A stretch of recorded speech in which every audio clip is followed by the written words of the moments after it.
Hello everybody. Hey, listen, I hope everybody can hear me. I know it's still early out where you are.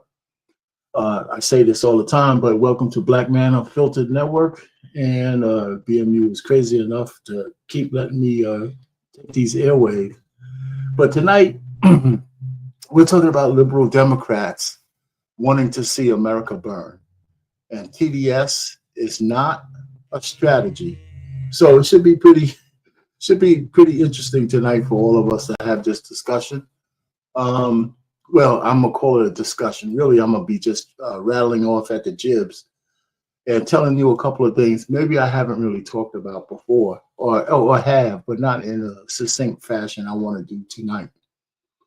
Because there's a couple of things going here. I think some people think that uh, just because I have this animus against the Democrats, that I have some full-throated love for the Republicans. That's not the truth. I just like what they're doing right now. Uh, and I'm still a registered Democrat, but I don't like the fact that they've been hijacked by the socialist left wing. And I believe those people want to rather see America burn than to actually have dialogue. So that's where I'm coming from. What's going on, Antoine? How you doing? So that's the thing. So tonight I want to cover two things mostly, and I have some, of course, a lot of clips. Some of the clips are real short.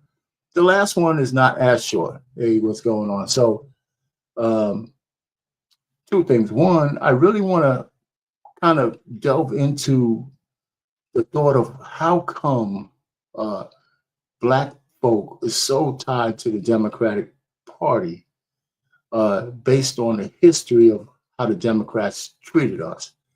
And the other thing is, I want to go ahead and just be a little bit more clear on why it was important that we didn't put Kamala Harris in the White House in 2024. And I have legitimate reasons why, not just because I didn't want a woman in there. I would freely admit I certainly don't want any hysterical Black women, in any more positions of power, because we have a lot of receipts that, one, the power goes through their head and they're just too emotional for the job. And at those high pressure jobs, I haven't seen too many receipts where I said, well, I could be comfortable with this woman over that one. And that's just me. But there's more legitimate reasons why she wasn't going to be good for us, because she's a socialist at heart. She believes in the kind of things that I disagree with. So that's why I didn't vote for her. And I'm gonna go through some of that as people come in. And so I'm gonna go line by line. But the first part of really what I want to go by is, what is this undying allegiance that we have for the Democrats? It's crazy. I don't understand it. And Antoine, I guess you could hear me pretty good. I don't know if I'm talking too loud or not, but uh, as more people come in, here's the thing I want to also say is that there's some things between the Democrats and the Republicans that's a wash. That doesn't matter which party we select. Here's where they're bipartisan, and where they're bipartisan, there's some things that I don't agree with at all. Uh, First, here's the bipartisan part. It doesn't matter whether you like the Democrats, doesn't matter whether you like the Republicans. Here, there's no daylight really between the two parties. One, they're both extremely tethered to the whims and the whimsical nature of Israel. That's both parties are bought and paid for by the Israeli lobbies, right? So that's undeniable, and that's one thing you can't. It doesn't matter which party you vote for. Israel controls a lot because APEC puts a lot of money in their pockets. So that's one. The second thing, now the way they go about certain things might be different, but in the end, both parties are beholden. The second thing is they're both, no matter how you slice it, they both want to see us continually at war.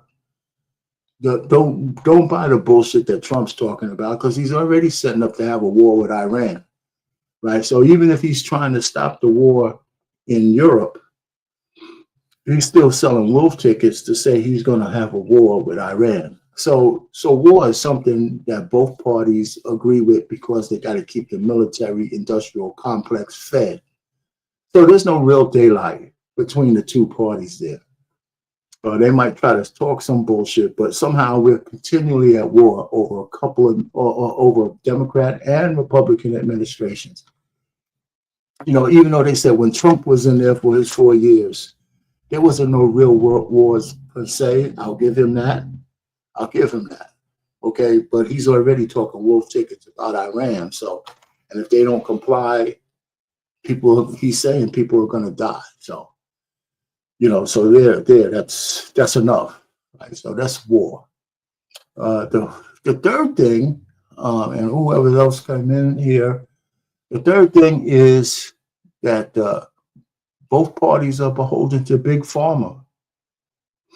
You know, both parties, and whoever's coming in late, you might have to go back and start this later to see it on replay. The both thing is no daylight between the Republicans or the Democrats. Is they're both in the back pocket of big pharma. You know, we're not getting any relief from the excessive,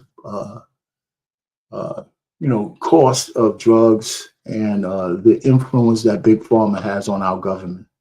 That we don't get any relief there. And the fourth thing, and this is mostly this notion on reparations. Now, this is mostly on the Democrats, and I don't understand why the Democrats don't see this. Hey, the wildest wake-up show. How you doing? I haven't seen you before. What's going on, man? Or maybe I have. I just didn't catch the name. All right. Have a good day, man. Stick around for a second. I have some more on reparations. One of the things I did to tell people that I'm sure on a national level, we are never going to see reparations, and we need to stop gaslighting and stop telling people, our constituents, that it's coming. And let me tell you why. Since 1960, the Democrats had 4 times since 1960 where they had the House, they had the Senate, they had the presidency, they probably had a Supreme Court that was liberal, and they did nothing to give blacks reparations. In fact, they did nothing to even give us an anti-lynching bill. You see what they're trying to do for the Jews now with their anti-Semitic bills? So let me give you the years. From 1961 to 1966, LBJ had all seats of power. He never brought no damn reparations to the floor on the national level. He didn't have Congress do it. He didn't say he would sign something into law. Okay, that was him. He had 5 years. In 1977 to 1980, Jimmy Carter had all seats of power. He had all seats of power. He didn't do anything about reparations or the anti-lynching bill. This is your beloved Democrats, okay? In 2009 and 2010, Barack Hussein Obama had all seats of power, right? He didn't do shit either, right?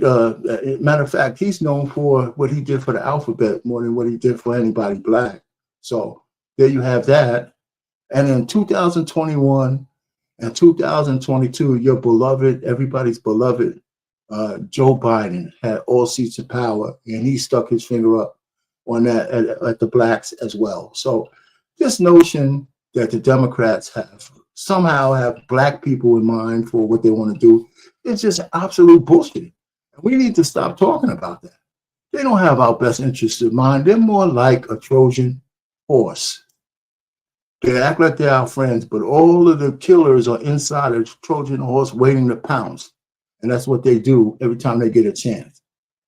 You know, so let's stop the cap. You know, we don't have any friends. The only friends we have are the ones we make. You know, so I just wanted to go through a little bit of that, just so we could say, so we can get that out of the way. There's no love for us on either side of the aisle. It's what we make it. That's what we have to do. And I wanted, like I said, I wanted to do something different. And so I wanted to say, listen, the reason why I passed off of the Democrats for this, had this epiphany. Take it. Remember, I voted for Hillary Clinton in 2016. I didn't even like the woman. I was just doing my black thing, voting for a Democrat, right? That's what they told me to do. And I was moving rotely like that for most of my life. And I hope that I could save some of you guys from doing the same stupid thing that I did. And that doesn't mean you'll never vote for a Democrat again. It just means that the party's being run by people who don't have America's best interests in mind. So here's another thing. I have something just to say to like black women. Black women, I believe there's a common thought that black women have a lot of contempt for black men today. I think subliminally because we weren't able to protect you during slavery. And that's true. We weren't. You guys were subjected to some of the worst shit during slavery, and the men couldn't do anything about it or didn't do anything about it. And so you might have some subliminal contempt for us today, because that's what it seems like when you hear a lot of women talk.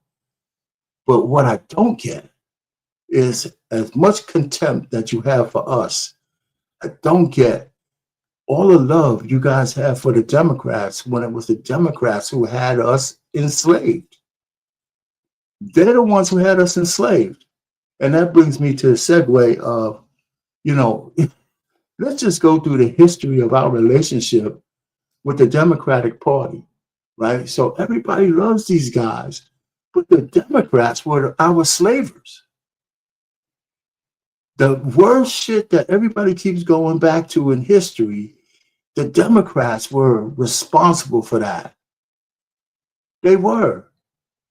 There's no denying that. There's no coming away from that. And this undying bullshit that we have for them is crazy. You know that 89% of the American blacks, we weren't even Americans, we were just slaves, but 89% of us were on the plantation back in slavery time. And that means 11% of us were free, right? Free, quote unquote, right? Today, 89% of us are still voting for, are still beholden to the Democrats. If you aggregate both men and women, even after this last election, if you do any kind of math, it's still close to 89%. Ain't that some shit? So after all that said, we're still beholden to these guys at a clip of 89%. Why is that? So let's just go back. There was a Dred Scott decision against John Sanford, who was the defendant. Because Dred Scott actually had a case go all the way up to the Supreme Court. He was petitioning for his freedom and the freedom of blacks. And Dred Scott, based on that decision, Sanford won the case, and they said, well, there's no laws that black men, or no liberties that black men have, because you guys are not, considered human. So you can't be citizens, blah, blah, blah, blah, blah, blah. So, so they lost. A few years later was the Civil War, correct? In 61. So when the Civil War happened, just kind of think about the Civil War. Now, they didn't free the slaves like they try to glorify it in the movies. The Civil War was fought to keep the Union together, right? They wanted to keep the Union together. So as a byproduct of keeping the Union together, they freed the slaves. Now, they didn't have to free the slaves, by the way. They could have made a deal with the Southerners because they let them keep their monuments. They let them keep their dignity. They let them keep everything that was dear to them, the Confederate flag and all that shit. But they didn't have to free the slaves, but they went on and did it. But they could have set a deal with the white Democrats in the South. They could have said, hey, listen, you could keep your Negroes, right? You could keep your Negroes, but we're going to tax them.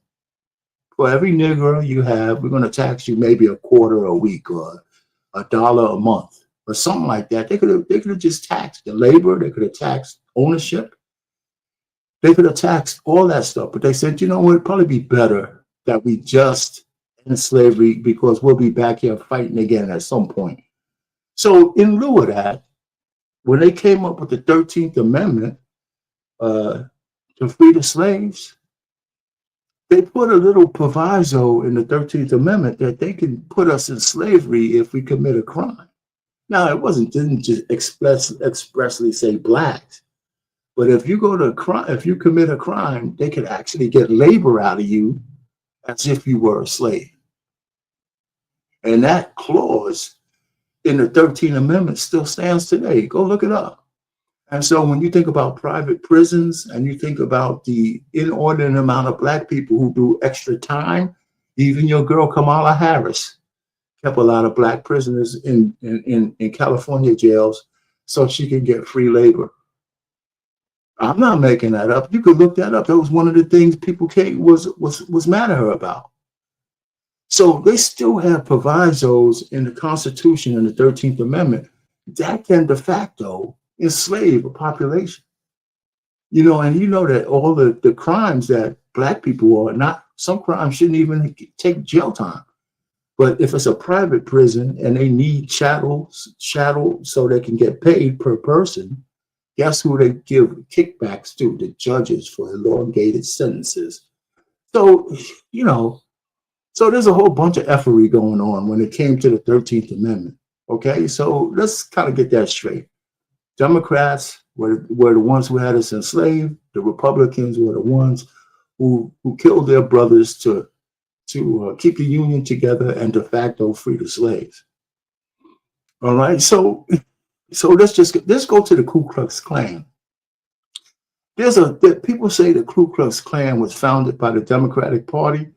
No, they're not necessarily that way, except that the founders of the Ku Klux Klan were most likely all Democrats because they came from the South. These are the remnants of the people who lost the war. They committed all kinds of crimes against black, including lynching, property theft, burning houses down, raping the women, all of that kind of stuff. These guys were a terrorist group, and they were allowed to fester. And really the Democrats became what they call the white man's party, and that ushered in Jim Crow. And Jim Crow was the white man's Democrat Party that lasted from 1870 to 1964. Well, I was born in 1958, so I could say to people I was born in the Jim Crow era, right? So we're still, so these were Democrats. But so let's tell what's the watershed moment that happened to us in the midst of the Jim Crow era, right? It was the New Deal, right? The New Deal came in 1936 when it was a Great Depression. And even though in the Great Depression, everybody was messed up, whites, blacks. If the whites were messed up, we were like on our way out, right? If they couldn't get a job, you knew we couldn't get a job. So FDR had his New Deal. This is when he started saying, we're going to give out welfare or somehow for people to get back on their feet. And even though we became kind of in between when we had our right to vote. Half of us were voting for Democrats, half of us were voting for Republicans. But when FDR came out with that New Deal, 78% of the blacks voted for Democrats because they wanted that New Deal, right? Because it made sense, right? But I have a chart that I want to show you guys about that. So just bear with me for a second, just so because illustrations are better than me just rattling off at the jibs. Okay. All right. This is the chart that if you look at this chart here, it has three graphs on it. The first one, if you look at the bottom left, is, Black Party identification. So all the way over here to the left, 36, 37, 38. It looked like 50-50 between the Republicans and the Democrats. But when FDR talked about the New Deal, right, black vote for president went up to 78% for the Democrat. Yeah. So I'm gonna get to that super chat in a second. So you see that once the New Deal came out, even though affiliation it was kind of even for the next 3 years, the way our voting patterns, it changed completely over to Democrats, all the way to 2004 on this particular chart.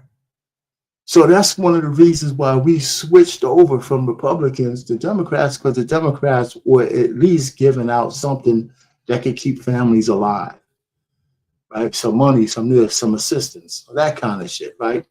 And then this was last year, this was 2024, right? Black women, 92%, 91%, black men, 77%. You do some kind of calculations here. Black people are pretty much 89% still on the Democratic tip. You see what I'm saying? So this is how we kind of transitioned over. And I still have more, right? And what I'm going to do is, let's just go ahead and hit the superstar. I'll come back to this. So this gets us to FDR. And then I'm going to fast forward to the Civil Rights Bill, okay? Hey, Antoine, thanks for the super chat for the channel. Right, I saw the documentary on the 13th. You know, you'll see how the project to prison pipeline, you know, was started. Exactly. You know, so, and the loophole that made it possible. We were supposed to be divesting from private prisons, by the way. It just never happened. So thanks for the super chat. Well, anyway, so this is where we are. We're still on the plantation, but I'm gonna get rid of this. And then we're going to talk a little bit more about fast forward up to the civil rights era, right? The civil rights bill. Everybody keeps thinking that the Democrats did something great for the civil rights bill because LBJ, he signed it, but he didn't. He from what I understood, he was really not the biggest proponent of it, but he signed it because it got through the Senate. Now, when we talk about 1964, the Senate, it was a Democrat named Richard Johnson, or no, not Johnson, Richard Russell, who made the final arguments to not pass the Civil Rights Bill. And it was Everett Dirksen, a Republican, who had to get enough votes to break the filibuster, or else we would have never had the 1964 Civil Rights Bill.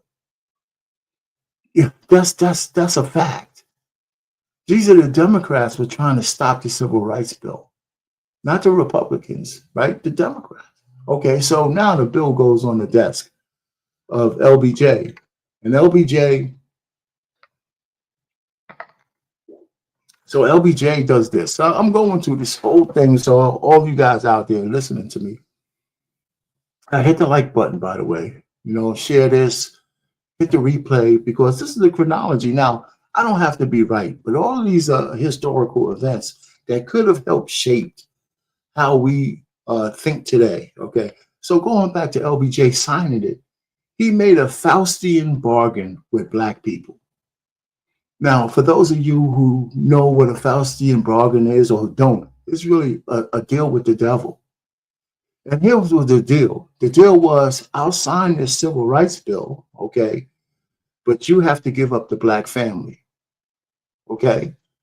Because in that bill, and what he did by giving us that bill, he told a black woman, he said, listen, you know what? We're going to have welfare, and we're going to give you some welfare if you have kids. But guess what? You can't have a man at the same time. And the woman took the deal. Women took the deal. Not all women, of course, because we still had families, but a lot of women did. Now, you know, in their defense, in the defense of the so-called indefensible, and this is not with just black men, but back then you could imagine how hard and how down black men were, and all men were, but black men in terms of jobs in the early 60s, in terms of jobs that could sustain a family on a mass scale, right? We're still talking about living wage now. And I can't imagine about what was a living wage back then that could intact, you know, keep a family intact. So a lot of women took the deal. Of course, there was some unwed pregnancies, but men couldn't be in the house. So then, and people say, well, was that really true? And all you need to do is watch the movie Claudine. And Claudine was a woman, Diane Carroll, she had 6 children. And the reason and the only way she was able to keep her welfare check was that she couldn't have a man living in her house. So that was art imitating life, and that was a well accredited movie. And I don't know if they made it today. It might be some people really mad at that. She had 2 baby daddies, right, and 6 children. And then, of course, James Earl Jones was what we would call the biggest simp in the world, wanting to take on a woman with 6 children. 6 children, right? And so yeah, that was really true. So think about the family being starting to be shattered. It was small in the beginning about women who took the deal. And then all of a sudden, somebody probably introduced, well, if you have more kids, you'll get bigger check. And I would imagine some women took that deal as well. And then the crack era came, and both mama and daddy was cracked up. And then, oh, lo and behold, there was the crime bill in '94, which not only had the men out of the house, but it put them in a different house that they couldn't even visit the kids. And so we could just keep going on how we decided, how we've broken apart from each other based on the choices we've all made. And so that was that's our relationship with the Democrats. And so, okay, and I got one more last thing with you guys, okay? And because, oh yeah, there was a little part nobody talks about. It was the pill. The birth control pill came out in 1960. Now, you might say, well, that was to prevent pregnancy. Yeah, it was. But it also promoted promiscuity, right? Because it gave women the freedom to have as much casual sex as they could muster without the same fears of getting pregnant. Before, they had other forms of birth control, but this was like one of the most effective. So that plays a part in the way we thought about sexuality and stuff, the freedom of women to do stuff without fear. So that's another thing. So fast forward to where we are today, and your Democrats beloved person that was this last president. Okay, so think about these items that have what these new items. These next items I'm going to talk about what they have in common. Segregationists, right? Anita Hill, the crack era punishment, the crime bill, and the eulogy of Robert Byrd, who was a high-ranking Ku Klux Klan member who believed in segregation. All of these things have one man in common, Joe Biden. Joe Biden stood on the steps of a high school saying the worst thing that could ever happen is segregate this high school with Negroes. That was Joe Biden. Joe Biden re-attacked Anita Hill in the well of the Senate. That was Joe Biden who was presiding over Anita Hill's thing in Clarence Thomas trial, right?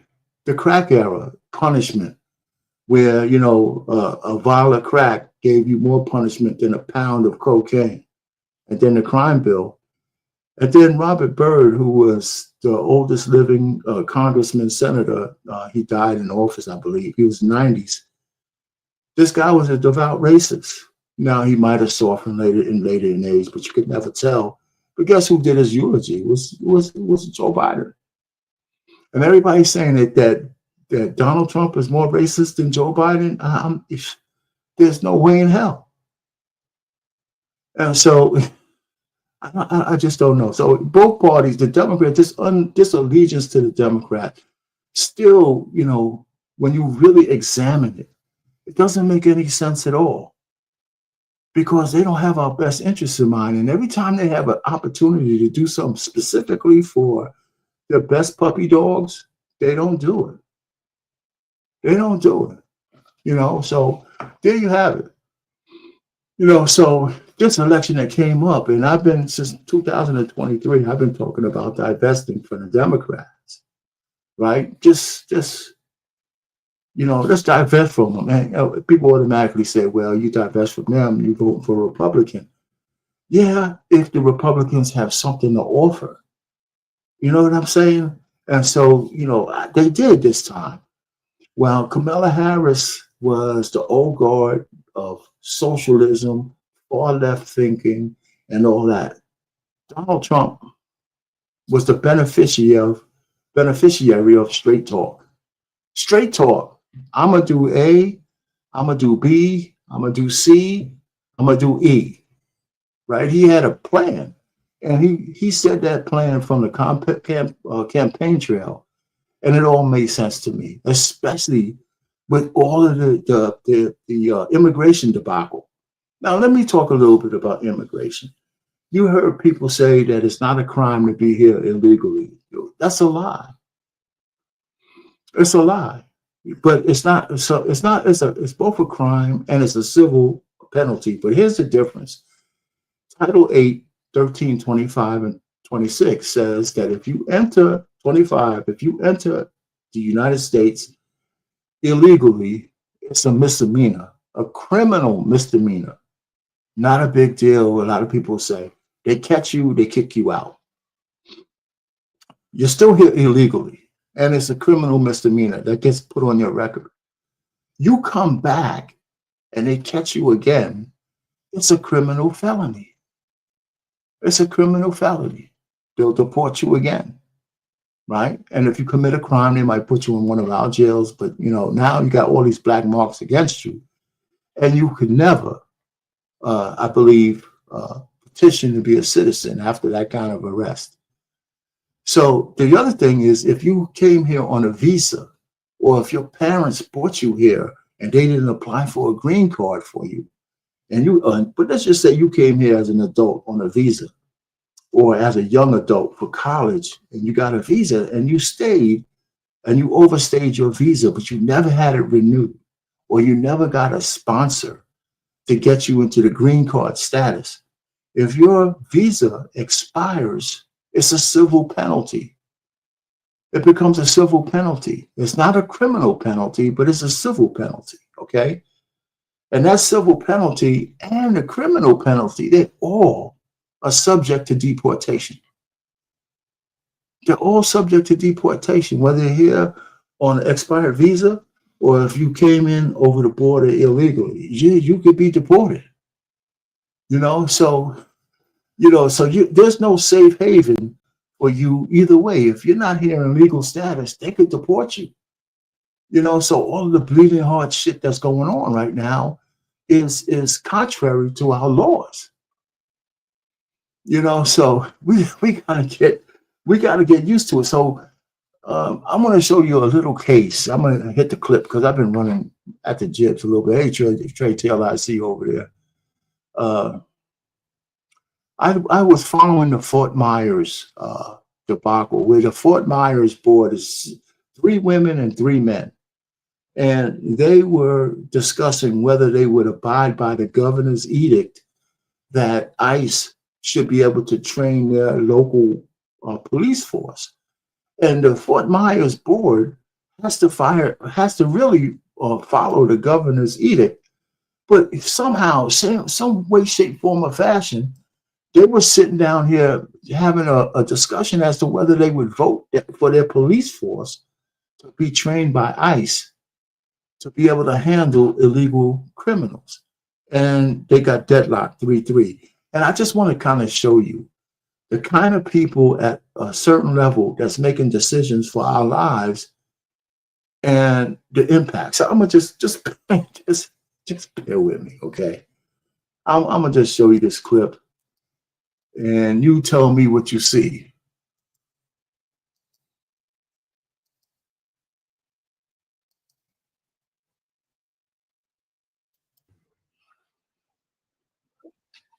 The argument, and I know there's no malintent to it, that we would risk federal or state funding if I don't sign up for this. It is a tumultuous day and age, and this is a day I hate sitting in this seat, but my city's not for sale. First of all, it's not because your city's not for sale that you're going to lose funding, it's for the safety of the population. That's what it's about. the punishment is you're going to lose funding because you're going to make a stupid decision and go against the city, state, and federal ordinances and make a vote based on crying and boohoo whining and crying. Why are you on the council in the first place if you can't make a tough decision? It's right, there's more. There's more. Wait a minute. There's more. I mean, just follow the statutes.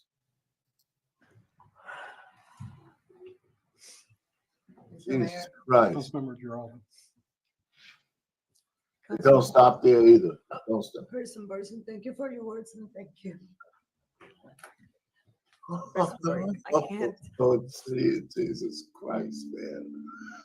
If I'm a resident of Fort Myers and I'm sitting here looking at these two hands crying over making a decision to save the community, I really, this would be their last session.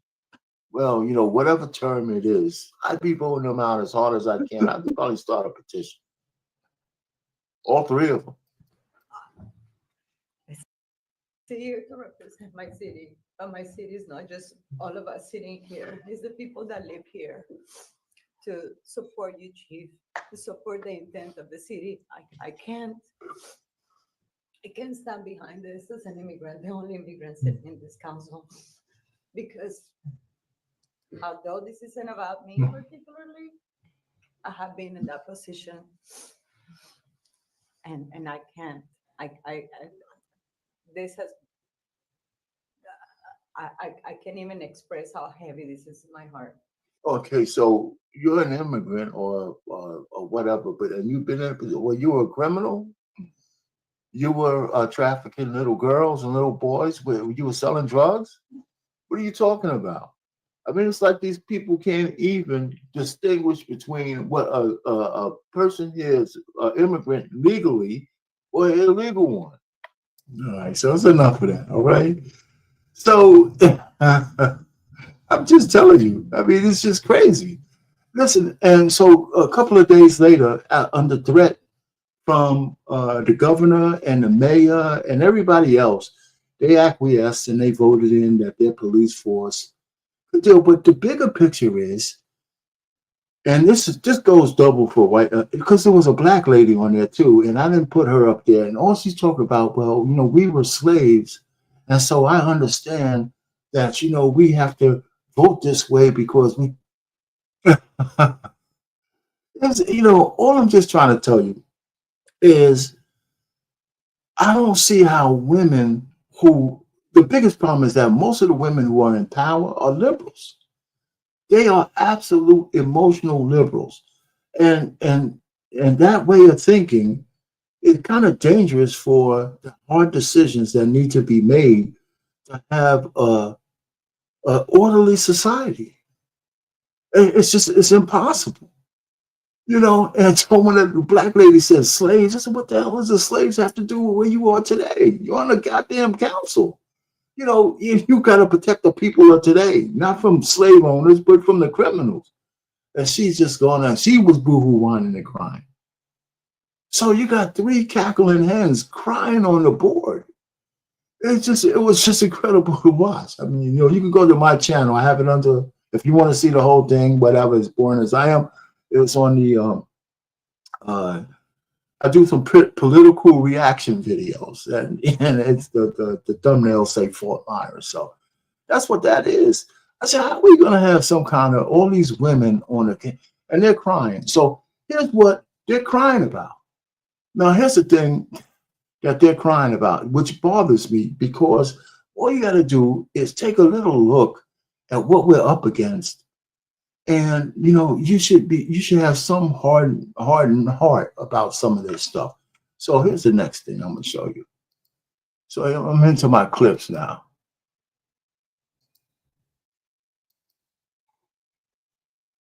Where's that clip of that one?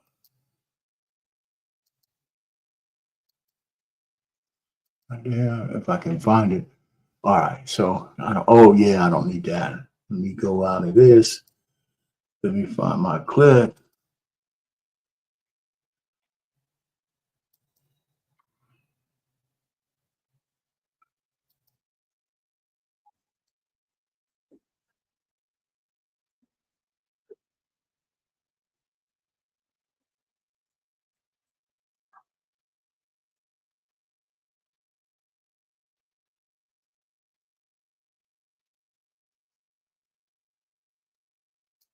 Some officials have actually described Trinidad as MS-13 on steroids, a reference to the infamous Salvadorian gang. Trinidad is a Venezuelan prison gang, which in large part was seen to be contained in South America, but now has spread its influence to here in the United States and operating in states like New York, Colorado, even Wisconsin, and where you are, Natasha, in Chicago. And according to some reports, have even been given the green light to open fire on American law enforcement. From armed robbery to looting of high-end stores, authorities began tracking the Trinidad gang operations in New York City, where gang members have been involved in robberies and violent clashes with law enforcement, including this brutal attack on NYPD officers in January. At least 2 of the 14 suspects have been linked to the gang. Another shocking incident that made national headlines, the murder of nursing student Lincoln Riley. Authorities believe the suspects, 2 brothers identified as Diego and Jose Ibarra, have ties to the Trinidad gang. More recently, 2 major incidents in Colorado, also involving the Trinidad gang in Aurora. Gang members have been linked to violent incidents at several apartment complexes. As you can see, the alleged gang members carrying assault rifles. Local police have responded to numerous cases where residents were victims of armed robberies and home invasions. And in Denver, thieves suspected to be linked to the Trinidad gang pulled off a high-profile jewelry heist, stealing over $100,000 worth of merchandise. In the video, All right, so you guys get the gist of this, right? The point is they're over here trying to, while they're boohoo whining and crying about, you know, illegal immigration, they would rather see the country run roughshod over all of this stuff. Yeah, I've seen the fentanyl numbers. It's incredible about the people who are dying from fentanyl trade. And that both Canada and Mexico not doing enough to stop the gangs right where the sources are. And whoever's bringing it in from China, processing it and getting it over to the United States, it's insidious. And when they get caught. And so what I'm trying to say is we got to stop. We got to put people in position to stop being bleeding hearts. You listen to the news, and especially over that last deportation of guys who went to the infamous prison. Now, I got to show you the prison. For the faint of heart, if you can't handle this, I feel sorry for you, but this is a reality. If you were in one of those prisons, they break these guys. I know it's not easy to watch, but let me do this first. We're going to share this. It's not a long video, but let's start.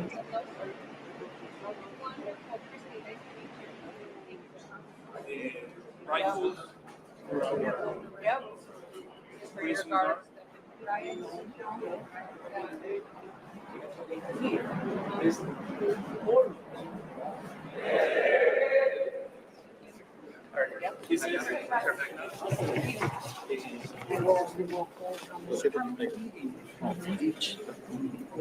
Yes.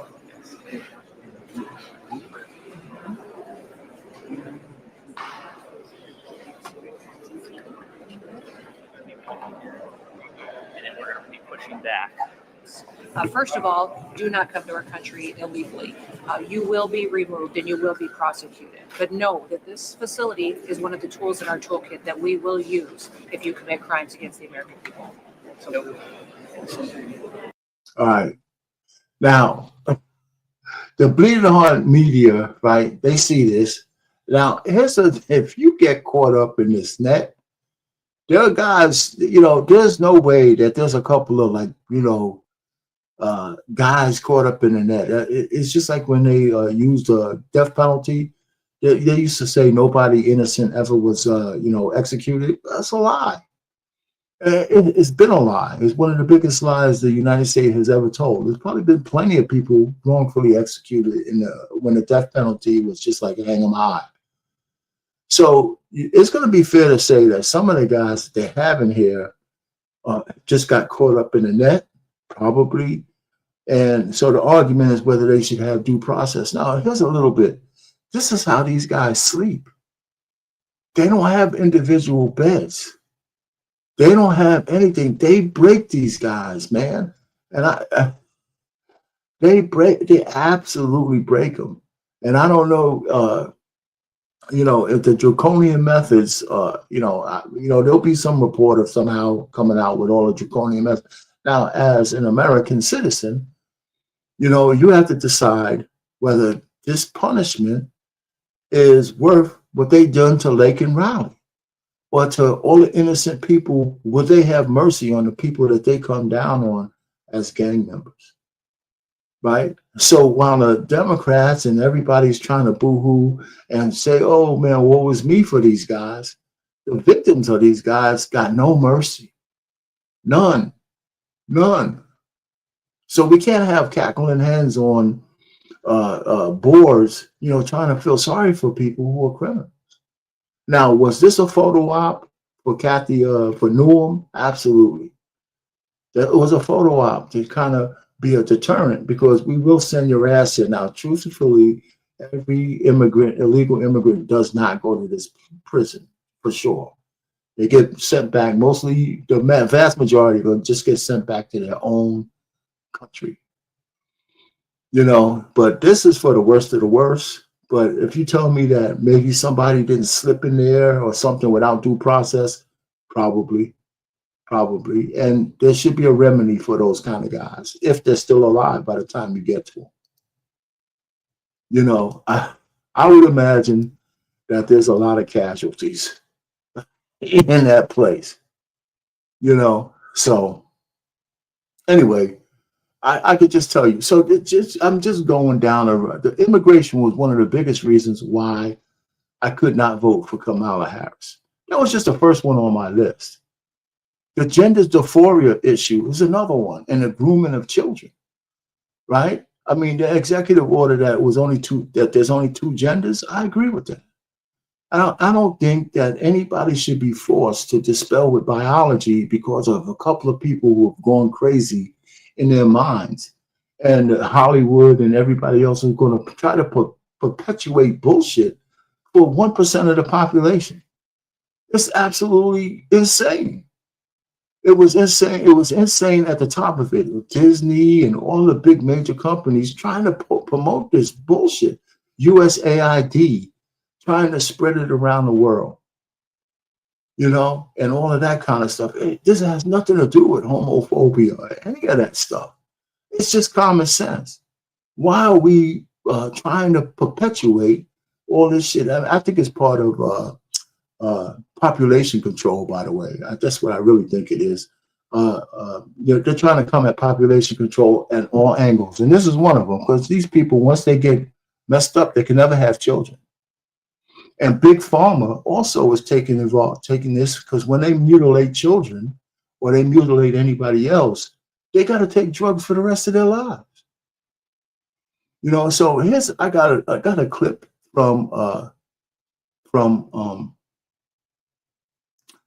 the president that he said something, and it's profound. It's a real short clip, but I want to play it because I want you guys to really catch what he says, right? Because I agree with this, and it's still in this whole thing, right? And these are the reasons why me, Richard Payne, I couldn't vote for Kamala Harris. Right? So I just wanted to, that's what I said in the beginning. I was going to show you that it wasn't because she was just a woman. That was part of it, but it was like on the bottom of the list, because there was a bunch of other things. I couldn't vote for this chick. Here's another one of them. Cringe direction. And this part in particular was pretty great. Let's listen to it. On day one, I made the official policy of the United States government that there are only two genders, male and female.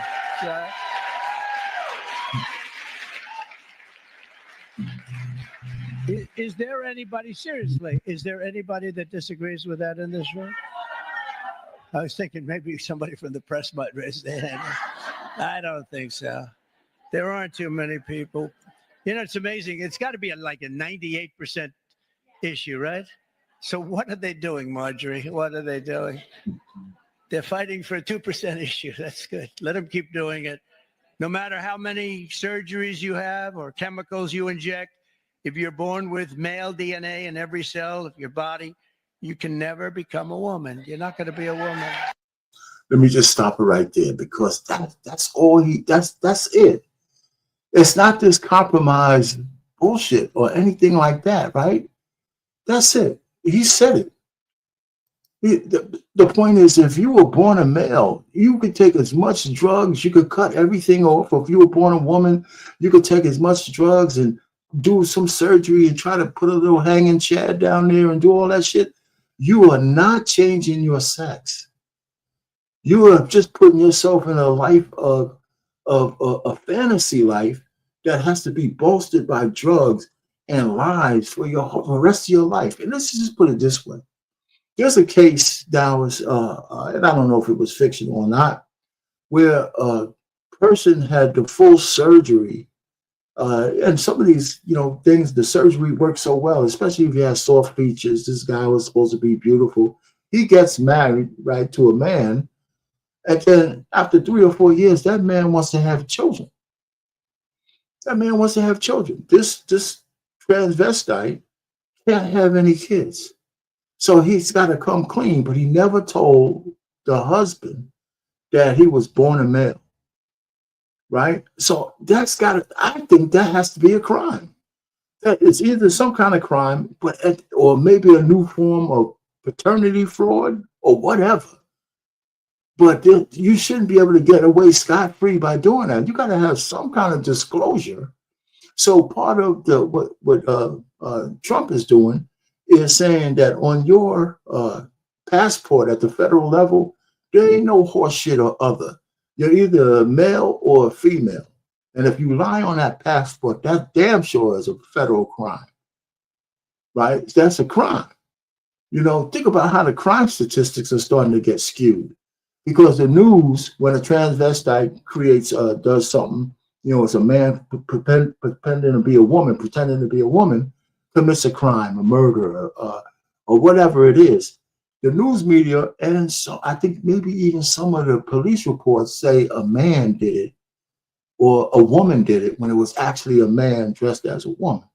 So that skews some of the police statistics because they're not telling the truth who a real perpetrator is because they're doing this bullshit. You know what I'm saying? So that's another reason why I couldn't vote for the Democrats, because that part of the Democratic wing owns the party, the AOCs, the Jasmine Crockett's, the bald-headed chick, Ilhan Omar, and all the sycophantic men who acquiesce to all of this bullshit. There's even a case that people are starting to say, I ain't making this up, that there's no masculine men on the side of the Democrats that's worth following. Tim Walz, Tampon Timmy, the guy who puts tampons in the boys' bathroom. Who is it? Hakeem Jeffries. I'm telling you, dude, come on, Hakeem. Stop it. And where's the Congressional Black Caucus? What have they put forward for anybody? Right? I don't want to say nothing. Okay, so yeah,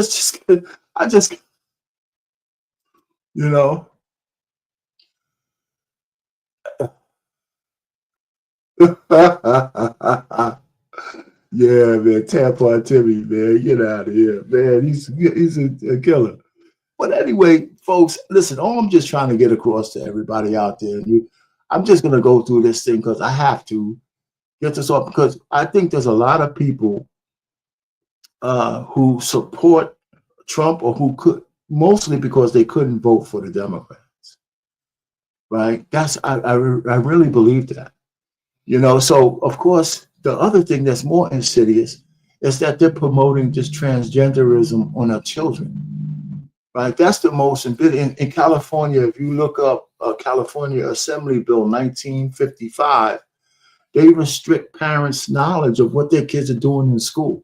They prohibit teachers for telling yo, Joe, you know what? Let me tell you, when your son comes to school, he actually goes to the bathroom and he puts on a dress, or he puts on like a cat suit, and he likes to purr through classes as part of his answer. You can't tell the parents that.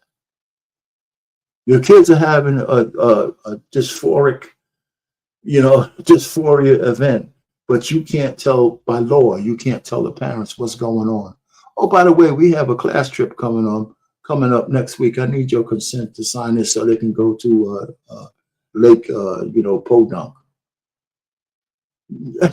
So for the most important thing that's going on with the kids, you can't say anything.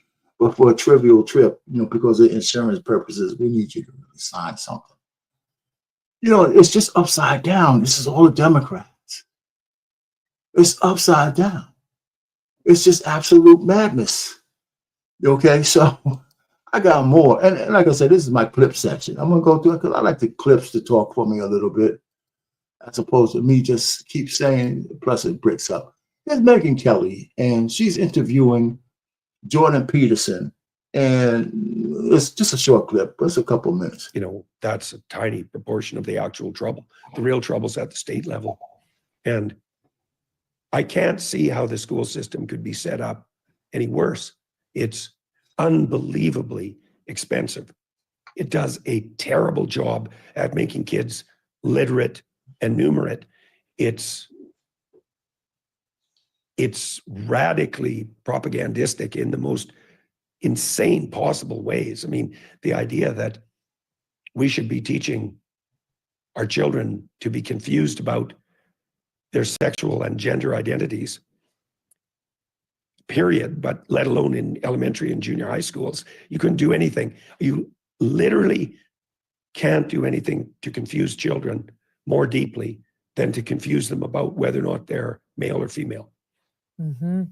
Yes. And the audience has heard this, but just as a reminder, we pulled our children, our two boys and our daughter, she was at a different school. We pulled our children from their New York City private schools because of this radicalism. When our eldest was in 3rd grade at literally one of the best and most respected private schools in the country, and an all boys school where they're supposed to have some knowledge and expertise in educating boys, in the 3rd grade, without telling the parents, they unleashed a several week-long educational program on these boys on trans issues, featuring men running around in tutus, suggesting if you like the color purple, you might potentially secretly be a girl, and then made the little boys, all these boys in 3rd grade, raise their hands and say on a scale of 1 through 5, how certain they were that they were boys. And I can't remember whether it was the 5 or the fist that just suggested, I'm just confused about what you're saying here. Like, I don't understand what you're asking me. And all these little kids chose that option because they didn't even have any understanding of what was being introduced to them. And this was a school, Jordan, where all the parents who go there, most, are really wanting little Junior to get into Harvard or Yale or Stanford. And so these parents typically do not push back because the name of the game is to be well liked by the administration and the people who have Junior's future in their hands. And even this group, after that, was outraged and revolted and stood up to say, what are you doing? They were. Let me stop it there. Now, you know what the critical thing here is, the difference between what Megyn is saying? She actually asked her kids, or had enough relationship with her kids to ask them what's going on in school. A lot of people don't, whether they do, they don't ask their kids what's going on in school. What did you learn today? Or if something happened in school, right? You just want the school to be a babysitter. And then if your kids come home safe, that's it. Maybe they do their homework, but nobody don't ask them, what are y'all talking about in class? And I might have been guilty of a little bit of that till I got a little bit wiser, right? So, but it wasn't my primary thing. But, for her to find that out, a lot of times kids don't say anything. They just think that's a natural progression of things because they're in school and they got to be good people. You tell them to listen to their teachers and stuff, do what you're told. That's what's going on. And so a vote for Kamala Harris, can you imagine 4 more years of fighting back this bullshit? It would have been more codified. They were trying to codify these things. California, they already did. And Gavin Newsom right now, the snake, is trying to rebrand himself for the future, and that should, I hope people don't fall for it because he's as liberal as it comes, so there's I'm gonna just go ahead and give you this clip too. There's another clip real quick that I'm gonna show you guys. It's another minute. Here's the same thing that they had in front of some third grade. All right, so let me go ahead and share this one with you guys and see how y'all like it.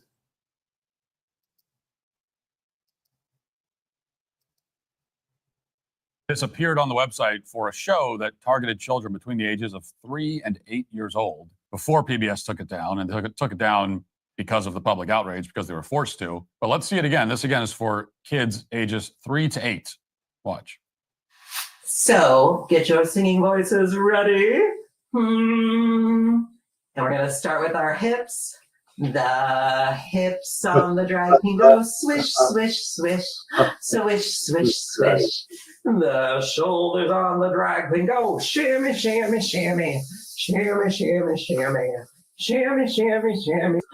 Blah, blah, blah, blah, blah, blah, blah, blah, blah. The mouth on the drag queen goes blah, blah, blah, all through the town. So just a male cross-dresser. All right, so there you go, right? The guys tell you, people will tell you that no, they're not trying to groom your children. They're not trying to do all this kind of stuff. They're only 1% of the population, blah, blah, blah. That's like the lady said, blah, blah, blah. It's crazy. It's just absolute madness. This is where we were headed, folks. You know, not to mention for me, since I'm older, I remember the women battling. I'm moving on to Title 10, Title 9, I should say. I remember women battling for the rights to get scholarships so they can go to college and so they can, lead some lives just like men were, on the basis of being athletic and the doors that open by being the best on a swim team or the soccer team, or even when the women's basketball started to explode, right? You needed more scholarships. So Title IX opened the doors for women big time. I mean, it changed their lives. It changed the trajectory of women in the United States, that one title. And then now these same freaks want to be able to open it up so men who want to pretend to be women could invade those spaces. And what's worse, most of the people who support this are women. Women, I mean, the liberal women. let me correct that. Liberal women. And I hate to say it, and people who are the biggest mouthpieces for this are Black liberal women. Black women. You know, they put a battery in your back and you can sit down here and defend anything.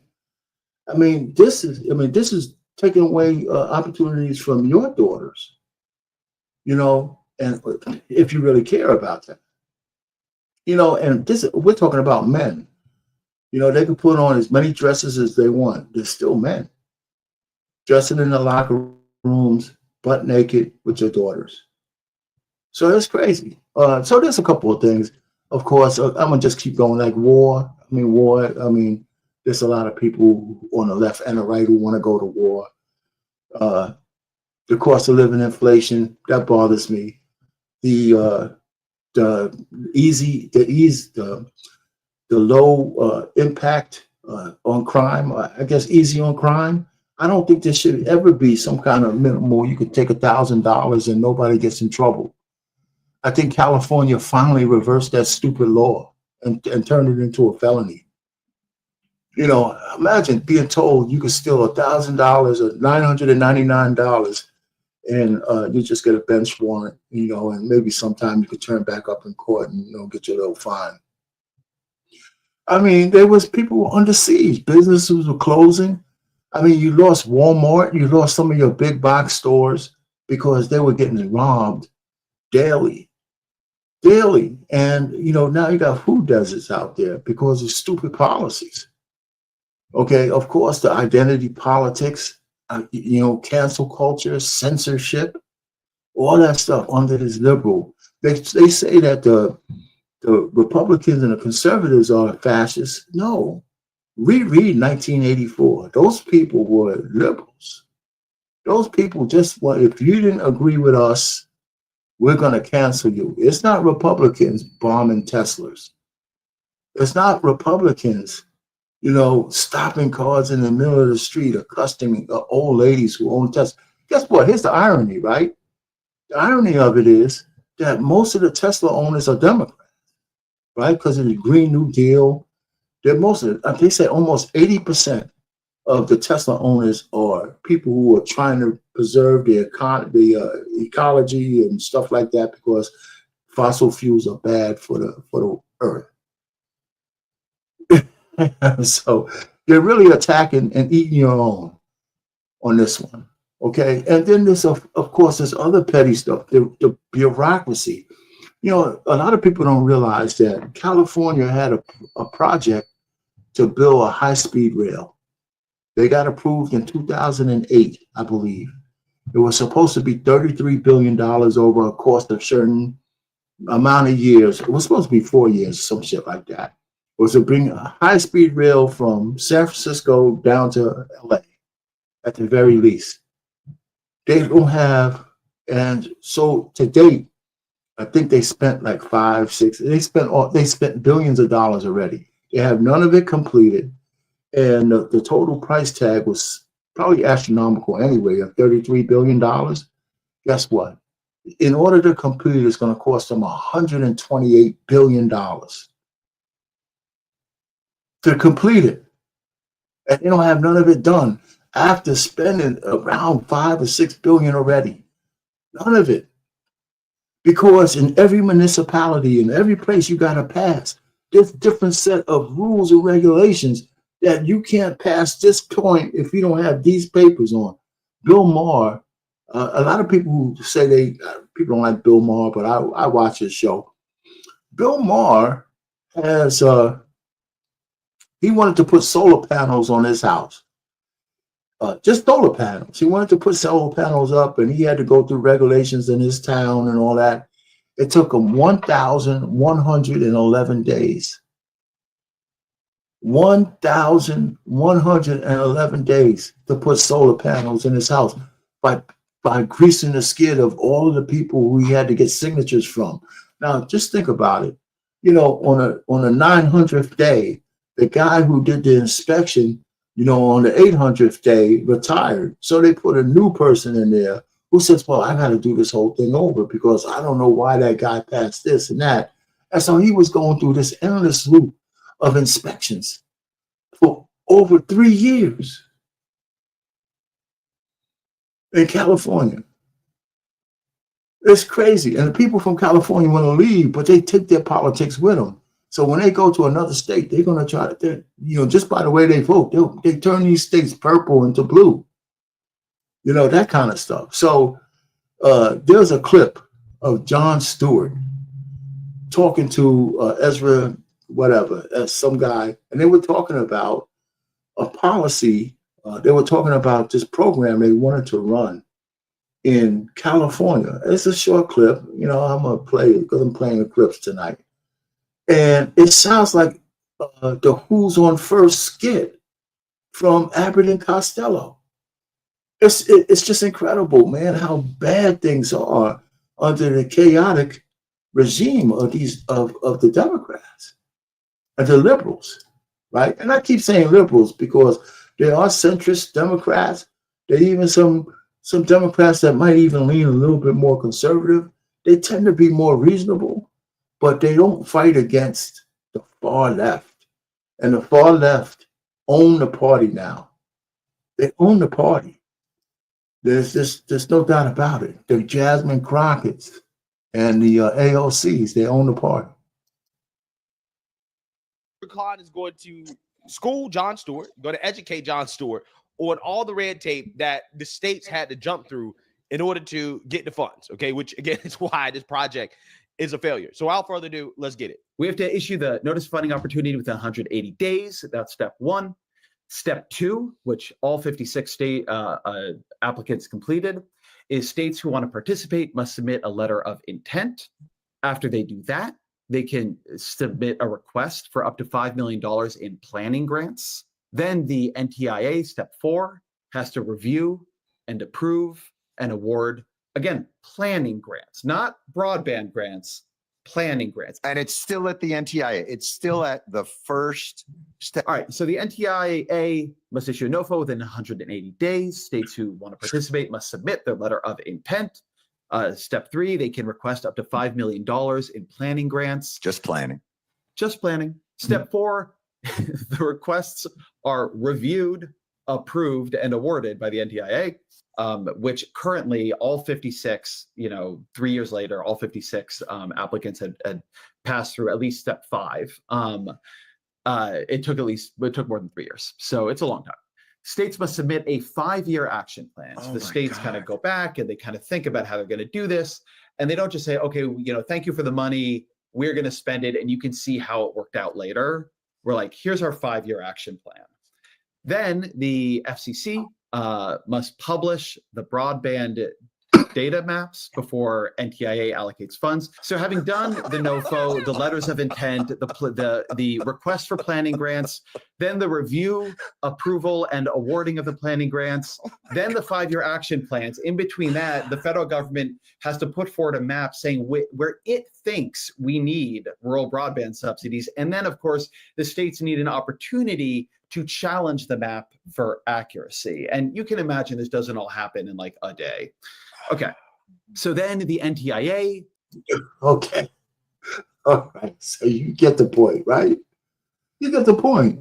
I mean, it's not to say that there's no bureaucracy on the Republican side of the House, but looking at the first 100 days of what Trump is trying to do to move the country forward in terms of getting the waste out, yeah, they made some mistakes along the way. But the strategy is sound, right? The moves are deliberate and distinct. They're measurable, right? You can see them. You can understand what he's doing on the implementation of whatever strategy is. And he even said, "Listen, you're going to go through a little bit of pain for us to get to the other side." Thus the stock market, uncertainty, blah blah blah. But everybody who ever played in the market knows that there's up periods and down periods. And if this one is a down period based on the uncertainty, that doesn't change the veracity of the corporations that you might have your money invested in. If it was a good company before, and it's still a good company now. So when the market turns around, those companies tend to come back a whole lot faster than you panicking out with your money. You know what I'm saying? So stay put, depending on your horizon, and especially if you're a young person, you should be dollar cost averaging your investments anyway. So I don't think there's anything to worry, because there's going to be a new equilibrium in the market. There always is. And only if the world changes, if the world ends, then that's going to end. But right now, it's just one of those perturbations. Just get your dry powder ready for the bargains that's going to come up soon. Anyway, so that's that. So all I'm just trying to say is there were so many reasons not to put the liberals back in the White House. There's just a lot of reasons, other than it was you don't want a woman and you don't want a black woman and all that other horse shit. That's really a smokescreen. Her policy sucked. I didn't even talk about the plan to tax unrealized gains. It just was a big no-no. So anyway, so that's that. So I just wanted to kind of show you, and then I want to show you this one brother that, again, this is a little bit longer, but I wanted to show this one brother that went through a transition just like most of us. Well, before I do that, let me just say this. Before I get to him, I forgot there's some stuff on Doge I want to talk about. But before I even get there, I just want to say this little commentary. And this is what I believe. I believe that the Democrats just want to see America burn. I believe that everything they're doing now is destructive. From attacking Tesla, from attacking Trump, because Trump derangement syndrome is not a strategy, right? Everything they do is not because they have their own plans, their own vision for the future. Well, everything they do and everything they're about is about stopping Donald Trump, using judges, but they'll let illegal aliens stay here in droves. I mean, there's even a plan for them to replace the voting block with illegal aliens. There's a clip on that one. I don't know if I have to show that one. I didn't have a plan to really show that one, or did I? You know, so there's a clip for even trying to. I do have a clip for Doge. The reason why we have Doge, and even though Elon Musk may not be likable to some people because he has a little bit of hubris setting in, I think he's starting to understand that when you're making these changes and you're firing people, you can't look too happy. You can't be jubilant, right? People who are not rich are losing their jobs. Even if their jobs weren't worthwhile, you can't be jumping around with chainsaws and shit on how happy you are. You can't do that. It's a bad look. Even though we know that cuts in spending happen all around. I mean, private industry lays off people all the time, every year, all the time, and just goes under the radar. So people look at the government jobs as a jobs program. Some people say whether the job is beneficial or not, it's the government, it's not for profit. So what, you carry a little bit of dead weight. No, you can't run the government that way either. You know, and so well, Rich, you're retired. You know, listen, I lived through around 5 or 6 reductions in forces. My base was on the Base Reduction Act list at least 3 times during my tenure. We just got blessed that they didn't close our base. They didn't do it because of me. You know, the people who ran the base was just able to justify the reason why they wanted to they needed to keep it open better than the next guy. That's it. It was just all happenstance. You know, the government had plenty of reductions in forces. Even when Clinton was in, I was still working, and he got rid of 450,000 people. You know, so I had to survive through that. You know, sometimes you get caught up, you know, and then you get your ass out there and find another job. I've been laid off before. That's how I found this government job with the Department of Defense. I was in laid off status in Western New York. It was like 20% unemployment, especially for blacks. You know, so I mean, I could sat down here and boo-hooed, you know, or I had to get out there and get off my ass. I had to go to Texas and live there for a year. You know, and ain't nothing special about me. I just wanted to survive. You know, and the people who want to survive and on their own 2 feet, you got to get up and stop making excuses. Hey, life ain't fair and shit. It's just not. So you can't say, well, if I don't get my way, I'd rather see the world burn. No. And, you know, if the Democrats, they keep acting this way, you know, they may never get in power again at any grand scale to perpetuate that thing. And for me right now, the way they're talking, that's just fine with me. But we should be so lucky because people are fickle. I can see them getting back in if Trump and those guys make one big wrong move, you know. So it's not impossible. So anyway, but this is my whole thing. Trump derangement syndrome is not a policy. And in the meantime, you can't spend the next 4 years trying to burn everything down. What are you offering? What are you offering that's better than what the Republicans are doing right now? And I get to it. Come up with a plan. And then tell Trump you want to negotiate, right? Because that's his favorite word. He'll probably listen to you. He'll listen to you. He might tell you to go get he might tell you to get the hell out of his face, but he'll probably listen. Anyway, so it's just these are the kind of things that I think that we need to kind of understand what's going on right now.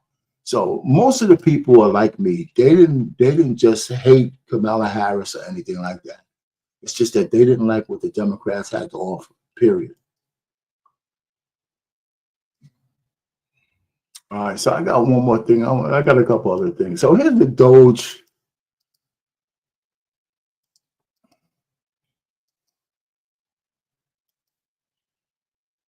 the ways that the government is defrauded is that the computer systems don't talk to each other. So if the computer systems don't talk to each other, then you can. Let me just give you a little bit back. See, this is the Doge. They're sitting down with this exclusive interview with his top dudes in the Doge team, right? These are not teenagers and all that kind of stuff like people are saying. These guys are supposedly captains in industry in their respective spaces. And he's kind of telling you a little bit more in a calm fashion on what they actually are doing, you know? You can exploit that gap. And fraudsters exploit that gap, take advantage. For example, there were over $300 million of small business administration loans that has been given out to people under the age of 11. Well, actually, to add to it, it's 300 million under the age of 11 and over 300 million to over the age of 120. Definitely small business loans. Correct. Yes. We do this. The oldest American is 114. So it's safe to say if their age is 115 or above, they're fake. Or they should be in the Guinness Book of World Records. And we should not be giving out loans to babies. So the youngest recipient of a Small Business Administration loan is a 9-month-old, which is a very, very precocious baby we're talking about here. So obviously it was just fraudulent.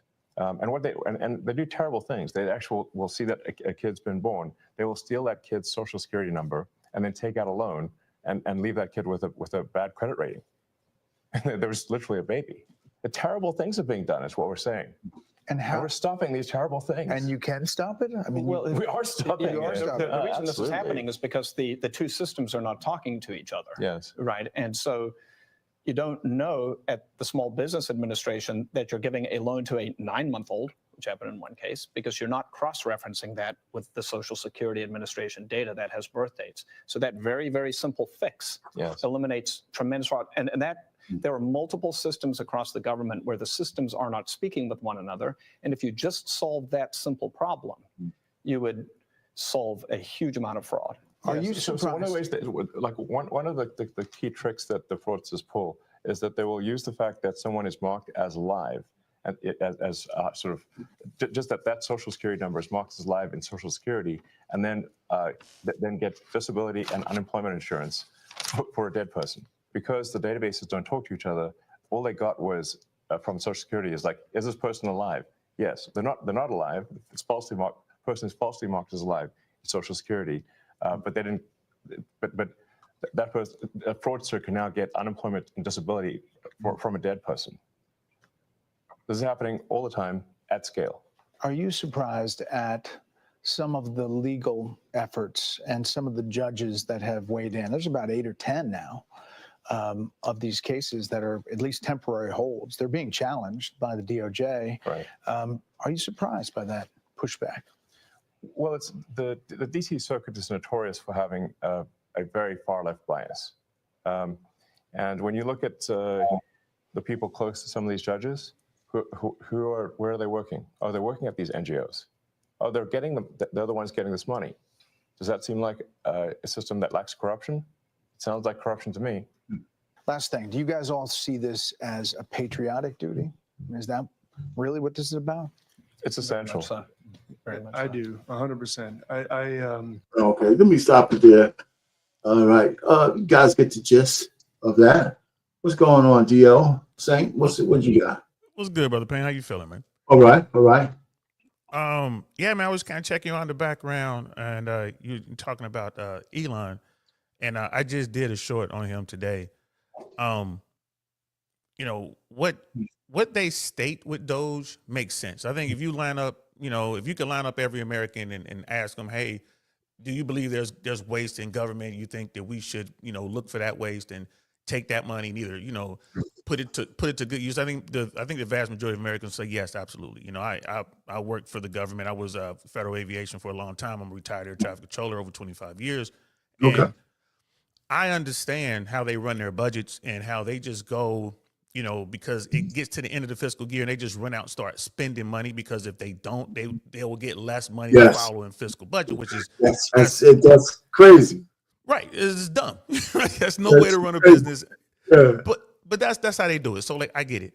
The problem with Elon Musk, like Donald Trump and all that, I mean, just full disclosure, I'm not a Trump guy, never will be a Trump guy. Yeah. That's why I let you up. Go ahead. Yeah, not a Trump guy.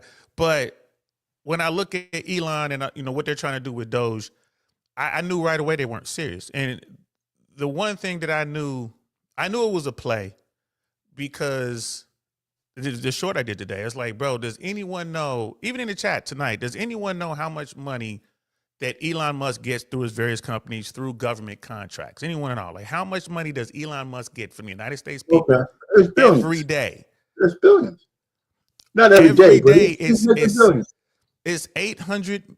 Correction. It's $8 million every day. It was $8 million yesterday, $8 million today, $8 million tomorrow, and it's going to be $8 million every day. What's the point about that, though? What's the point that you're trying to make? Here's the point. If he were serious about what they're doing with Doge, if I were, like, say I was the president and Elon's going to be my guy, I would tell him, this is what you're going to do, bro. This is the first move. You're gonna cut your contract money in half. Don't worry. Why? We're going to figure out a way to get that money to you in the back end. That's just But why? Tell me why. To prove to America that you are serious about this government efficiency thing. Because I can't believe that you're telling me that all this other stuff y'all doing, you finding all this other fraud, but all the money going into your companies is above board. Like, oh no. The $8 million I'm getting. Let's stop right there. Let's kind of mine that point out. Let's mine that point out, right? Because all those contracts that he has, right, were signed under various administrations, not just Donald Trump's. I mean, a lot of those things were in place for years. He's probably the number one innovator that we have, right? He's the one who set it up so we could bring those astronauts home just a couple of weeks ago, right? That's one of his companies. Starlink. Wait, hold on. Before you go, I'm not trying to even defend him. I'm saying that the money that's generated out of those contracts were presupposed before any of those was even thought about. And I'm with you. My point is this. You and I both know that out of that money, out of that $8 million a day, right? We know there is excess. We know that there's fat in there, right? The question is how much fat. Well, right? But we know that there's. Well, why don't we just ask for him to get some of his guys to audit those contracts? Exactly. Why isn't Elon Musk doging his companies? That's my point. Hold on for a second. Hold on. Let's just keep minding that out. His contracts with the government are private contract, are contracted by the government with the agencies that run those contracts are under scrutiny. The actual agency, like NASA, is not being immune, right? Because they probably have some contracts with SpaceX, and whatever government entity is paying SpaceX, Starlink, or Neuralink, or X, or anything else, those contracts are run by the government's contracting office, and those contracting officers belong to all of these agencies that are under scrutiny right now. Now, if you tell me that they say you can look at all these other contracts except the ones with Elon, if we could prove that, then I'm with you. But if I'm a contracted agency for NASA and I got a contract with SpaceX, because there had to be some kind of collaboration to get those astronauts down from space because it was a joint effort. And I would imagine the contracting went through NASA to SpaceX. NASA is under scrutiny. So if NASA is under scrutiny and those contracts are not above board, then that should come out in the wash. And if it doesn't, if they're prohibited from looking at it, then I'm with you. But we can't prove that. Okay. So the people who are hired and who are responsible for oversight, the government people who go through, and it's their job to look for those things, right? We agree that those people exist. Yes. They got dozed. Right when you have right when you have the not all of them, but when you look at okay, one of the things that the Trump administration did is they went after people who were tasked to do exactly what you're saying, and we're left with who? We're left with Elon's whiz kids who are going through there looking at stuff. Now again, I could be wrong. Trey in the chat, you're right. I don't have the data in front of me. I'm just willing to bet $100 to a donut that their priority is not Starlink. Their priority is not Tesla, like the Tesla armored car. That's not their priority right now. Their priority is the other things. So back to my original point. Yeah, back to my original point. The way to run this play, right? Well, hold on for a second. Hold on for a second.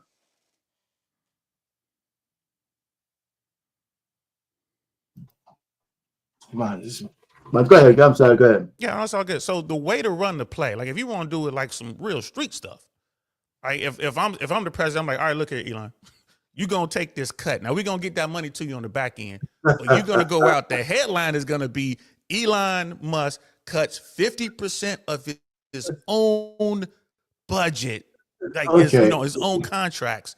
Well, DL, you see what I'm saying? Now it looks to your point, because now he's not out there. Oh, go ahead. No. I mean, I know where you're going with this, but what you just said is not American. That's not how America does business. If we think there's something untoward with Nothing those is contracts, going on right now is American, bro. No, well, we know what I mean. It's not the capitalist way. By us just saying, I'm gonna just take half of my profits, I'll get it on the back end. No, wait a minute. I'm saying that if there's any, and here's also the hedge, right? Can you imagine if something is actually untoward with his contracts and it gets out? It blows everything they're doing out of the water. So I would think that if I was a betting man, that I would think that his contracts are tighter than any other contracts right now, with all the snoops, with all the people trying to find any dirt to levy on them. I would imagine that's probably the first place they're going to look.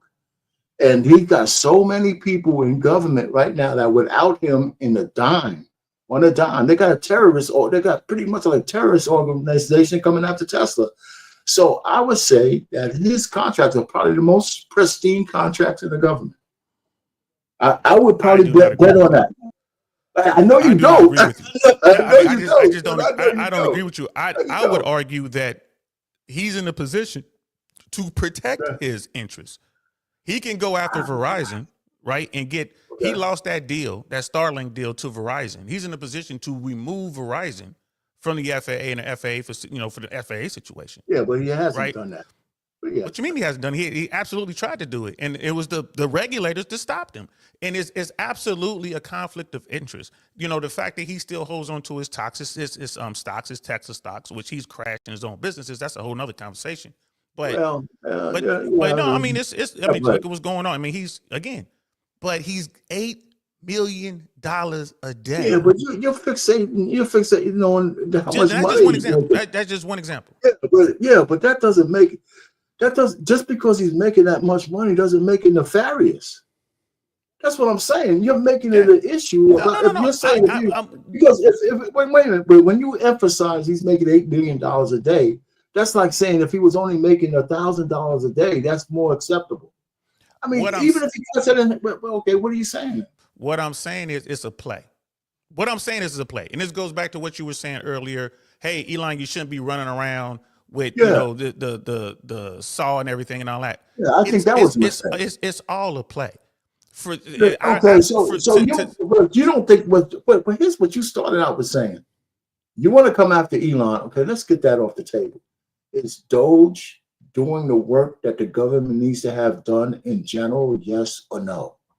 Doge is doing the work. Are they doing it properly? So yeah, the answer to your question is yes. We need to go in here and we need to find out. Well, how do you know they're not doing it properly then? They're not doing it to your specifications. We know the examples, bro. We know when you fire the people. When you fire the people that you are have to hire tasked with some of them securing. back, right? No, when you fire the people who are tasked with securing our nuclear, stockpiles and our nuclear waste, and then you turn, oh my bad, let's bring them back. That's wrong. The way that they went, the way that they're doing it, like okay, here's the thing. I'm not, I'm an air traffic controller. That's what I did. I retired. Right. If you sent me in to someone's company, a bus driving company, if you sent me into that bus driving company, you're like, okay, I need you to come in here and find the waste and do cutbacks and this, that, and the third, right? The first thing I'm going to do is I'm going to talk to the people who own the company. I'm going to find out what's going on with the company. The very first thing I would order is that, okay, we're going to do a hiring freeze. Let's start there. Let's just not hire anyone else. Anyone's in the pipeline right now, they're good, but we're not going to take on anybody else who's going to do a hiring freeze. And then we're going to get in here and start to figure out what's going on and how to handle this stuff. What did Elon Musk do? Right? What did Elon Musk do? They came in and they're saying, hey, man, we are going to fire up to 70% of the current workforce. We're talking about the United States government, the #1 employer of Americans. The average job is somewhere, in the low six figures, 100. I think the numbers are 106,000, 108,000 was the average salary. We're going to go there and we're going to fire 70%. Yeah, in one organization. No. He said 70% across the board. You got to go back and watch what they were talking about on the campaign trail. 70% of the government, entire government workforce. They're not going to fire 70% of the entire government workforce. It's propaganda. But it's propaganda that they stated. This came out of Elon's mouth. This came out of Elon's mouth, not mine. I would like to see that clip. That's Elon's. Maybe he might have said that because he said a lot of things. But there's no way that. Okay. So what I'm saying is the guy is not. Well, first of all, he's not. I hear what you're saying, and sometimes I think that we hear hyperbole and we try to make it into more than what it is. People say shit that it'll never materialize. There's no way. There's no way. He might have said 70%, but I haven't heard any real newscasters or anybody say that because nobody thinks that he's actually going to get rid of 70% of the people in the workforce. Let's wait and see. Let's wait and see what they do, right? So, what did they do? Yeah, you're breaking up. You're just breaking up a little bit. I know a lot of people who are in government, especially the FAA. What did they do? So it's like, what did they do? They went and they did make some changes. They fired, right? They offered the buyouts to folks that they're not quite sure if that's legal. And then they went in and then it was like, okay, anyone who's on probation. Right. And that got challenged too. Right. So somehow you're looking at, I think the numbers were somewhere around 130, 150. And they got reinstated. But the point was there was 150,000 people. Right? 150,000 people. From where? From FAA? You gotta understand you're dealing with no, that's from government across the board. That was DOD, that was FAA, that was VA. That's 2 million people. It's not even the government has over 2 million people. If you count the post office, that's 3 million. If you count the post office, right? So it's about 200. It's about 240,000. It's about 240,000 government employees out there, not counting the contractors and all that, just straight up government employees. And then you add another 60,000 or so from the post office. So we're talking about what's that? 5%? 100,000 people. It was 5% before they stopped them. On their way to cutting, who knows? They stated he stated 70%. Wait, hold on, but though DL, and before we bring a Trey in, some of those people got reinstated, but not all of them. And some of these activist judges are overstepping their bounds by stopping these guys in the first place. And I think that once the Supreme Court gets involved, which is I don't know what the hell they're doing. They should be shutting these guys down at the district level anyway. These activist judges. So we'll see how it washes out. But before you go back, what's up, Trey? What you got, man? What's good with you? Can you hear me? All right. Yeah, you're a little loud. But I'll turn it down. Okay. All right. I'm just a slight bit confused. We've seen government over the last 2-3 decades be run inefficiently. They wait until the last second to do budgetary things, right? They can't agree on anything. Here you have a guy that's going to come in and he's going to shake up things. The only thing I have a problem with Elon Musk in what he's doing is it almost seemed as though he was celebrating people losing their jobs. I have a problem with that. I didn't like that, right? Because people have to feed their families. I understand that there's wasteful spending. I spent 8 years in the Air Force. I ran a kennel when I was in the Air Force, and exactly what DL said at the end of the budget season, they tell you, hey, you need to go spend some money, go buy some dog food, go buy some dog treats, go start buying stuff, right? So I get that it is wasteful spending. I'm not arguing that, but I am arguing the idea that there's some sort of protocol or proper way to do this when we haven't seen that over the last 20 or 30 years. We haven't seen anybody bring essentially a civilian in to run this situation. I've never seen that before. But what I see oftentimes is that people don't like it because it might be a little bit unfamiliar to them in the way in which Elon is doing this, right? And you don't have to like it, but this is the way that it's going to be. I don't think Elon's going anywhere anytime soon. And certainly Trump, if he is not going to prison before 2029, January 2029, he's going to be there. There's going to be a different way that this administration is going to run things, and it's going to be unfamiliar to a lot of people. But there's clearly a bunch of wasteful spending. I wrote in the chat about Gavin Newsom. He needs to explain where $25 billion went. It just seemed to vanish. It was supposed to help homeless people and getting tiny homes and having resources to get them off the street so they could get rid of Skid Row. Nobody knows where the initial $24 billion went, and then there was an additional $750 million. Nobody knows where that is. So it's obvious that politicians like to play games when it comes to money, and nobody knows where this money is going. So I don't have a problem with someone coming in saying, listen, we're going to investigate this. And I don't think that he needs to start with himself. I think that makes people feel good. Oh, I started with myself. It makes me feel good. But I don't care about your feelings. That's the problem. That's the problem we've had over the last 20 years is people want to talk about their feelings. I don't give a shit about your feelings. I don't care. I'm tired of feelings. I want people to go in and go get the jobs done, and I could care less about the feelings. You go. Right. So I agree with a lot of what you're saying, bro. What I was talking about was, to me, this whole thing with Elon Musk and Trump is a play.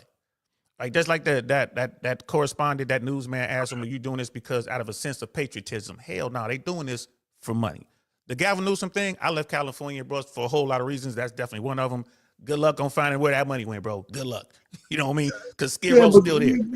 Okay, so bigger just and better saying, than ever. but DL, so what you're saying is, again, that it could be the easy thing is, if I'm a conspiracy theorist, that this is just a play for them to make money. I mean, okay, Elon Musk is the richest man out there, right? So I know, and you could get richer. So he's putting a play on by actually coming up with receipts that reduces the waste, fraud, and abuse in the government, just because maybe he gets a benefit out of it. I don't know. I don't believe what you're saying, the way you're saying it. I think we all benefit a little bit if our government was running more efficiently. I know that. I can't remember the last time anybody did something with the government that could actually benefit the actual rank and file person who's a United States citizen. Now, trade. Okay, so what I'm saying is this: if I had an auditor to come in that can get the federal government running more efficiently and save us, the goal is $1 trillion. I'm not so sure I care if he made a couple of dollars on the side, as long as the work got done. Because we pay auditors to do shit like that. Right? We pay auditors. Wait a minute. Don't we pay auditors? Wait a minute, TL. Let me finish. We pay people to do a service. People get paid. He's supposed to be on the payroll, but I don't know how much money he's making, if at anything. I don't know if he's an unpaid employee, special employee of the president. I think that's what they call him. But so are we saying that there's some kind of magical numbers that's going to flow to him or through his contracts or just out of thin air because he's doing this? Yeah, if you could prove that, great. But the fact that he might benefit from somehow being paid to do his job, I could think that's what he's doing, getting paid for doing his job. But we don't know what the disclosure. We don't have any disclosure on his compensation for destroying his company and everything else to do this Doge work. All we have is condemnation. All we have is condemnation of the man. But in the end, if we save $1 trillion of deficit, what is that worth? What is that worth?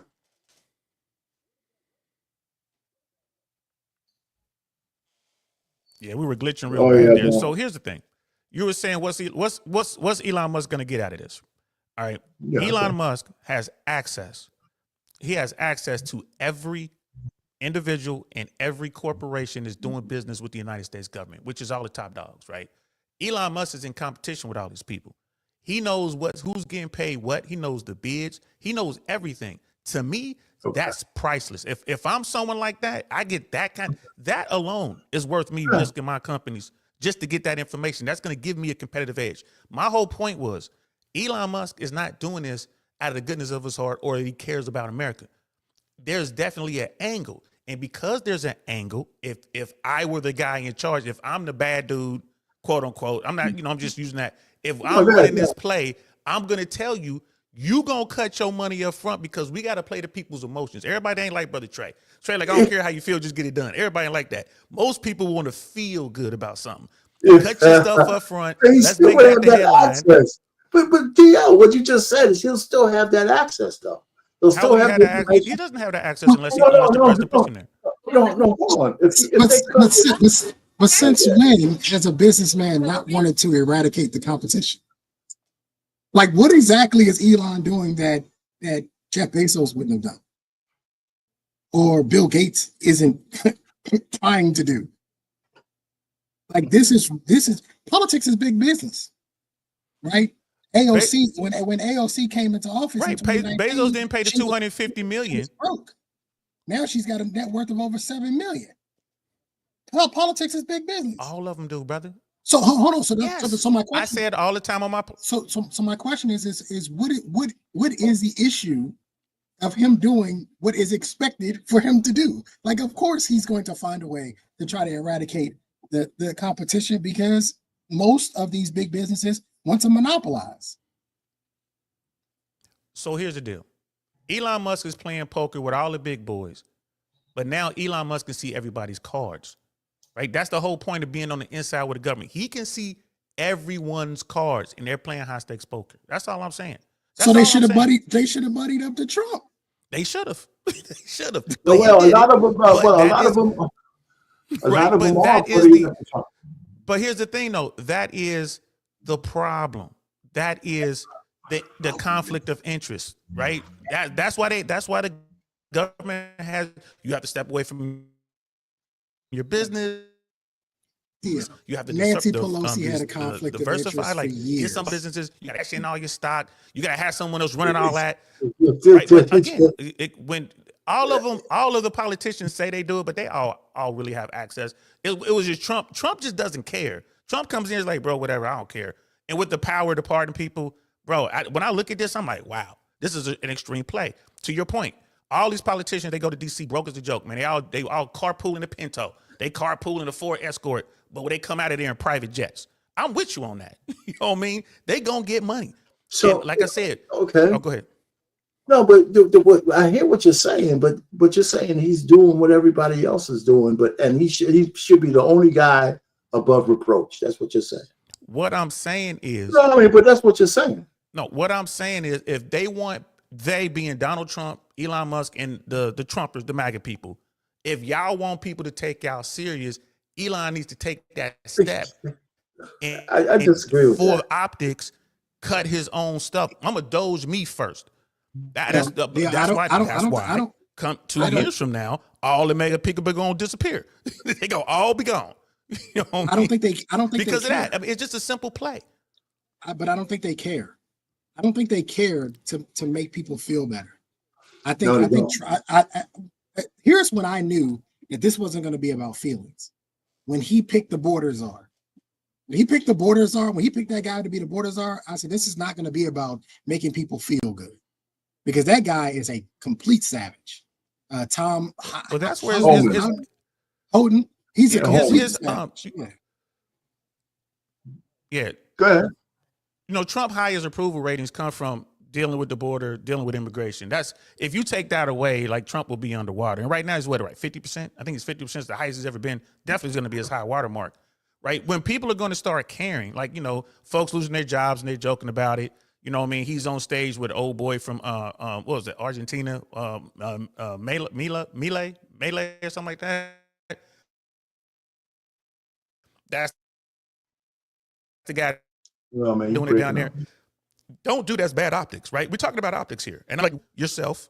I don't care. Listen, I hear you. Yourself first. So I'm with you, Trey. And that's not going to change anything because, listen, I mean, I've been around. We've been around since Trump took office. Elon could have said, I'm divesting from all of my companies, and that optics would have lasted for one day, and the Democrats would have found something else to say about him on the news. There's no way of pleasing these guys. I mean, if you could, wait a minute, man. I don't think he needed to do any of that. The optics don't mean shit to your enemy. They're gonna find something else. If they can look at a 13-year-old boy and shit on him with cancer, do you think they give a shit that Elon took a pay cut? I mean, come on. I mean, these people don't give a shit about anything, but because they're losing, they want to see the country burn. Right? How could you listen? If I'm an American citizen, I don't give a shit whether I don't like Elon or not. When I see Molotov cocktails going through car showroom dealerships, I should say something about that. Right? So, I mean, this whole notion that I gotta be care about Elon, where are all the people who are supposed to be good Americans saying this is terroristic shit? I just saw another man get out of the car and beat an old lady in a Tesla. I mean, where's the outrage? Bro, they don't give a shit about Elon taking a half pay cut. I stopped being outraged, bro. Okay. I stopped being outraged when people started shooting at me in the hood. This was before I joined the army. So when I hear these stories, man, that's horrible. That's sad. And you know what? Law enforcement need to get on their job and find these people who committed these crimes. I agree. But here's the thing, right? You bring someone like someone like Elon Musk in. You do a runaround. Like, you don't want him to be confirmed by Congress. You don't want to follow the rules. You don't want to follow law. You want to give him access like that. You're gonna have problems, bro. Yeah, but you're highlighting the problems, bro. But they don't care about the problems.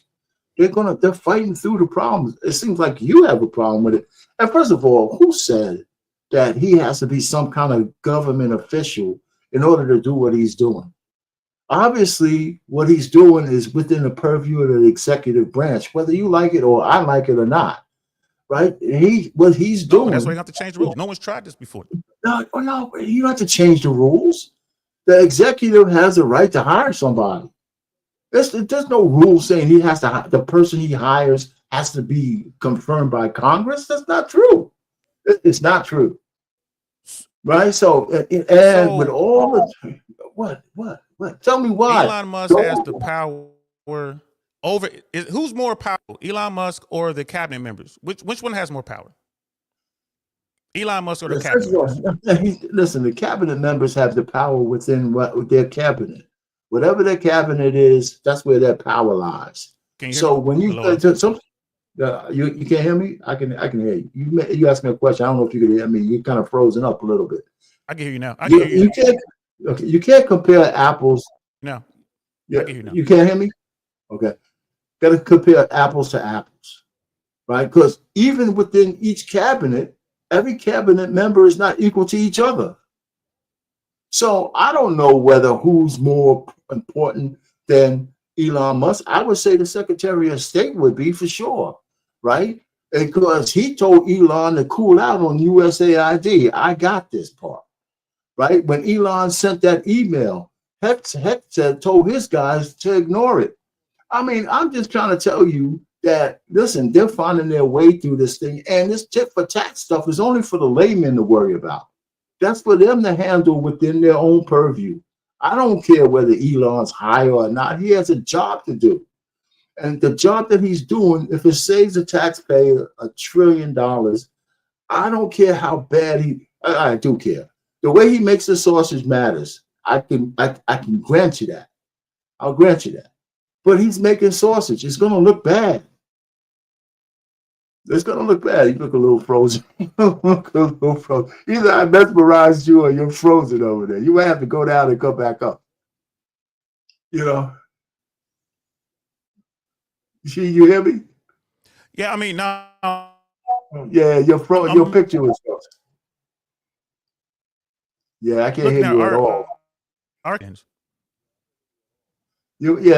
think you might have to cycle back, back down and back up, man. I think you have to do that because you're like really breaking up on us. Anyway, man, while he's doing all that, I want to go ahead and show my last video with this young boy who's going through, young man, he's 28 years old, and he's going through a transition himself from liberal Democrat.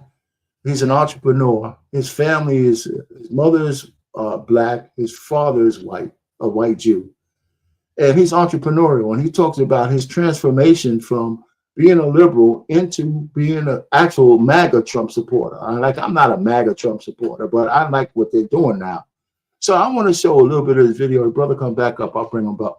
But I want to go ahead and get this rolling because we've been here for a while. So let me go ahead and get this started.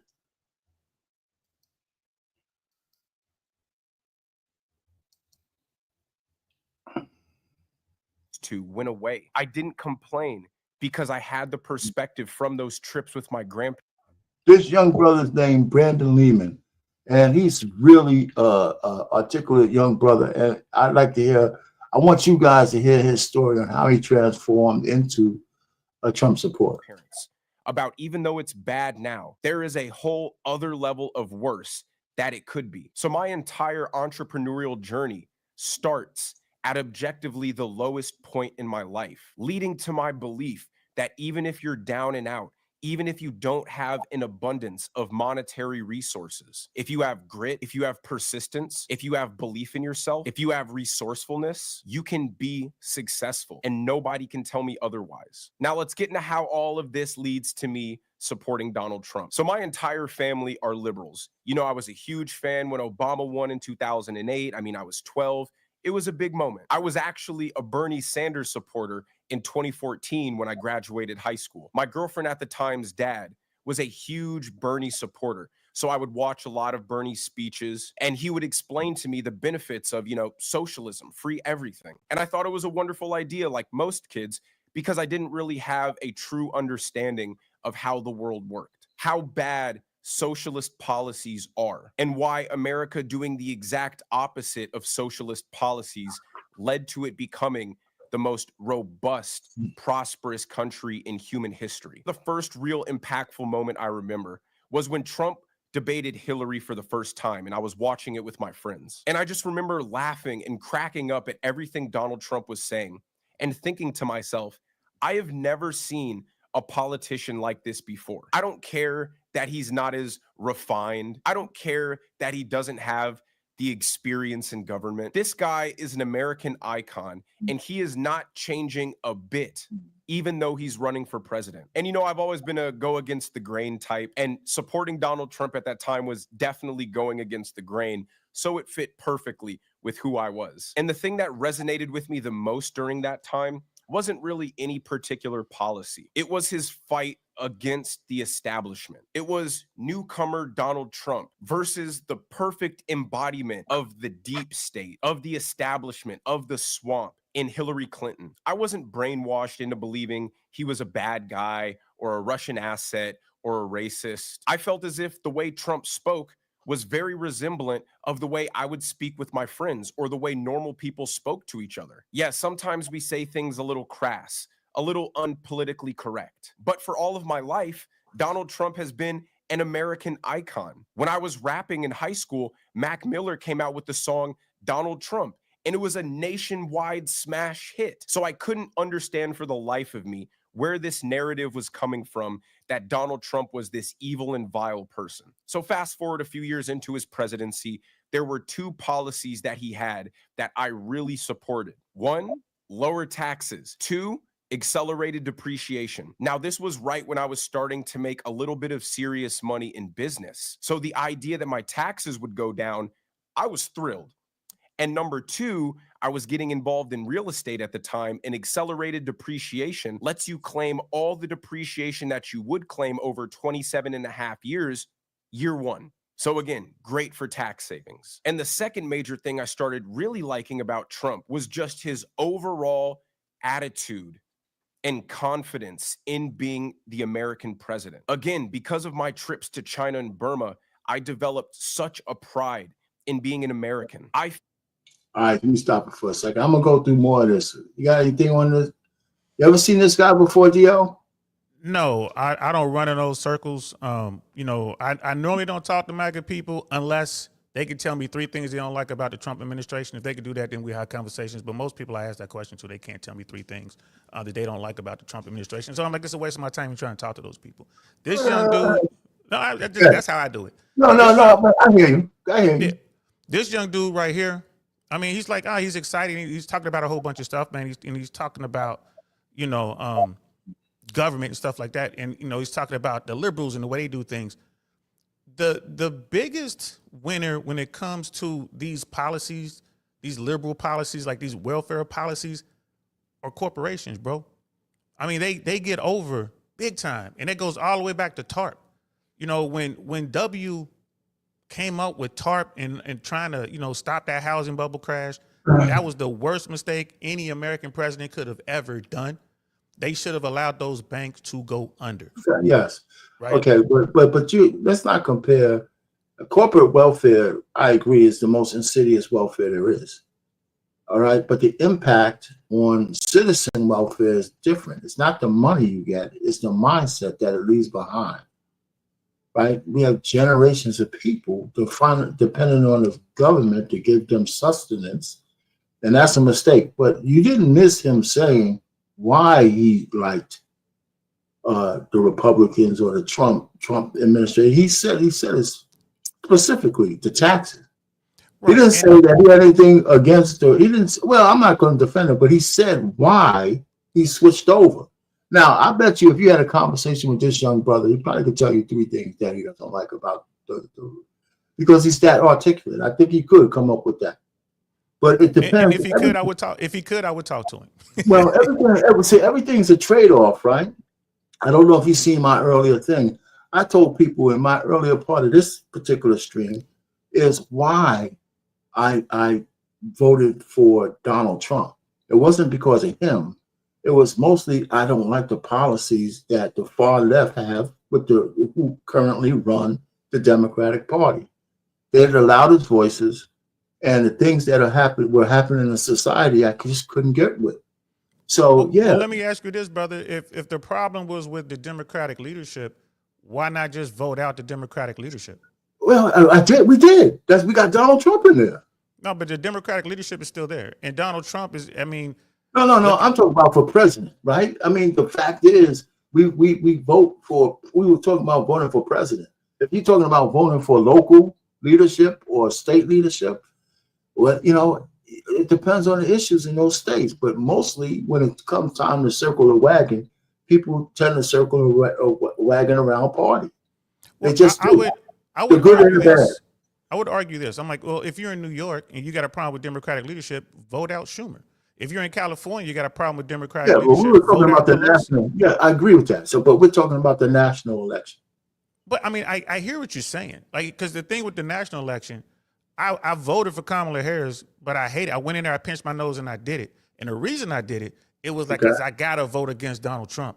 I didn't want to vote for Kamala Harris. I didn't want to vote for Donald Trump. They're both terrible candidates. And anyone who understands politics understood whoever the next president was going to be was going to have problems, right? It's not going to be rainbow and sunshine on either side because we've been kicking the can down the road because there's poor leadership on both sides. The reason we have deficit problems is because the elected people in Congress. I agree with that. Right. So I can't.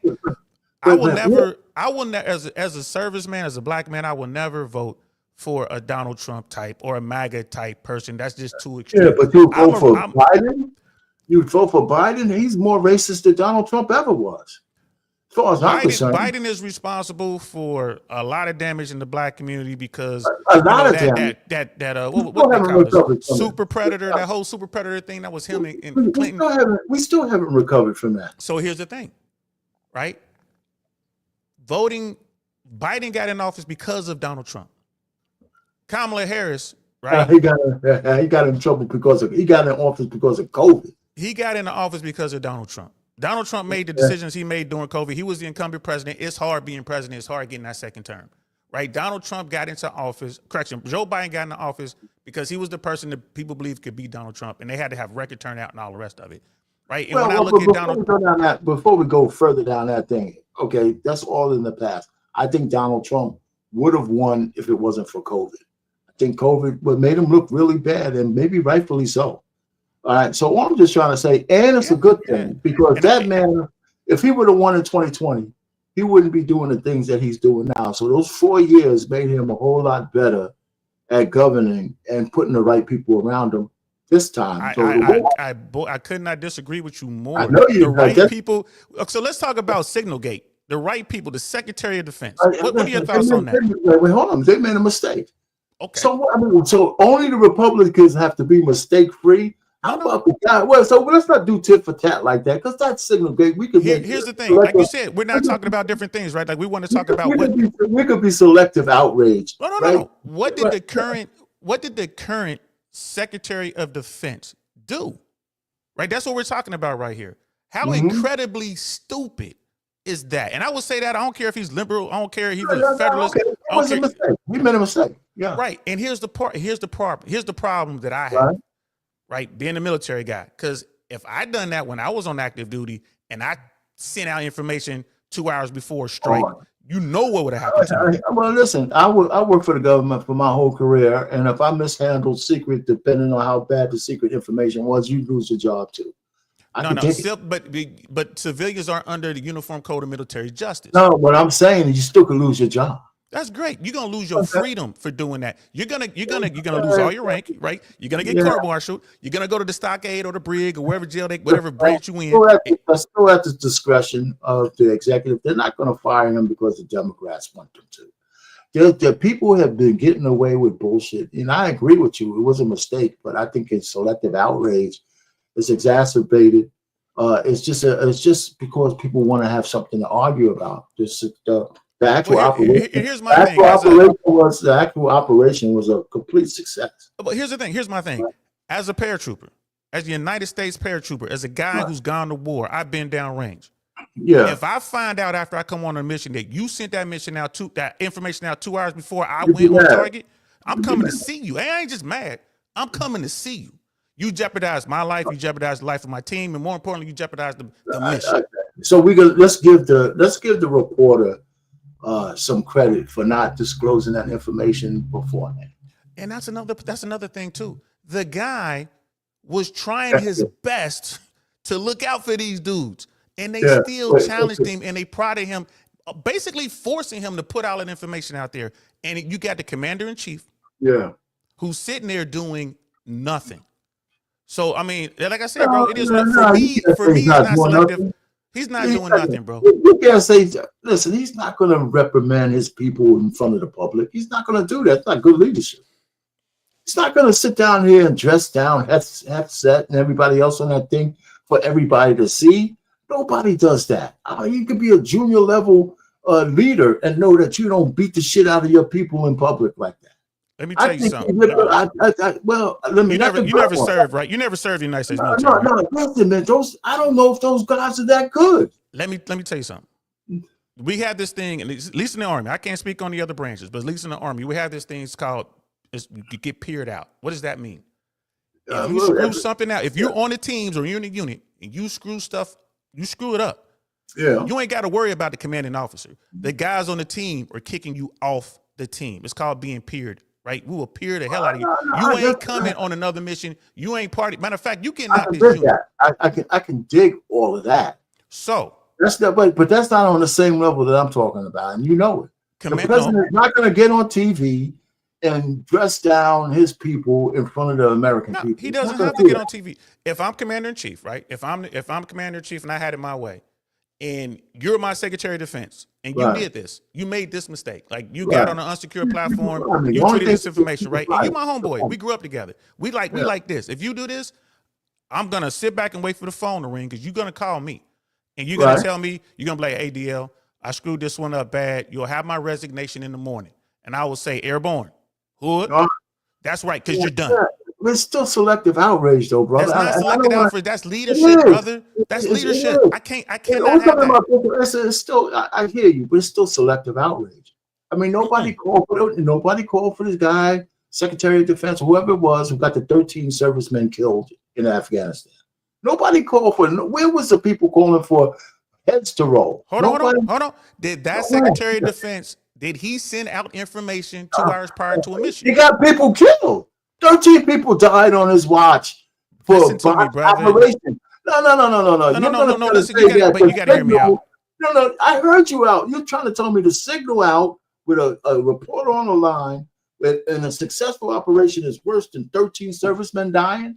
You Is that said what you're telling 13 me? men died on his watch. It was way more than that. If you were Secretary of I'm Defense, talking about on the every guy coming service out. person. Okay. I just want to On clear that up for you. It's the more guy than coming 13 out. people.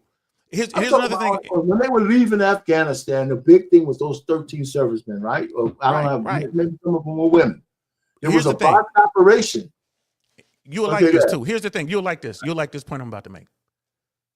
Biden is responsible for not changing those orders that come out of Afghanistan. Yeah. He didn't set that in motion. The previous administration did, but he was still in command.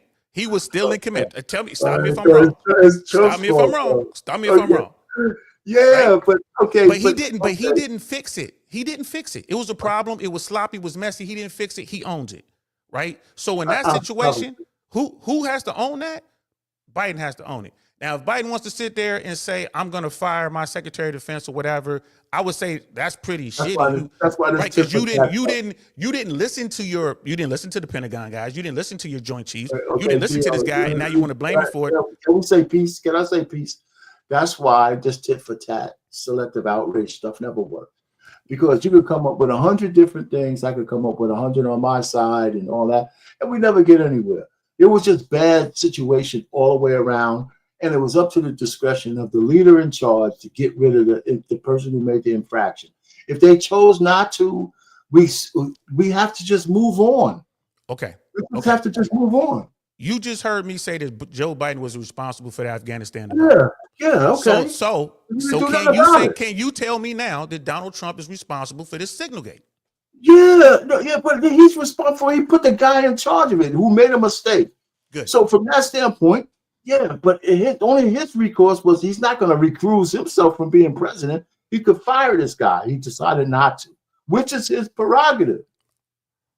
Bro, he decided not to fire this guy, and it's as simple as that.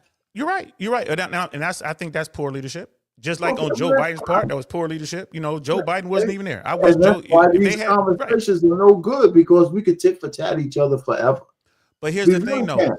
You still have to go with who's in command right now. Trump could do something about it, and he chooses not to. That's poor leadership. The rest of the world is watching, bro. Why you think Putin takes it as a joke, right? You know what? The rest of the world have already forgotten about Signalgate. It's only people who don't like Trump who keep talking about it. Real quick, just let me respond to that, then I'll shut up. The rest of the world. Like that, I want you to talk, man. No, I mean, I'll shut up so you can say the next segment. I will stay with you. But the rest of the world will never forget about Signalgate, to the point where they're not gonna share intelligence anymore. Oh, that's not true. What? You must be high, bro. I would never give intel to America. I would never give intel to America. If I were any other country, I would never give intel to America. You don't believe that, do you? Are you serious? Absolutely. Here's the thing. When you see how loose the Americans are at the highest level, why would I give them sensitive information that could compromise my people? Why would I do that? I'm not giving America nothing. You know what, man? Of course, man. It's everybody puts whatever precautions they need to put in so we can move on, right? That's what's going to happen. So let's hear some more about this, brother. I feel as if I'm a citizen of the modern day Roman Empire. We are the greatest country on earth.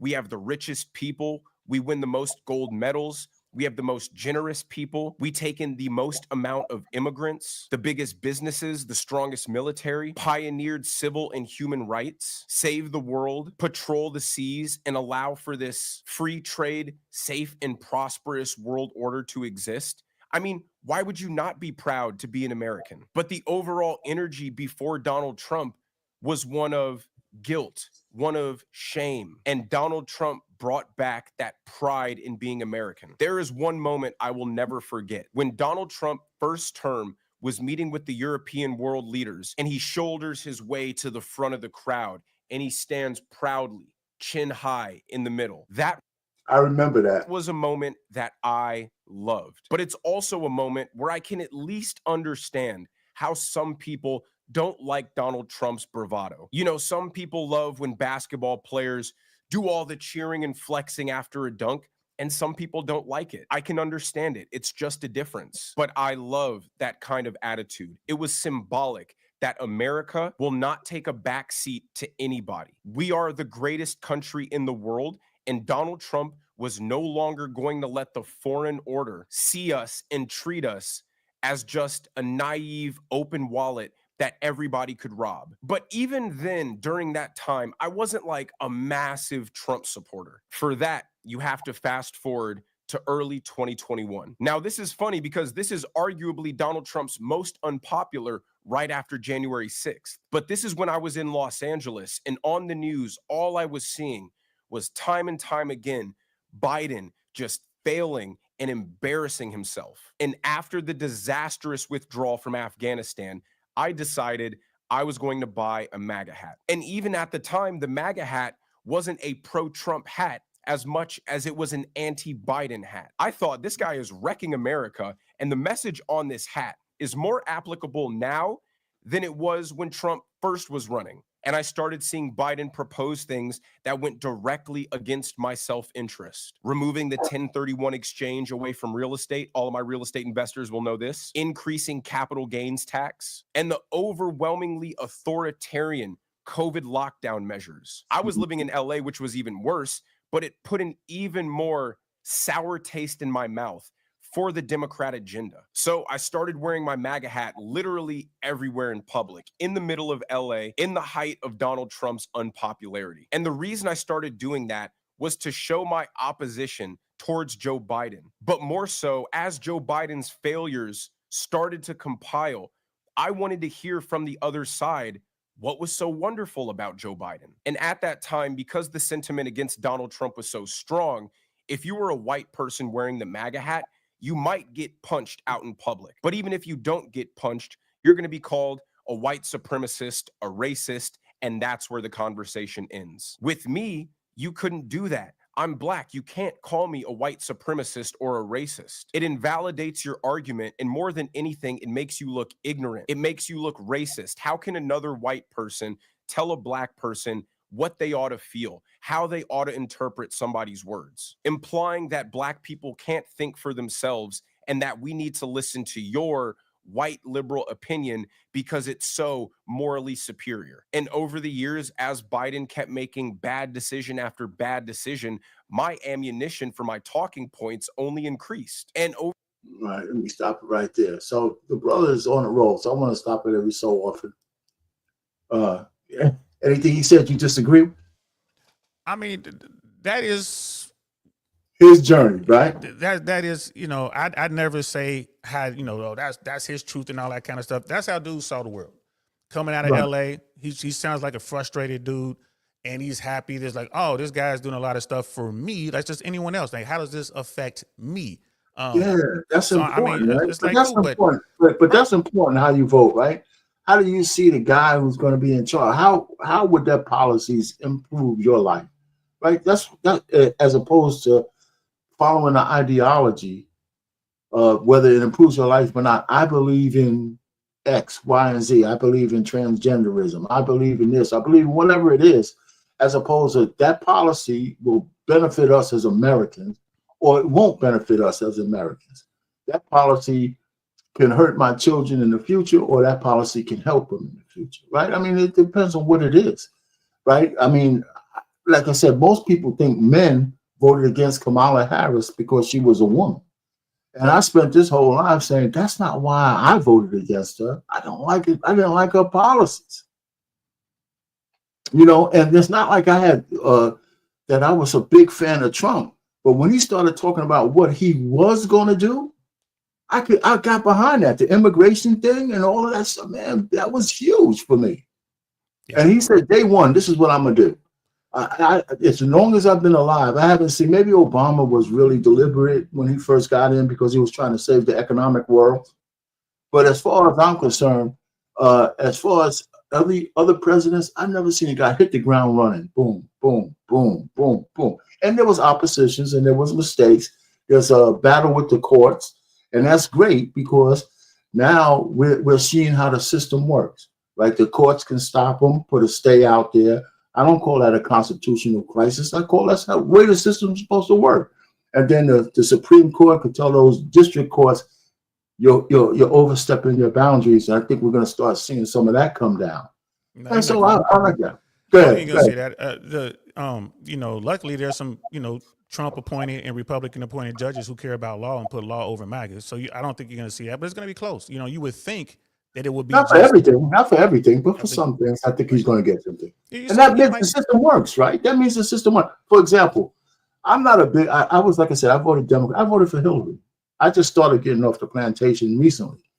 But I like Justice Roberts. I think he's underrated as a chief justice. I respect him because to me he seems like he cares about law. That's why that's why he's there.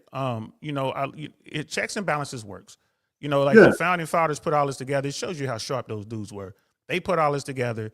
The executive is definitely trying to flex authority and overstep authority and overstep their bounds. And it's the court that's going to keep them in check, which is great. And then we got a midterm election coming up in a couple of years, and we'll see how that turns out. We'll see what happens. And so I like that. Like, for example, and we can just go ahead and talk about this. How about birthright citizenship? Right? Let's just, for that executive order, for example, as soon as he signed it, I said, well, you can't change the meaning of the Constitution with an executive order. You can't do that, right? I mean, he tried to, but birthright citizenship still exists. A kid born in the United States, regardless of his executive order, is still a United States citizen. Until that is challenged and the court says that this executive order has to go through Congress, has to get signed, has to be turned into a bill, has to go through the House, got to go through the Senate, and it has to go to him for signature, and it has to have judicial review to say it's constitutional before anything. And so, I mean, the system has to work, or else it's just another signature on a piece of paper. But people don't see it that way. Just him signing it didn't change a damn thing. Every kid born here found sanctuary. Yeah. So when it comes to, like you were saying, you voted, you didn't like Kamala's policies, and I agree with you. Kamala Harris was saying that she wouldn't change a thing that Joe Biden was doing, which was incredibly stupid politically. Even if that's what you believe, politically, you got to say something different. Like his numbers were, he was incredibly unpopular at that time, and to say I wouldn't change a thing was just dumb. She ran away from a lot of interviews, which was dumb. So you voted for Trump, and you believe that Trump was going to be best for you, your family, your bottom line, your money, right? That and America. And America. So what's your take now with everything that's going on? Listen, I'm one of those kind of guys that don't believe that perfection is what is a measure of whether it's good policies or not. I expected them to have some hiccups, and I'm not. That's why I call it selective outrage. The signal was a big deal, but the world keeps moving on. It was like it's not a no harm, no foul, because not just the optics, the mistake was huge. But what else are you going to do? In the past, and that's it. But as far as the way, I talked about Elon Musk, the fact that they're reducing the government is not new either. I mean, I've been an employee for the federal government until I retired for almost 40 years. I lived through BRACs, Base Reduction Acts. I lived through RIFs. I've seen, people get fired. I lived through the Clinton era. I was a government employee. He got rid of 450,000 government employees in his 8 years. So people getting laid off is not something that, it's untoward or unusual, right? People get laid off all the time. So, I mean, we're making it a big deal as if the government is some kind of jobs program. And once you get a government job, you're owed it for life. That's not true. So, I mean, I hear you. 400,000 jobs over 8 years, that's sensible. 150,000 jobs in less than 50 days, that's reckless, right? And then, like, the second thing, so what I wanted to ask you about, though, when I made that reference about Trump and the bottom line in your pockets, in America's pockets, I wasn't talking about signal and all that other kind of stuff, man. I'm talking more to the point of the trade war. When Trump was on the campaign trail and he said, hey, tariffs are good for America, it's going to make Americans rich. What were your thoughts on that? Well, one, listen, this, I said some good stuff about you. Stop saying bad shit about me. Anyway, no, listen. Listen, my thoughts on tariffs. I'm not a tariff expert, and I'm not even going to play one on TV. But here's what I do know, and I do agree with Trump that the rest of the world has been shitting on us with tariffs on the other end, on the goods that we send there. And reciprocal tariffs is something I can dig, right? I think it's fair. Now, some of the tariffs that he's using to get them to negotiate, some of those have worked and some of them haven't. And so I'm saying, I want to see how it plays out. We know on April 2nd, all the reciprocal tariffs are going to go in on Wednesday, Thursday. We're going to see. Now, perturbation in the market is not what ups. It's not, people go crazy depending on how soon you need to use the money. But the market's going to perturbate, and then it's going to level off, and then there's going to be nothing but bargains out there. Because if the underlying companies you're investing in are good companies, they're going to come back, like the market always does. So you could panic out. You could panic, or you could just chill out, ride this storm, and if your dollar cost average and take advantage of it. And I think we'll come to a new equilibrium. Let me just finish. I think we'll come to a new equilibrium when people want to deal with us on a fair basis. And he's saying that already manufacturing jobs are being offered to come back into the United States. We can either believe him or not. He said trillions of dollars are coming back. And he has some people who kind of co-sign that. We could either believe that's happening or it's a lie. I don't, just what you want to believe. Go ahead. I think it's more wishful thinking. Okay. I would say this. I agree with you, bro. We're talking about reciprocal tariffs. We're talking about looking at stuff. It has to make sense for Americans. I understand all that. It makes sense to me. However, However, if we don't have factories, if we don't have infrastructure, if we don't have the means to make things in America today, right, it does no good to start a tariff war and say we want to make it here in America. How? You know what I mean? It just doesn't make sense. So my point is, there's no one out there who knows how to read, write, and understand. As my father said, you got to learn how to read, write, and understand. Okay. It makes no sense to me, right, that you have someone saying we're going to impose tariffs, we're going to make things more expensive, and you're going to benefit Mr. John Q. American. It's like, bro, if I, as a company guy, I'm a businessman, and I'm buying apples, and I got to pay 25% more now for my apples, right? You're going to pay at least 25% more when I sell it to you, right? It's probably going to be more than 25% because I still got to make a profit, right? So it's just like a lot of people just kind of fell for that one. And I'm like, I don't know. And then you see what's going on, right? You look at we're looking at it. Everyone's watching the first 100 days of any presidency, right? You look at the first 100 days. Right. Bro, it's just complete chaos out here. And I agree with you. The markets at some point. Whose side is the chaos? I think the chaos is not on the Republican side, only because they're doing what they said they were going to do. So the reporting seems chaotic, but I think what they're doing is really not chaotic. I would argue what they're doing is chaotic. It doesn't seem to me to have a plan. Like we're talking about stuff, but even you and I are sitting here like, well, we got to wait until April 2nd to see, right? It's because you're hearing so much stuff going on. It's like, well what is he going to do? Well, first of all, you can't listen. You can't make a policy. Every policy or every decision you make has your intended consequences, right, that you want it to happen, and then the unintended consequences that come with the enactment. And some of those things you can anticipate, and some things you can't. That's why they're unintended consequences. Let's see. The die is cast. He's got those tariffs that's supposed to go into play on the 2nd of April, and I don't think the world's going to end. I think there's going to be new negotiations that come up, and even with the manufacturing facilities that we don't have, if the companies say they're going to invest $1 trillion to build another couple of plants, well, they're going to put that back in. They'll start from scratch, or they'll start from wherever they need to start from. That doesn't mean we shouldn't try to bring manufacturing back just because we gutted it 20 years ago. Right. NAFTA was a horrible thing, and we should absolutely be manufacturing stuff here in America. But my point is, it takes time. It takes a plan. Trump doesn't have a plan. Well, I don't agree with you. I don't agree with you there. We might not. Well, let me say this. If Trump had a plan to bring manufacturing back, how come he's not building the factories first? Aren't we putting the cart before the horse? I Well, mean, what are we going to bring them back to? well, hold on. The investment builds the factories, right? He's getting the investments in. So I would imagine we'll start seeing some stuff come back. Hey, Either Man, you coming up or what? I don't know. You know Either Man Williams? I've seen him on panels. Yes, I've seen him on panels. Well, where'd you go? You left me on here. Everybody drop. What's up, everybody?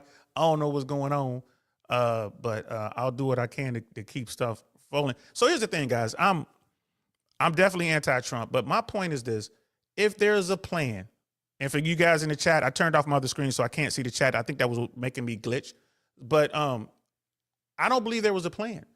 I understand that we want to bring jobs back to America and we want factories and stuff like that, but shouldn't we build the factory first? Like, shouldn't we build the factories?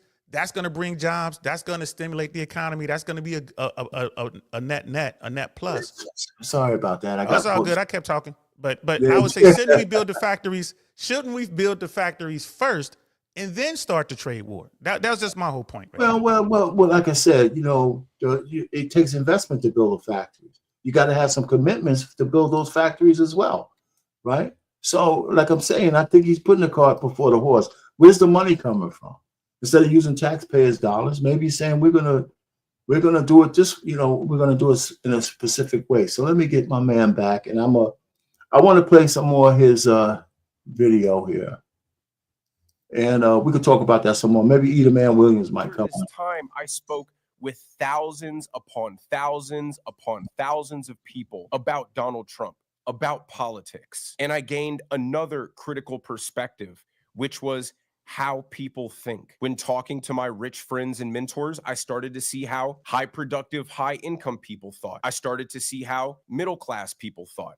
I started to see how poor people thought. And it was during these 4 years that the Democrat Party started forcing their cultural agenda down everybody's throats. It's cool to hate America.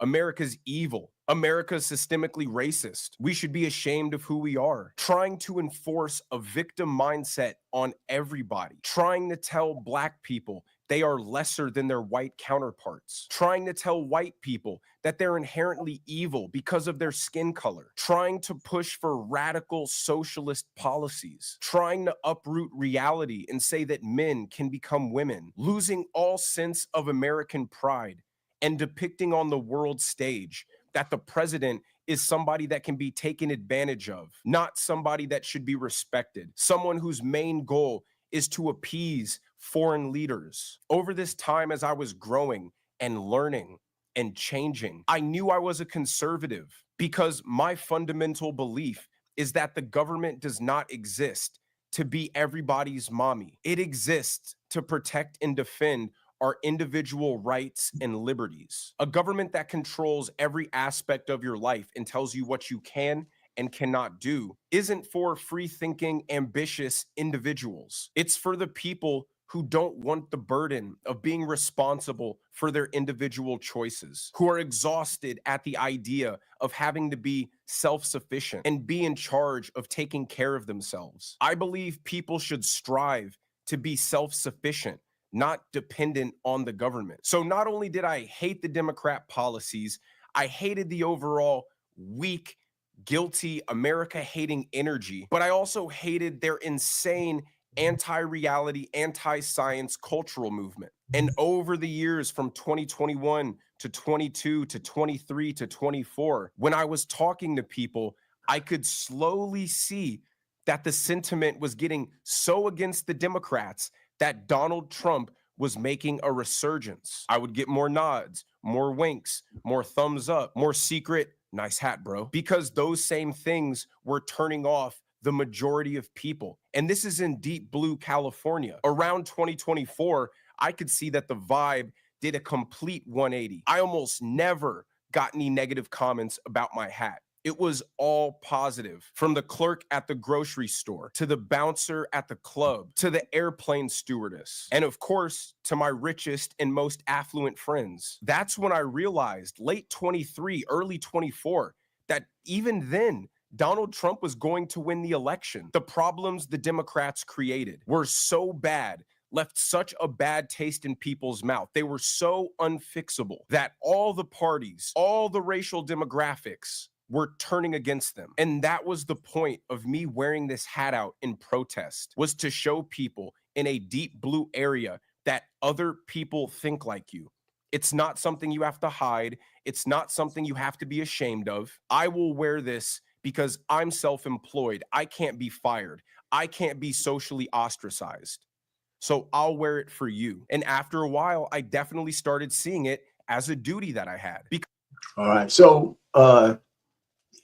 listen, man, I'm impressed with this guy because the reason why I'm impressed with him is because he's got his revelations early in his life. I mean, a lot of us have revelations, and I think the unfettered reliance that Black people have for the Democratic Party is a psychosis. It doesn't make sense to me. And because especially if you start with the origins of slavery. I said something before you started here, and I don't want to get on the woman thing too much, but I have a feeling that subliminally Black women have a certain amount of contempt for Black men because we didn't protect them during slavery. Now, it's just a thought. It's just out there. It's nothing big, but I think it's a lingering contempt that they didn't have because we couldn't protect them and we didn't.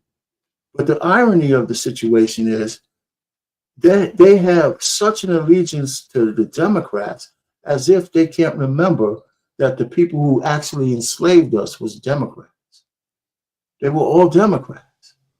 But right? you know, there was a shift between the Democrats back then were like the Republicans of the day. You know, there was a shift. You know, but there was a shift. I hear you though. But there was a shift. I hear you, but that's an excuse. It's an excuse. It's a fact. It's an excuse because then you have to say the Republicans are shifted too, because the Republicans were the ones who fought the war, right? They're the ones who fought the war against their brothers and sisters, not for us, but to keep the Union together. They didn't have to free the slaves, by the way, when they won. They didn't have to free the slaves. They could have just taxed the Southerners down, and they didn't do that. So I'm just saying, but I think that's a cop-out answer, and I don't accept it, right? Because the same Democrats there are the Trojan horses that keep us in bondage today, but it's just mental. And this is what this brother is talking about. It's a mental bondage. It's a victimization bondage. It's a bondage that we need them or else we'll never succeed on our own. You said you were an air traffic controller. You probably had a great life, a military man. How much of that was based on the Democrats giving you something or just your own drive? I had to enlist in the United States military, and I had to network my way into it. I had to get out of the hood first, right? Then I had to stay out of trouble, right? I had to stay out of trouble. Even we live in a society where, right? Based on what? Based on your own drive and desire? No. Based on, because I had access to my dad, and it was based on having men in my life that tells you, hey, man, you're going to have to work not hard. I'm going to have to work 10 times, 100 times harder than my white counterpart because that's the world we're living in. Times have changed, right? So to your point, I joined the United States Army. Right? I scored high enough on the ASVAB that they offered me a position as an air traffic controller. I knew what the job was. I took it, and I met people along the way that they managed to get me into the FAA. It was great. And here today, I'm doing the same thing. I'm helping people get in. Yeah, I'm helping people get in. But here's the thing. Yeah. But you answer but I hear you had your father, you had your men around you, but you still had the underlying desire to do it, regardless of the oppression that was out there. We're talking about you started your journey in the 80s, maybe? Yeah, my journey started in the 80s, staying out of jail. I was what did Hillary Clinton call us? A super predator? I was in that generation. And that's why people like, you gonna vote for Hillary Clinton? Hell no. Just call me a super predator. You know what I mean? Like, and it's we running from these police, and Biden and all the Democrats back then, and Clinton, when she was the first lady, empowered the system to just throw us in jail and throw away the key. My husband hired 100,000 new police officers. Right, and empowered them to go out here and wreak havoc in the streets. I thank God for video cameras now, and people get to see what the rappers were talking about, what we've been talking about our whole life. But I mean, I know that's off the point. The point is I've always worked hard, but I had choices to make. I could have hustled. That's right. You know what I mean? I could have got out there and got money, but I chose to take a different route. And my friends who chose to hustle, some of them aren't here anymore, some got locked up. Right. We all have that kind of story if we came from back there in the hood. But what I'm saying is you're successful in your own right, regardless of the oppression that we were under, not just with the hood or even from the white man. They didn't keep you from doing what you needed to do. And did they really help you? Some did, some tried to stop me. And every step of the way, there were some people trying to help, and there were some But people trying to stop me. But here's the thing. That's regardless of program, though. That's just the person who might have helped you or stopped you. But the government, the Democrats, have programs out there that will help military men. Right? That people want to call it they want to call it DEI now. No, but military men, that makes sense to me. Some programs made sense to me. When you have people who are willing to risk it all for the better good for the human, they should get bennies. I don't think we do enough for men and women, especially men, who are willing to put their lives on the line to keep America, quote unquote, safe. I don't think we do enough. I'm not going to argue with you on that point, but the problem is when MAGA came in and they did this DEI thing, and Trump came in and did exactly what he was going to say he was going to do, right? We're going to get rid of these programs, and guess what? White dudes were losing their jobs, white women were losing their jobs, and they realized, it was like, wait a minute, how come all these white people getting fired? Because they're getting hired in these DEI programs. DEI. Right, DEI was for them. But BMU, one of these days we're going to have to talk about what you just said here, because I'm not saying it. I'm not saying it's true. I know black men went through it. We, the way we could have did it, we should have just put the ultimate thing. We should just all been slaughtered, right? To stop it. But the truth of the matter is, I believe that there's some subliminal hatred still going on from there. Even though we went through it, we don't process those kind of things like women do. We just don't. Yeah, I'm okay. I'll let you deal with that. I'm talking to BMU. He got mad at me saying that. I think subliminally some women, because we always like to talk about slavery, right? And you hear a lot of women today talk about, hey, men don't like to protect us. I think there's some subliminal messages there, even if they don't realize it. But that's not the point I'm trying to make. The point I was really trying to make is the Democrats had us in chattel slavery, and they have us in mental slavery today. In higher numbers than it should be. I don't think everybody should leave the Democratic Party. I think it should at least be 50-50. So both parties and the independents have to compete for our votes based on what they're offering. Now that I can get behind, bro. That part right there, I can get behind. I used to tell, like, I'm in my older years, I'm more conservative. I have more to protect. You know what I mean? Like it's stuff, like 401k and all that kind of stuff and investments. Right. I want to, work with the Republicans, but they let the fringes take over. MAGA took over. MAGA is damn near a cult at this point, bro. It's too extreme. It's too extreme. It's kind of funny when you say that, because it's funny. I'm not going to argue with you. I hear you, because we all see the world through the prism. We see the world through our own prisms, right? And because I see the people who are running the Democratic Party as a cult. I believe the socialist cult, the AOCs, the squad, and those people with the loudest voices are running the party, even though they still have the fringe. I agree with you. The fringes should not be running these parties. The MAGA shouldn't be running the right, and the extreme liberals shouldn't be running the left. Sister Lady D was talking about Maxine Waters and Jasmine Crockett. You look at the Democratic Party right now. There's no leadership. There's absolutely no leadership. The fact that they lost it, the fact that they couldn't beat Trump twice. You know what I mean? Like that just tells me right there there's no leadership. Well, in fact, they did not only not beat him. Because of the way they were, that gave him power. He's a beneficiary of the way they behave. That's what I'm trying to say, right? Because if they're lucky, it's Trump. If it was somebody who had he has a certain amount of charisma, I got to give it to him, because people seem to like his, even though he might not be the greatest guy, some people seem to like his charisma. And it's not just MAGA. I know why black women don't like him, right? But it's more than just MAGA who likes him. It wasn't only MAGA who put him in office. This time around, Latino men, some women, some educated women, and some blacks, right? But it was just enough to get him over the hump. He did really well in those battleground states. I gotta give it to him. And here's the thing: like, dude ran his campaign. When I saw that Madison Square Garden things with Tony Hinchcliffe. Right, and it's like this is in the closing weeks of the election. Why you do that? Tony, when he said what he said, bro, I'm a stand-up comedian, right? So I've been a comedian for over 15 years. Right. So I was air traffic controller today, comedian at Right. night. I was out in LA. I know Tony Hinchcliffe. And Yeah, okay. I was like, whoever booked Tony should be She got fired. This is fired. before he did the bit. Then when he did the bit, the floating trash thing or whatever, floating pile of trash, I was like, oh, it's over. I'm like, Trump just lost the election. I was like, it's over. That was so stupid. That was the stupidest shit in the whole world. I said, my God, you guys, you want to lose? It's over. I thought it was over, bro. I was like, oh, it's over now. That's the black horse. I got one more piece with my man here. We will do some final thoughts.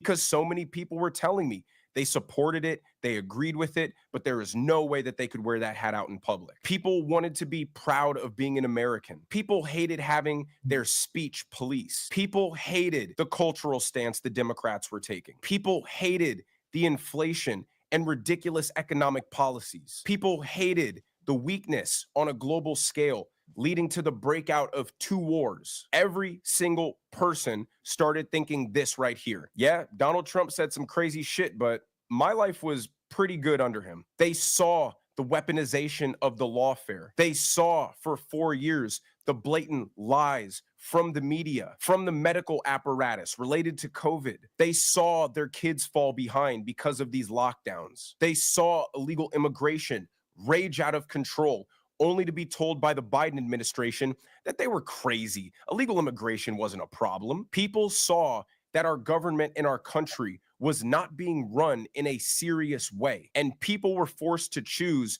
between the politicians that pretend that they're perfect and dignified, but ruin your life, or the guy who says and does things in a rugged way, but actually makes your life more safe and prosperous. And even now, the Democrats continue to take the wrong cultural stances. They criticize Elon Musk when a rocket explodes because they don't understand innovation and advancement. That risk-taking, never give up, if you fail, try and try again mentality is what built America into the powerhouse that it is. All of the ancestors of this country took a massive risk by coming across the ocean from Europe to an undeveloped place and building and creating, embarking into the unknown. We bought the Louisiana Purchase, and Lewis and Clark said, let's go discover this place. Let's see what it's about. Unknowing of the risks ahead. Our curiosity, our ambition, our forward thinkingness, our desire to do the impossible is what built the New York City skyline. Innovation is making 1,000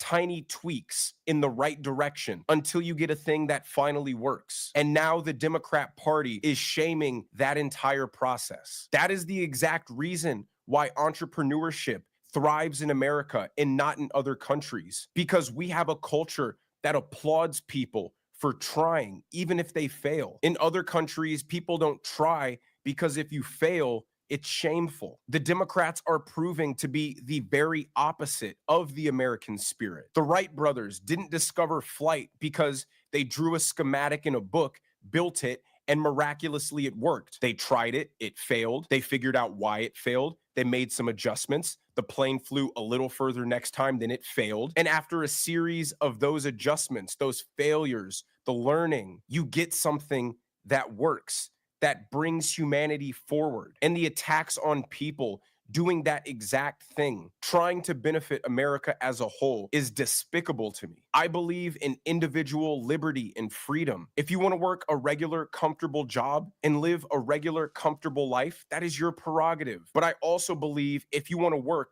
15 hours a day for 10 years consistently, take huge risks, you should be able to become filthy rich and enjoy the fruits of your labor. Because to get rich in a capitalist society requires you to create something of value that people are voluntarily willing to trade their hard-earned money for. That's it. I believe in strong law and order. You cannot have a prosperous, safe, and thriving society if criminals are allowed to run rampant and do whatever they want. I believe the government should be limited in its capacity, not be the mommy and the daddy to grown adults who can't be bothered to take care of their own lives. We are the most multiracial society on earth. Anybody, no matter your color, no matter your circumstances, can be wildly successful in this country. And the Democrats trying to convince people that that isn't the case is just evil. It is vile to tell the people at the lowest end of the socioeconomic spectrum that they can't change their lives for the better, to strip them of their hope. I think the Democrat goal of creating a racist boogeyman is to keep certain ethnic groups mentally enslaved, strip them of all ambition, and they will be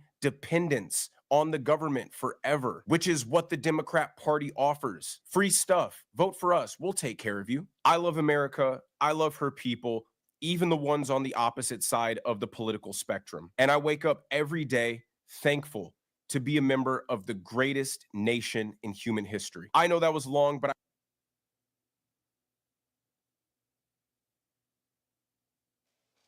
You muted yourself, bro. You muted yourself. I did be myself. Thank you. Yeah. How old is this video, bro? This guy's 28. This is new. This is new. His name is Brandon Lehman, and he's. Not that I'm going to watch his content, but I'm just wondering. This video is like a couple months old or a few weeks old. I think it's a couple of days old. Maybe a couple 1 week. days old. Yeah. Okay. Like okay, go ahead, man. Give me your final thoughts, man. Go ahead. What do you think? Go ahead. I'm listening to this dude, and it's like, all right, some of the stuff I can get behind, some of the stuff I can dig. You know, you're a young entrepreneur, you're doing all this stuff, bro. He put that out 5 days ago. 5 days ago. How in the hell is he okay with what's going on? This is supposed to be a rich dude entrepreneur. He got money in the markets. How is he not upset with what's going on right now? What the current administration is doing is pointless. I mean, here's the thing. I don't mind going to war. I don't mind doing what we got to do, putting in work, but it has to make sense. What Trump is doing just doesn't make any sense right now, and it's hurting every American. That's why the 1% is pulling up on Donald Trump right now. Bro, you better figure this out, homie. You just cost us $5 trillion in the market. But they want the heads up, right? But DL, let me tell you, the market, if you look at like anybody, right? If you look at the market from its 52-week highs to where it's at now, it's in super correction mode, right? It's like 14% down, right? We had some perturbations where it went back under 10% because I look at it from a percentage standpoint. He's 28 years old. He don't got nothing to worry about because by the time he's 40, the market will be a fainted memory because the market has had perturbations throughout its history. And it always, unless the world ends, it always comes back. Now, if I was 2 years away from retirement, my first question would be, why were you in such high risky things anyway? If you were two years from retirement, you should have started pulling back and put into some safe investments that wouldn't perturbate like this. But if you got 30, and he's an entrepreneur, like my daughters are young, right? They're in their 20s and early 30s. We talk about this on every quarter basis. This stuff is bouncing off their back. You know why? Because they're putting money in the market every month. Right? Yeah, they're good for the long term. But my point is this, man. The market was going to do what the market was going to do. You can't have a bull market forever. Everyone was expecting some sort of correction, especially when you look at the numbers, when you look at the data, man. You look at American debt, right? The drug of America's choice is money, cheap money. The cheap money is gone. Everyone's looking at Jerome Powell and feel like he's got a lower interest rate. He's not going to do that. Inflation is still very, very stubborn and climbing, right? You got all these problems. People are getting evicted. People are losing their cars to repossession. And now you have here's the thing that I don't like. One of the other things that I don't like about the Biden administration, there were rules put in effect under the Biden administration, allegedly, that kept people who were behind in their mortgages from Fannie and Freddie. They wouldn't allow those houses to get foreclosed on. So at some point, all that's going to hit the market. Like down here in Florida, it is a mess. Like, it is a mess, and that's not Trump's fault per se. I mean, that has more to do with the storms and insurance. But we knew that everyone knew the market was correcting. Warren Buffett's been sitting on cash forever. He knew this was coming. What Trump did, his actions within the first 50 days accelerated it, and it made no sense. That uncertainty is what caused this. I agree with that. But what I'm trying to say is that uncertainty causes a lot of this stuff, but there's always an equilibrium point where the uncertainty, now you understand what's going on, and the markets always level off, and this uncertainty might last 3 months, 6 months, and then the market goes back up because a new equilibrium is there, and then people will start getting the bargains. High rollers will start buying back in the market because the tariffs, however they get negotiated, become part of the actual marketplace now. And so, and then the markets start to trend back up, just like they always do. You can look at any chart over every 5-year period, right? We recovered from 2008. We recovered from the bust in 2000. We recovered from all of these dips because once the new equilibrium happens, the big money who really puts investment, they say, okay, I can see where the world's going now. These companies I'm investing in are fundamentally sound and making money, right? The debt to ratio stuff is, the earnings ratios are all in play. I'm gonna invest again. So I just think that this is just a blip on the radar. It's gonna be a little bit more than a blip. I'm with you. Curtis is right. Well, it depends on what you mean by blip. I mean, they're saying it now. Like, before no one wanted to talk about recession. I mean, you can argue, depending on who you talk to, they'll argue that we've been in recession for a couple of years now. But now people, everyone, even Fox Business, CNBC, they're like, okay, yeah, recession looks like it's inevitable. Okay, recession. There are some people out there saying, oh, bro, it might be a small D depression. The pain has just begun. And I'm not, that's just how it works. I grew up in the 80s. I remember when gas got over $1. I was a little kid. The grown-ups was talking about gas was more than $1 a gallon. They went crazy. I remember that. You remember that? Yeah, me too. I do too. But gas prices are coming down, by the way. But I hear you. But my point is this: the pain is coming. You can't have a bull market forever. What Brother Curtis is saying with the super chat, on point. I agree with him 100%. I think there's going to be some pain. I think it's going to be more than just a little bit of a blip. I think it's going to be some prolonged pain here. On the other side, yeah. People gonna make all kind of money. There's blood in the streets, bro. You're gonna get new billionaires. Okay, I know this is covering you up. Let me just say, hey, Curtis, thanks for the super chat. $5.99. Market corrections are normal. I believe that, DL, right? You should believe that too. The markets may have been very overvalued. Things have to get worse before it gets better. It's all of that kind of stuff. Like I said, it depends on your market horizon. It depends on your horizons. If you're a younger investor, this is a blip on the radar. If you're 2 years from retirement or a year from retirement, it's much more than that. Well, I'm talking about the nation as a whole with the economy. The economy. Everybody fits into these buckets, though. Everybody fits in these. Some people are more ready for market downturns and economy downturns. Right. Some people prune their spending when the market is when the economy goes against them. Maybe you take one less trip. Maybe you cancel a trip. Maybe you do these kind of things. And then you get through to the other side. Some people are going to be just as reckless and they're going to still take that trip, but they're going to put it on a credit card. Well, no, they're not, because their credit cards are maxed out. That's another thing. Credit card defaults are up. You can still get another credit. Don't get a trip credit card. Where the banks aren't giving the money out anymore, and they're lowering balances. Do you see what I'm saying? We're in it now. Like, we're in it, and that's normal. That's how it's supposed to be. Okay, well, if the banks are saving people from themselves, that's like a new one on me, man. You know what I'm saying? The banks are over leveraged, and the banks listen. The corporate real estate thing is the biggest problem. Okay. It's the corporate real estate industry is in a lot of trouble because they needed the interest rates to come down. They are tied in. All their money is tied in at what, 3.5, 3.25, 3.5, something like that.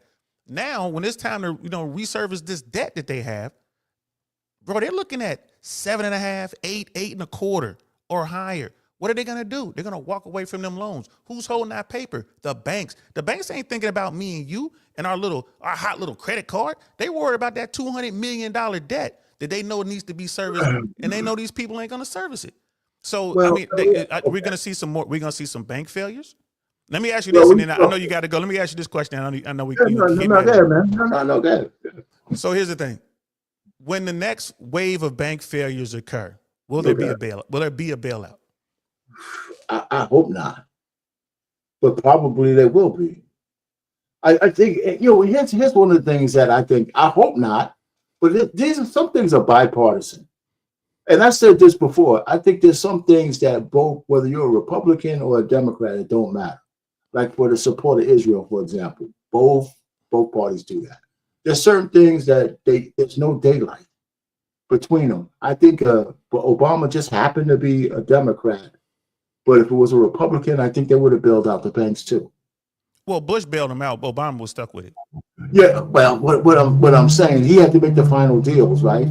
He still had to make some of the final deals. So, but the point is, he didn't buck the system. He didn't say let's let them fail. In fact, a lot of those people actually still got their bonuses.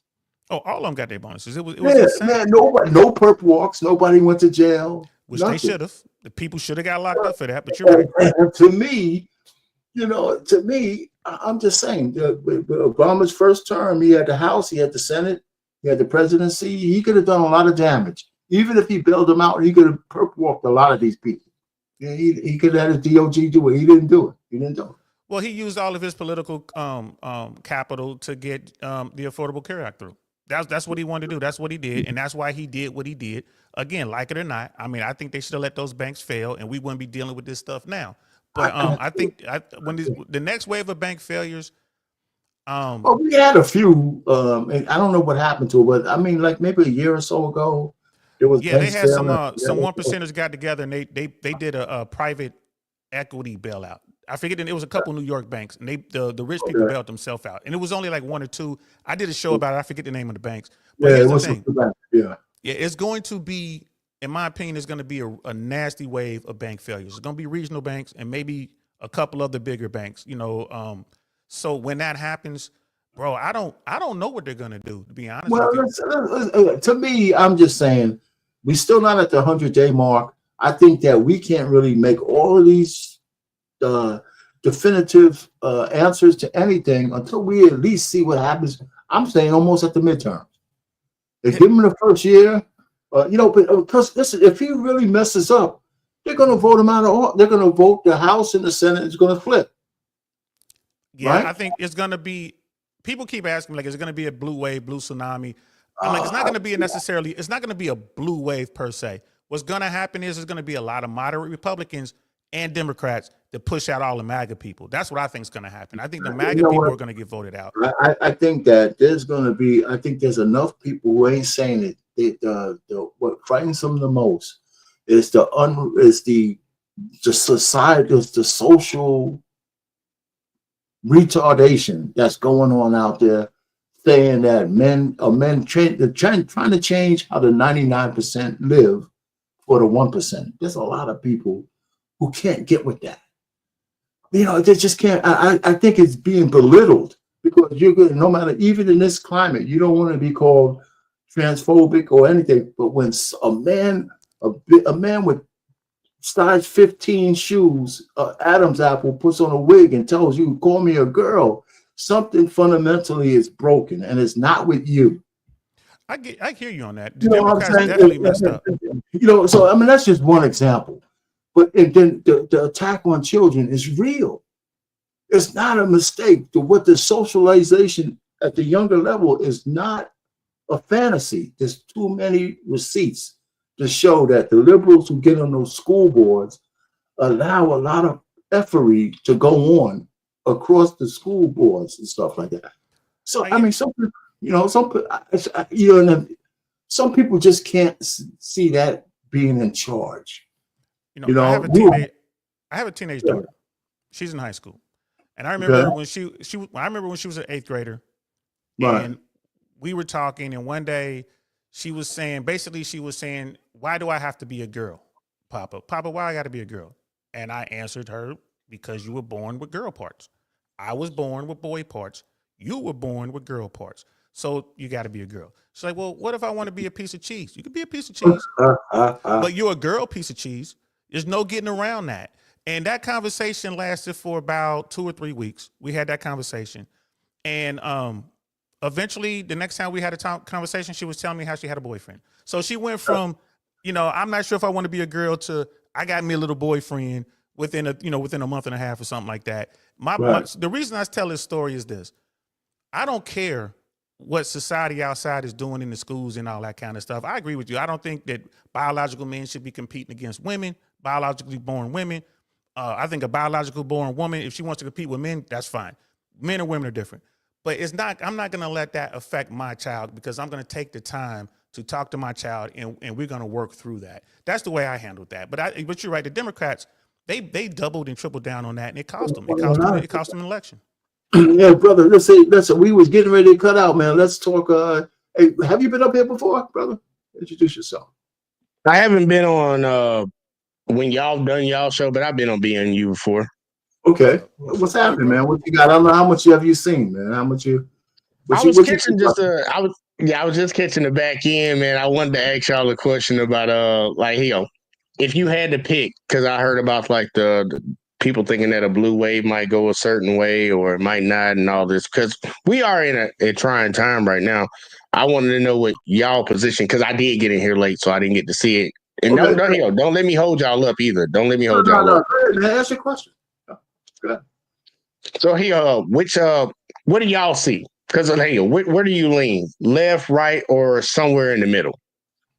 Well, let me just go first, and then DL, you can go. Listen, I'm on this crusade to get off the Democratic plantation. I've been voting just like most black people, Democrat, for my whole entire life. I mean, for the hell, I voted for Hillary Clinton, for heaven's sakes, and I never liked her. But at some point, I said, well, there's got to be something more than voting against the lesser of two evils. And here in 2004, I had to find a reason to vote, as opposed to a reason, to either not vote or vote against somebody.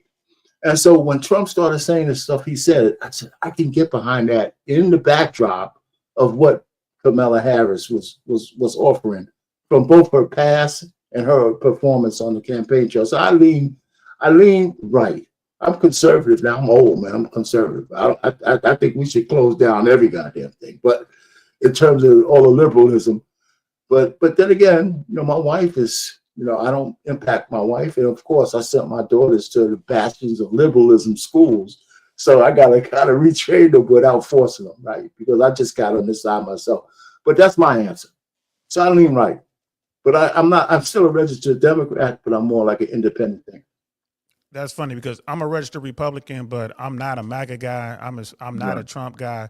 I believe there's being damage done right now. But here's the thing: I voted for Kamala Harris not because I believed in her, not because I thought she had a vision for America, not because I thought she was the best person for the job. I was voting against Donald Trump. There you go.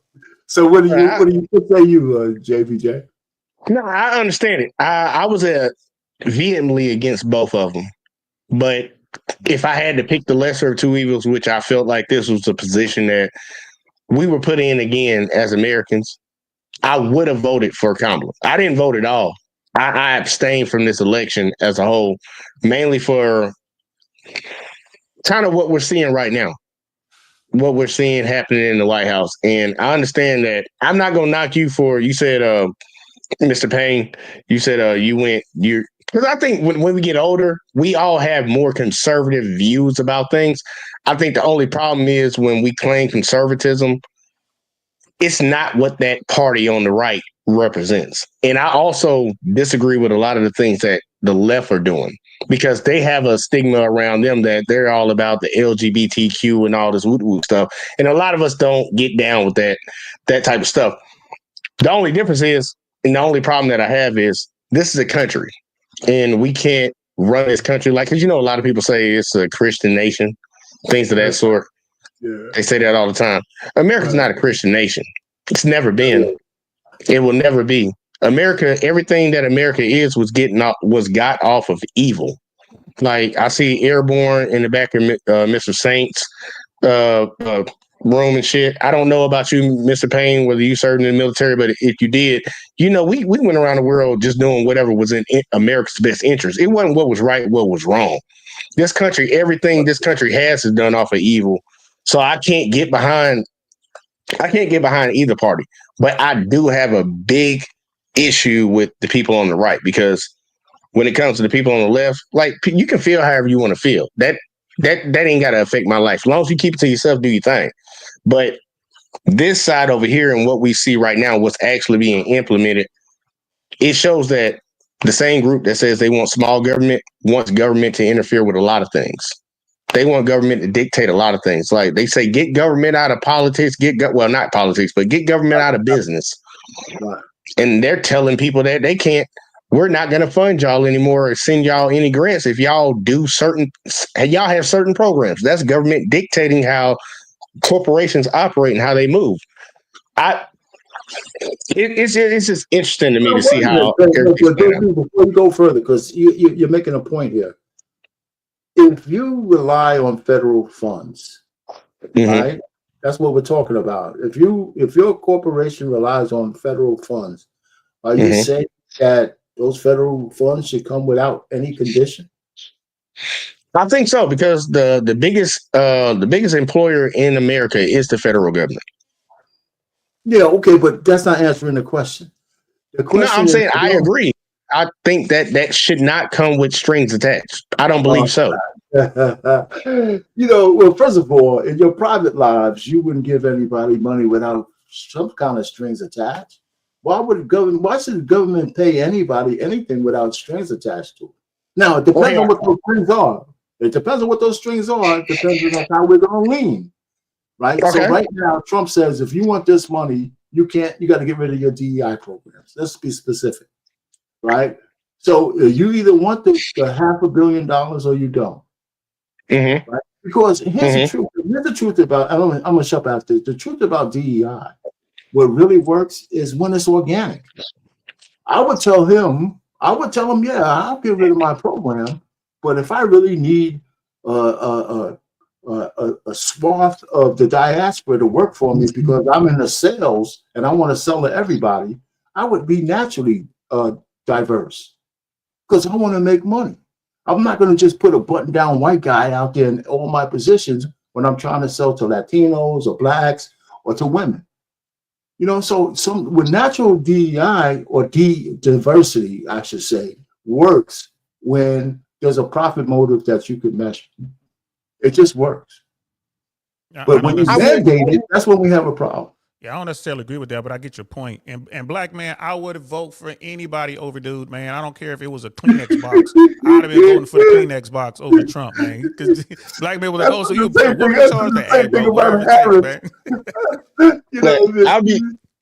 I'll be honest. The first point that I wanted to hit on what you just said, Mr. Payne, is the government should have a say-so where they spend their money at, depending on who they get, like whoever they give it to, they should have a little bit of say-so on what they do with their money.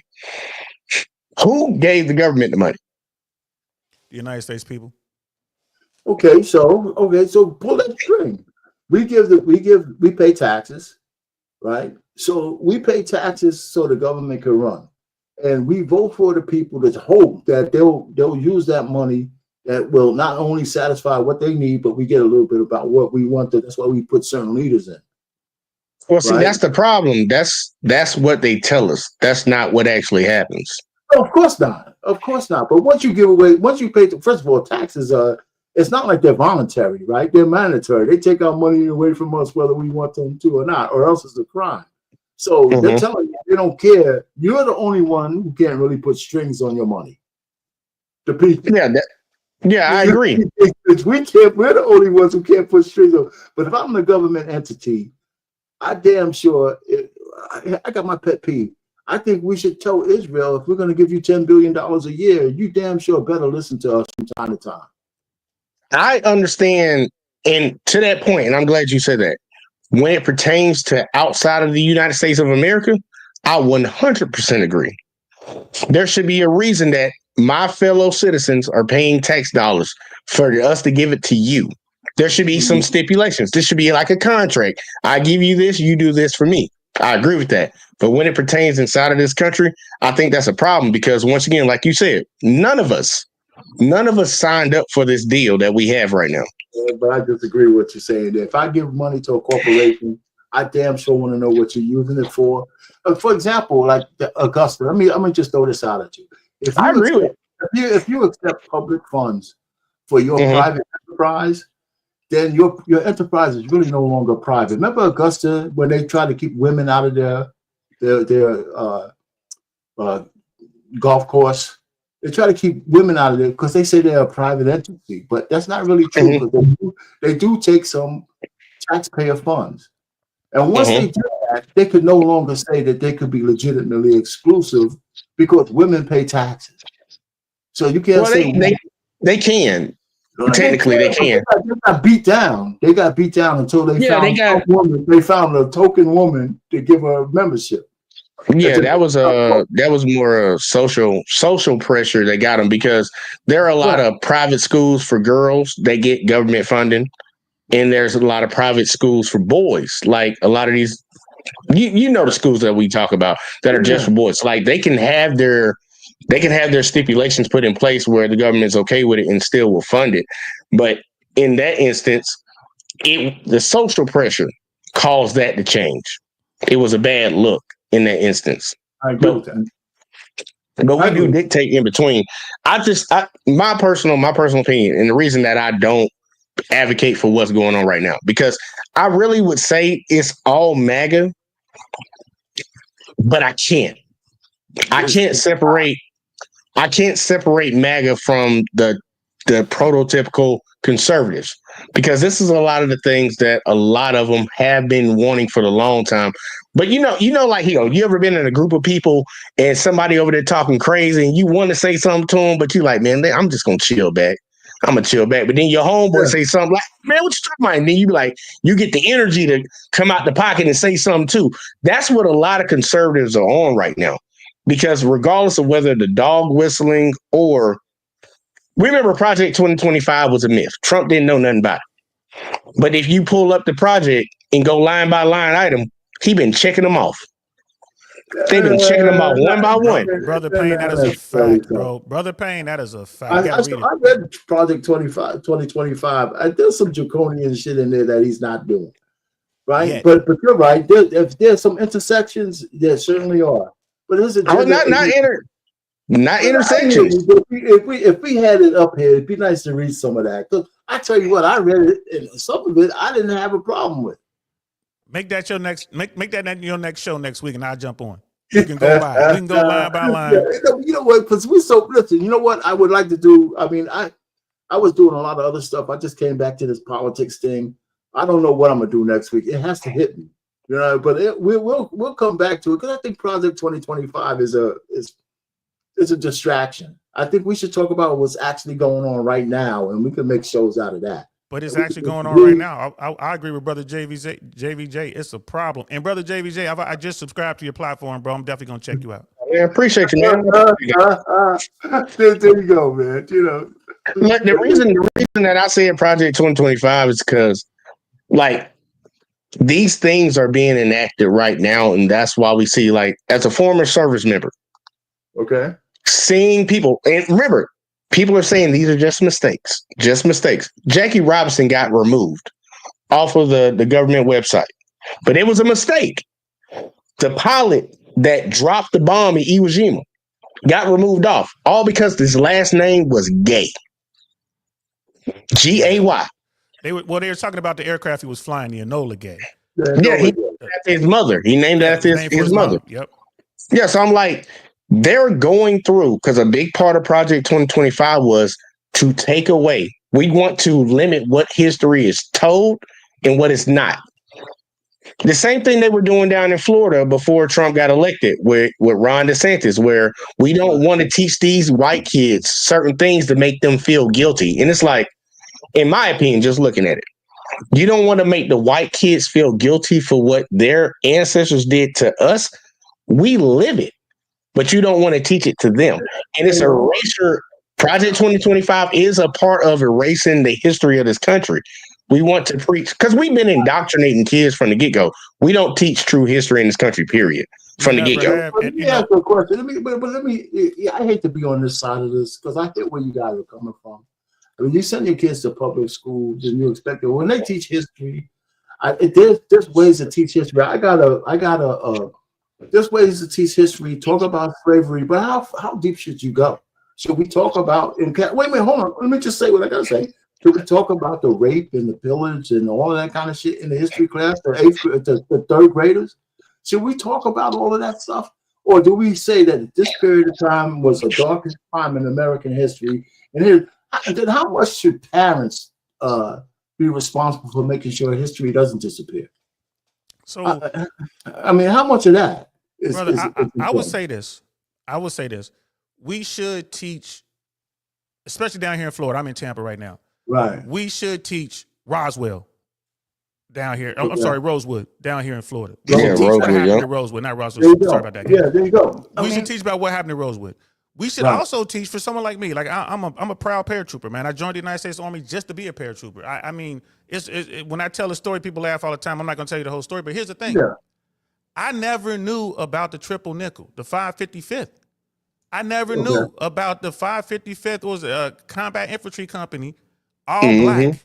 My ancestors. How the hell I didn't know about the first all black airborne unit in the United States Army, who they didn't even let fight.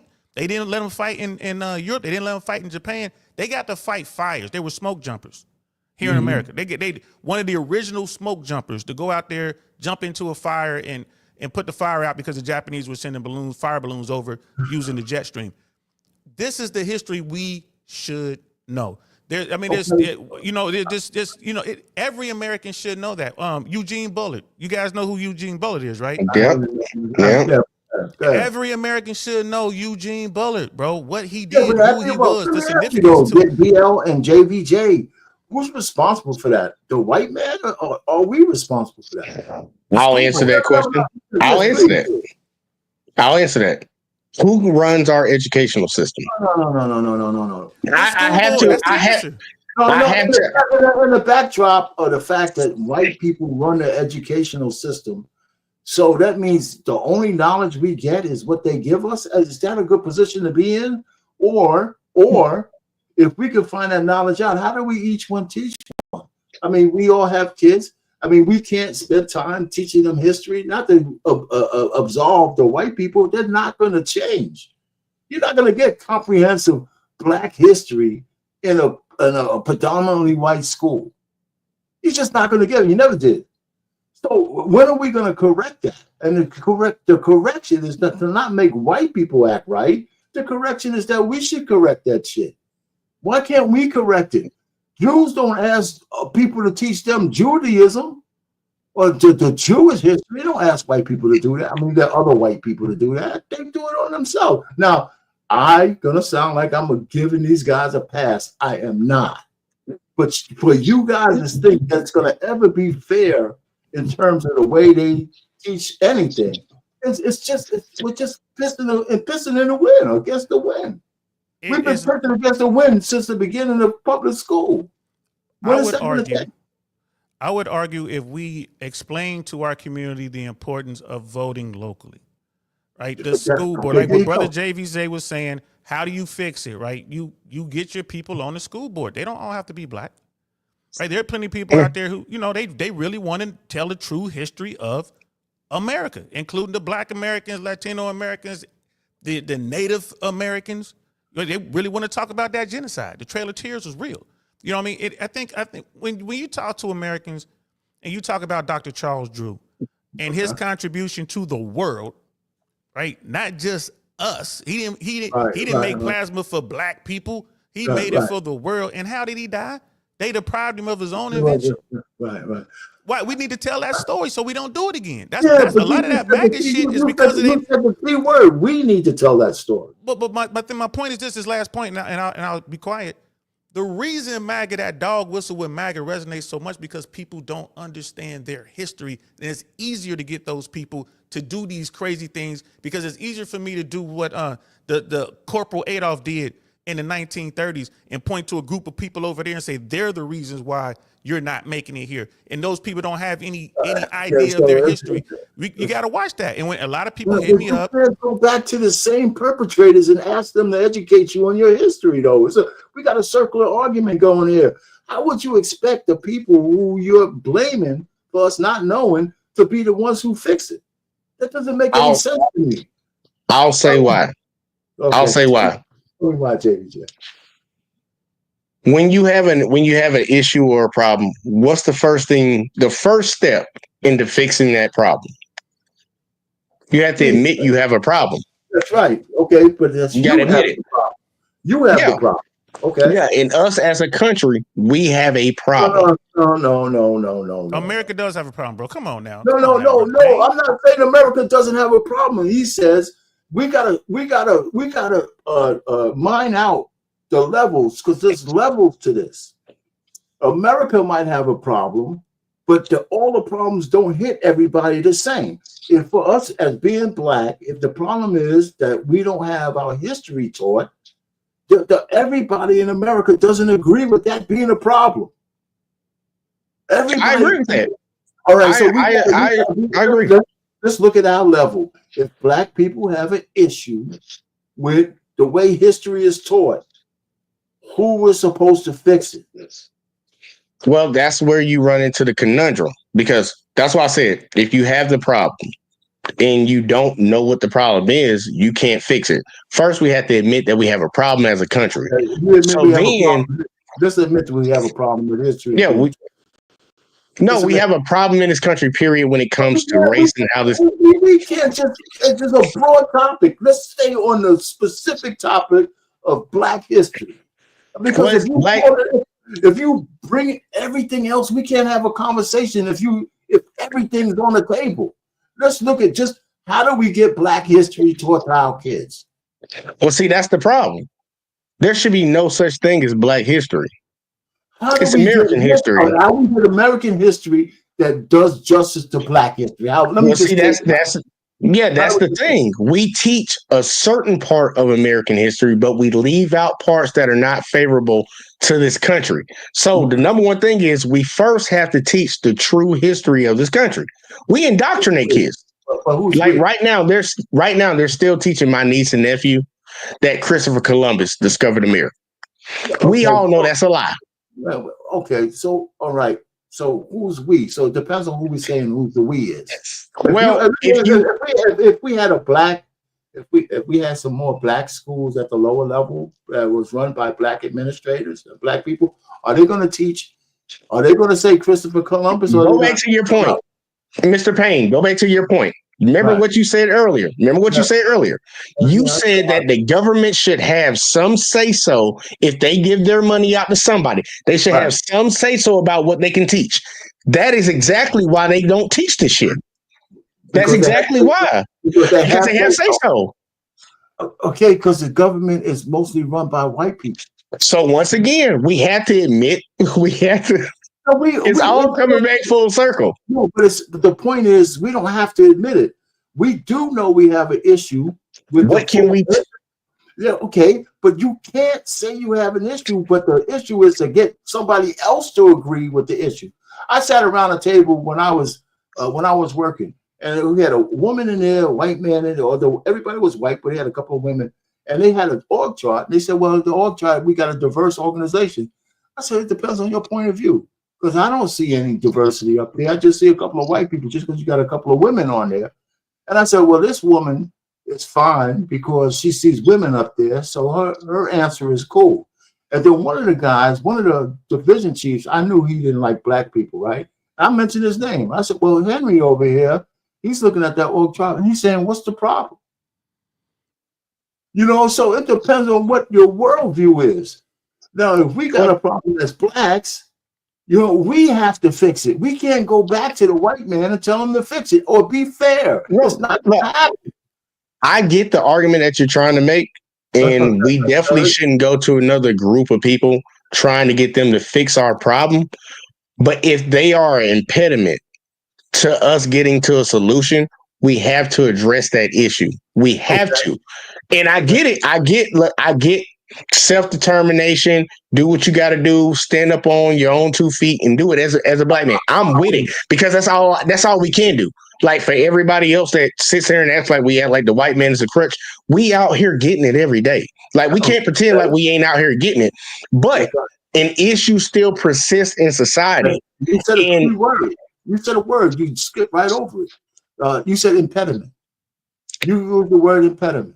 The issue is that there might be an impediment from us getting the information we need, right? So how do we get that impediment out of the way? You have to acknowledge it first. That's No, the no, no. problem.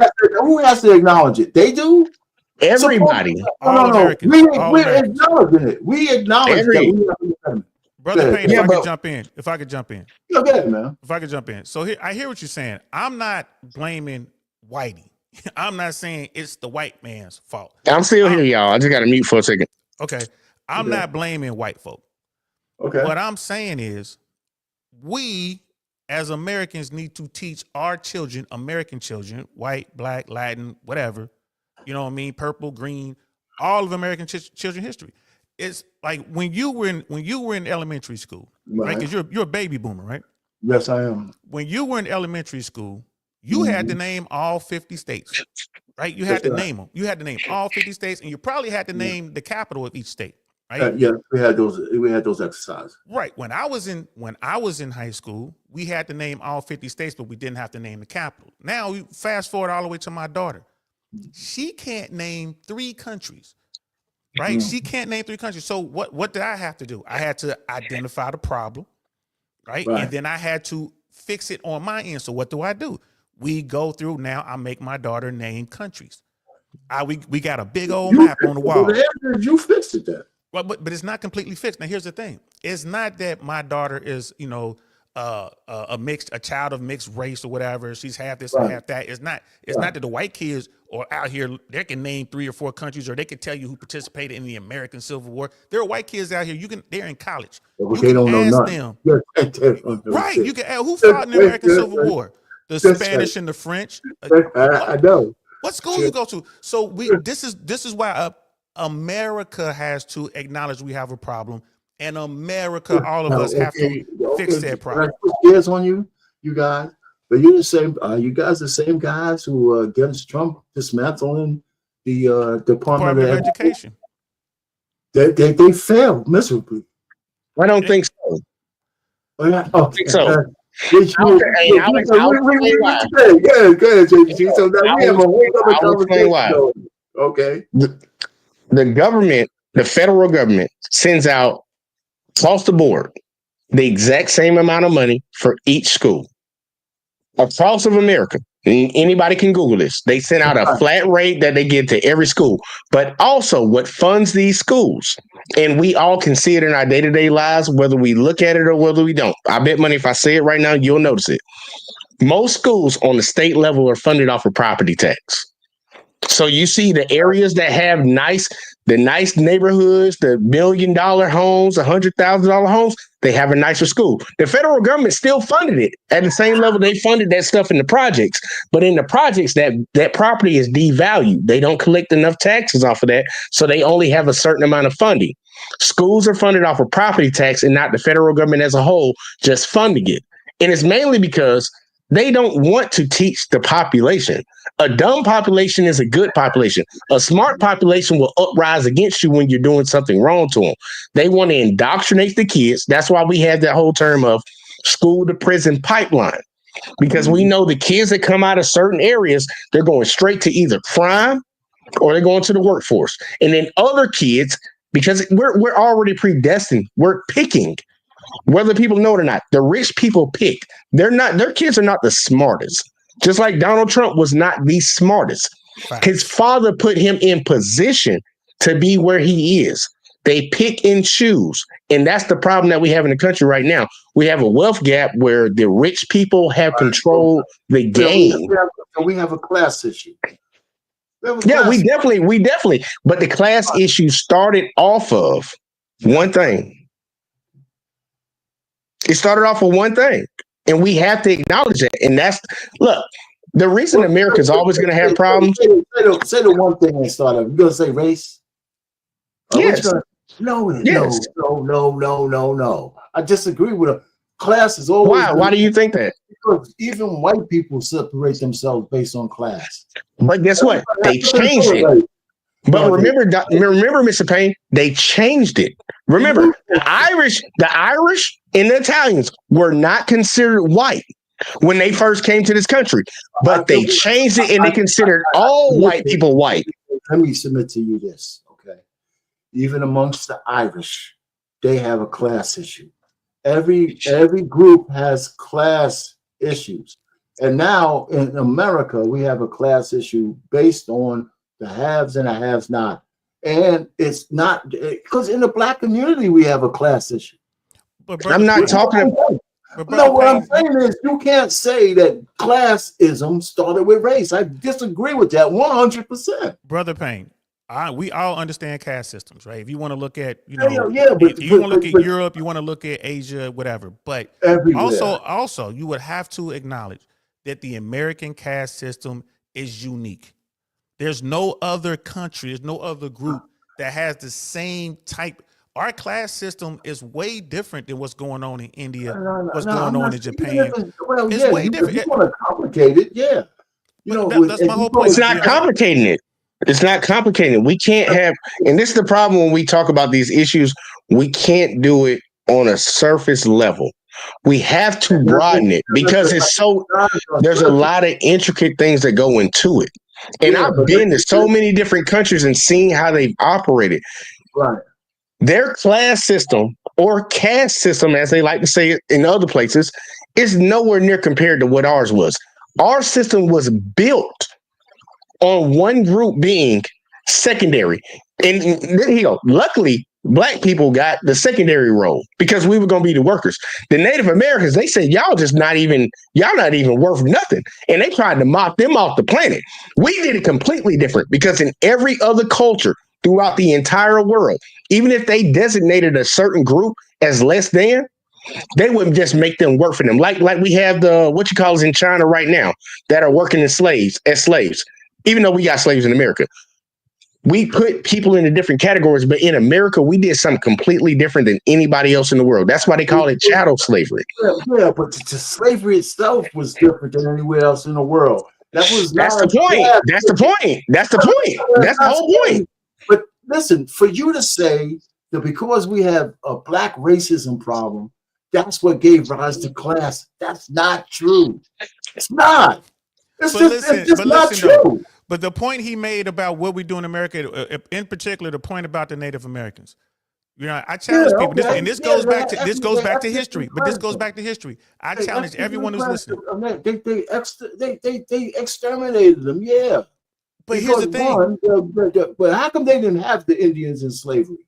But here's the they didn't want to. Because they fought. They fought. But here's the thing, though. Yeah, but we fought too. They just didn't. They couldn't look. They knew the natives couldn't work like we worked. Thank you. Oh man, it was just a better. So they couldn't exterminate us. Think about it, man. They couldn't exterminate us. They couldn't exterminate us. Why do you think you see when you look at a football team, majority black, well, basketball team, majority black, baseball teams, a little different, Latino. Latino. I grant you the ethnicity of it, but still doesn't give your strength that class came from the racial problems. You put down. You segregate what is a threat. No, you segregate. Yeah, that's think about it. In America, we are the minority. In America, we are the minority, right? Yeah. And we have a class. What are we in the world? What are we in the world? Minority or majority? We got so many people melanating around the world, but what's the No, point? I'm just talking about black. Majority. Okay, I'm African descent. We got a lot of black people around the world. So what? I'm gonna ask this question, Mr. Payne. I want to know if you know this. I just want to know if you know this. Outside of Africa, just outside of Africa, what country has the biggest population of black people? Outside of Africa. Outside of Africa. I think Brazil does. Okay, Brazil. You would be correct. Okay, so I passed the test. And what went to Brazil? I know. Come on, man. Let's get past it. They got dropped off in Brazil, right? Went down to Brazil. And there was some people that say the fact that the black Brazilians have a little bit more of their culture left. It's because they killed so many of them that they didn't have a time to. They have the same system. They have the same system that we kind of have in America, where you. But the statement you made got me stuck. But I understand on the rest of the stuff. Which statement? Which statement had you stuck? That class issues in America. No. First of all, I said race. You brought in class. You brought class into it after I said the race. You said class started with the racial problem. No. I said race first.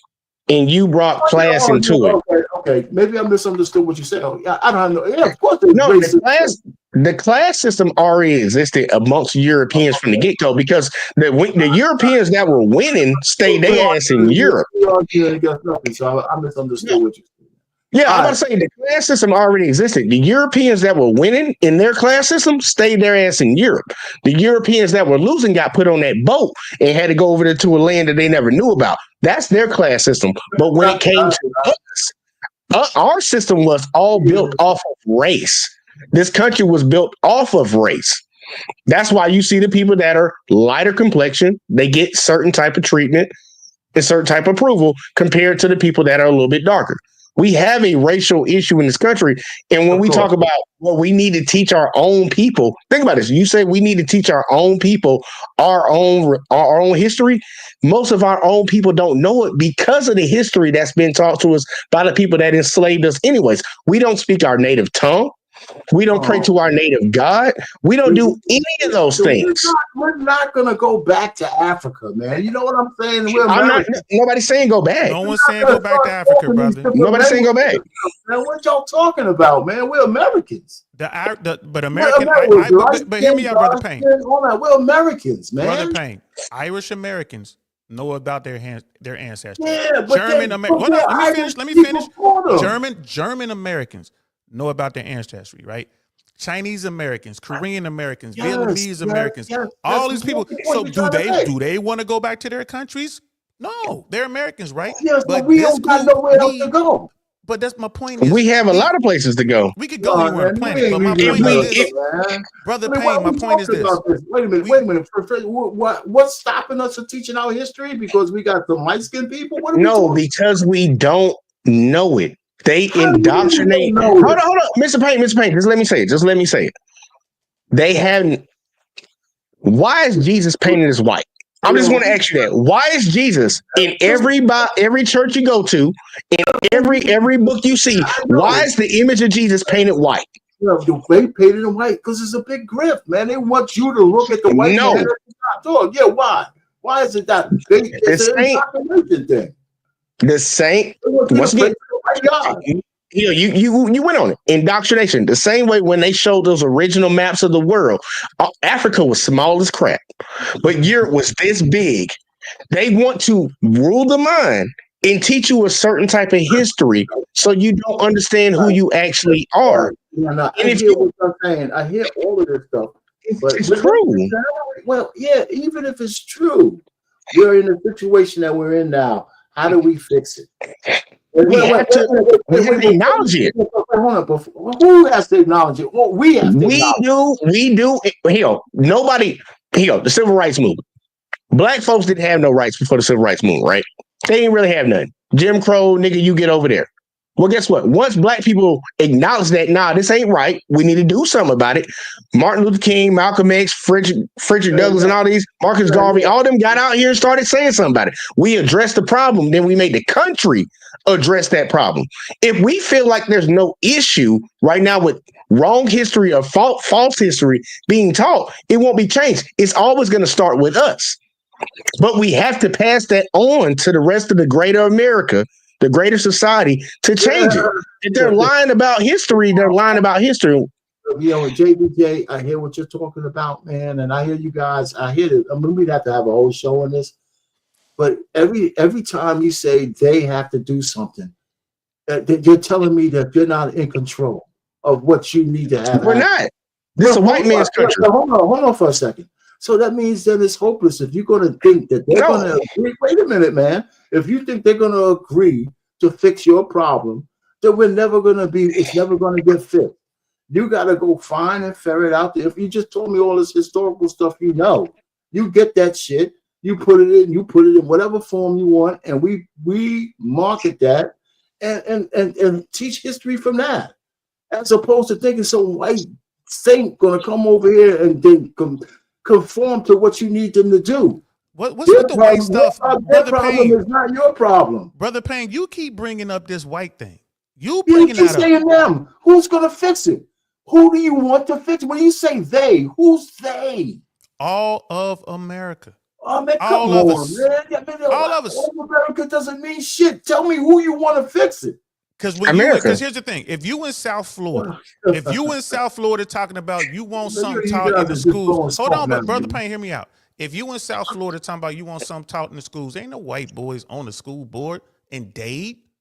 Are you serious? That's all Latino. You know, That's all Latino. that's So the what you Latinos just are not going to have the problems that some other groups might have anywhere else, right? It's all Latino. If so you're the going Latinos deep fix in the whole Alabama, right? But if you're going deep in Alabama, who's going to control those school boards in Alabama? It's going to be folks that look like us. You know what I mean? So Yeah, I mean, and it so depends. are they saying that, are they fixing their problems? Are they actually doing it? They actually, I live in Alabama, in Montgomery County.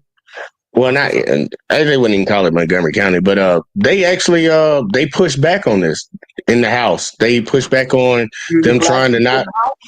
Yeah, they pushed back on the bill. They were trying to put a bill in place so they couldn't talk about slavery because they tried to. You remember the big boogeyman ahead of time? Well, before Trump got elected, CRT. They're teaching CRT. That was one of the biggest things that came around. They used critical race theory to pretty much carte blanche history in America that talked about black folks. They used that because CRT was something that was taught in colleges anyways. They never taught it in Yeah, K. and that's probably where it belonged in college because of the But that's where it was. Use it as and you just said, and you just talked about hey, there's black people in the Dade city council, there's black people in Alabama. Did they fix it? Did they fix it? I mean, that's the point. I mean, I'm trying to find out. You're saying America's going to fix it. That's such a broad statement, right? Did the Chinese fix their own problems? Yes. Did the Jews fix their own problems? Yes.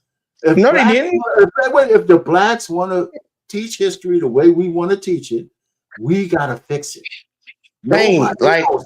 Mr. Payne. Else is going to do it, man. Come on. Mr. Payne. I want you in my personal opinion, this is just my personal opinion. This is not a personal attack or nothing like this. But you, and I'm gonna do my best to say it the way that it's not gonna come out that way. He starts you out like no. Hold on. I ain't doing that Stephen A. Smith shit because he a hoe. But go ahead, say what you gotta say. You come off as a person that would stand in the position of stand in the way of the progress. Because it seems like a bunch of what if. What if this? What if that? What if this? That's how you sound to me. That's exactly how you sound to me. You're projecting. That's exactly how you sound to me. Because I'm trying to. When did I say what if?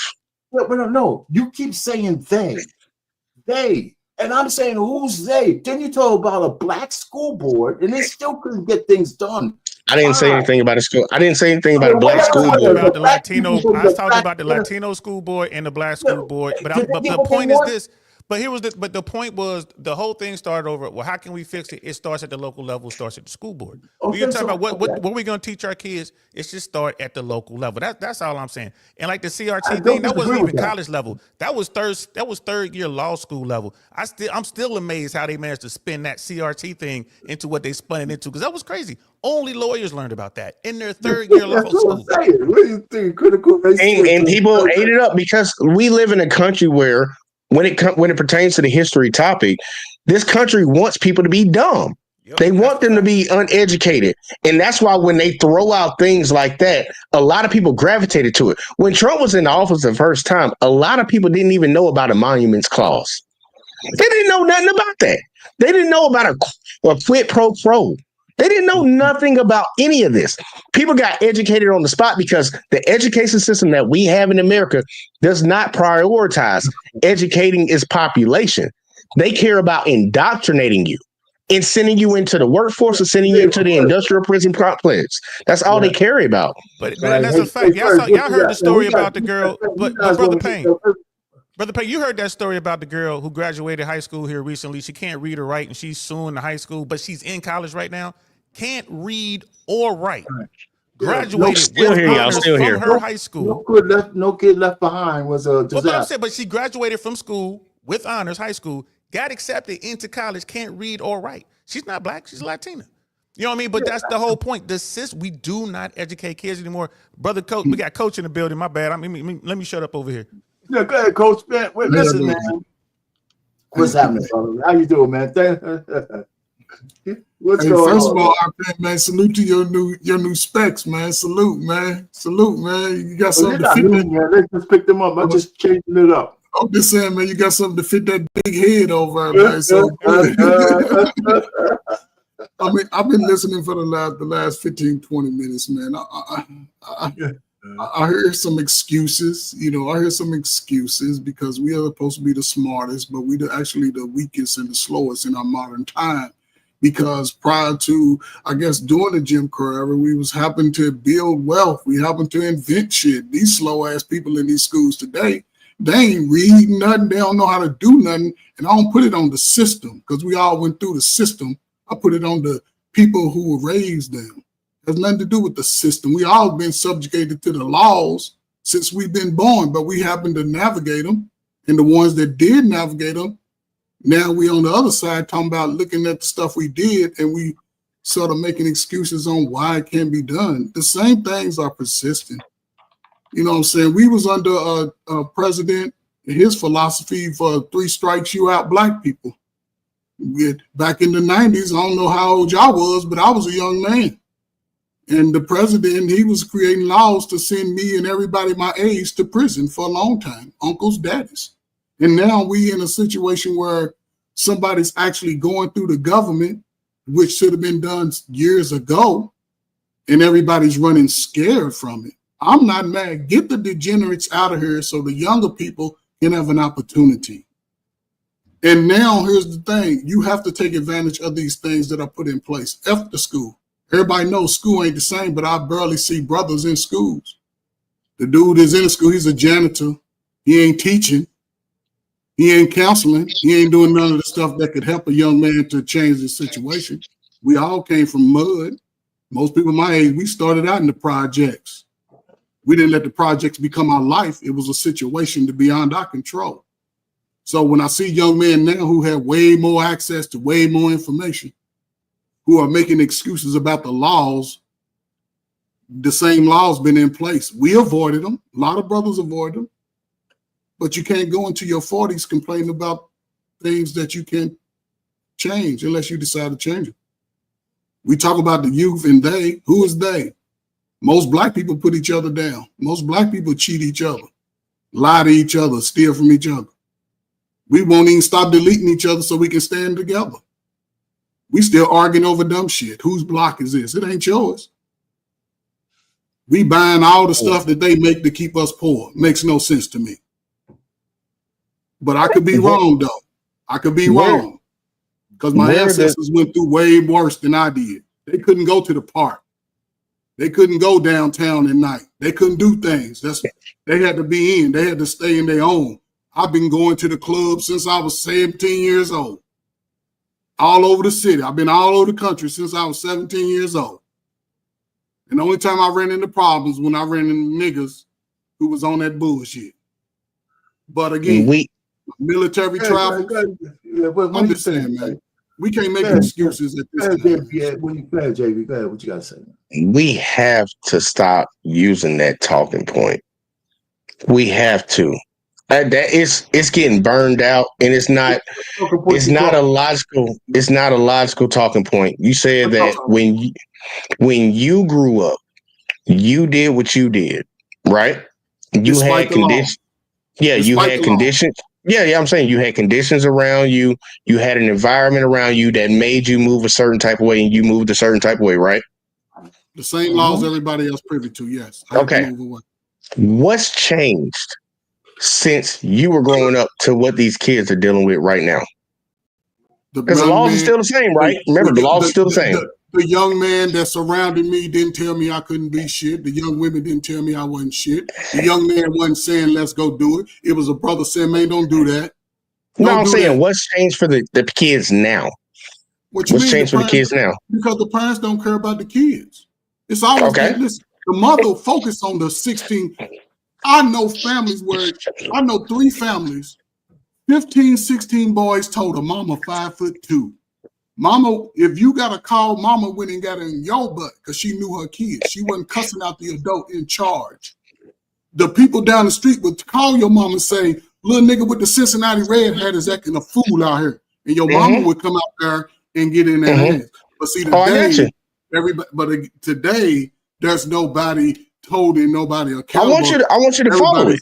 Everybody's making excuses. Yeah, I want you to follow it. You cannot afford to make excuses. I don't care about you. Listen, we've been in a time where everybody's in their feelings. And what has changed?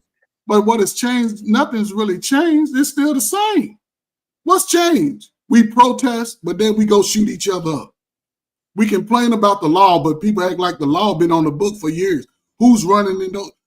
Who's getting in those positions to change the law? Because if they say, let's go protest, what are we going to do, loot? We ain't doing it like Dr. King them did. We got more freedoms. We taking advantage of our freedoms. Yeah, I tell people. I don't know what. I don't know. I don't know what's. If people don't want to vote because they in their feelings about a candidate. I feel like, come on, man. We can't get out of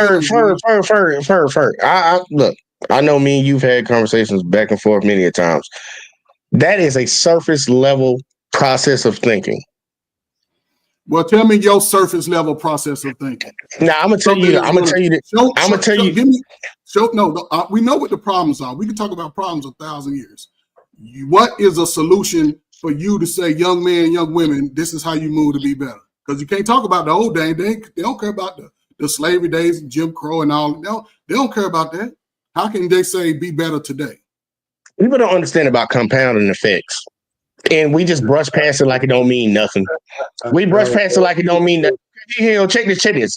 I'm gonna ask y'all a question. I want to see if you can answer it correctly.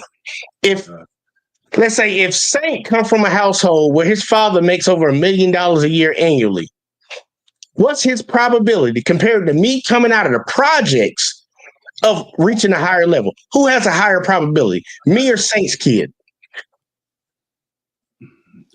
These are what they call just answer the question. KVJ, you can't demand people answer questions. But I get where it's coming from. You're far. We all understand that's a terrible argument to try to get out of answering a question, man. Well, Brother Payne, let me history of where I lived when I was young, man. Brother Payne, let me say this. Man, come on. Brother Payne, let me say this. I can go through the horror stories of where I came from. Brother Payne, we all got horror stories, but let me ask you this. Yeah, but that's why it's a bad argument to use that shit. Hold on, Brother Payne, you like Donald Trump, right? Donald Trump, I don't like him. I'm talking about you like his policy, you like what he's doing. I like the policy. I like the policy what he's doing, right? Yes. So Donald Trump likes to tell a story that he's a self-made man. I did it all on my own. All I needed was a little help from my daddy, a small loan of $1 million. Okay. $1 million. And that's the point that JVJ is making. What does that mean, though? What kind of argument is that? That means that if you were poor and your daddy can't give you $1 million, and we're talking about $1 million back in the 70s. Why are we talking about millionaires? We got so many receipts of people coming from shit and making it. Why are we talking about those guys? We got so many people who came out of shit to make it. What are we doing? Exception. No. See, that's the problem. That's the problem in the black community. That's the problem in the black community. What kind of argument is that? Mr. Payne. $1 million? JVJ, because we didn't get $1 million for somebody. Mr. Payne. You got an argument? Come on. Here, Mr. Payne, to your point. That's the problem. That's one of the biggest problems that we argue in the black community. We always highlight the exception, not the rule. No exception. It's not no goddamn exception. Yeah, that's not the exception. We got hundreds, we got thousands, we got millions of brothers who got horror stories. Let me. Can I share a story real quick, and then I gotta go. Can I share a story real quick on this topic? You're talking about access, right? That's what we're talking about now, access. So back in the 90s, I got out the military. I was kind of finding my ways before I got hired on by the FAA, right? I've always been a networker. Always been out here networking, doing my thing, with people in the boardrooms, people in the streets. Didn't matter. I'm networking. There's some white boys I was talking to. This is in Cincinnati, Ohio. I'm from Cincinnati.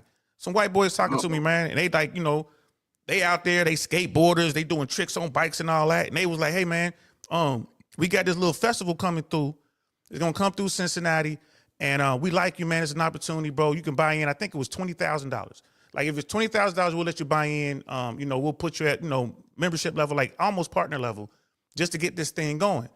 And I was really feeling it. I'm like, damn, this shit makes sense to me because that's when that alternative music was hitting and the skateboarding thing, that whole grunge look was going on. I'm like, damn. I wish I had 20 grand, right? 20 grand, not $1 million, just $20,000, right? You know the name of the festival that these guys offered me ownership in? You know what the name of that festival is? X Games. X Games. Well, $20,000 away from being a billionaire. Yeah, brother. Okay. But here's the thing. That was great. I still network. I've done great. I'm retired. I'm in my 50s, bro. I never thought I would get here. I kept grinding. But the point is, the point is this: JVJ is talking about access.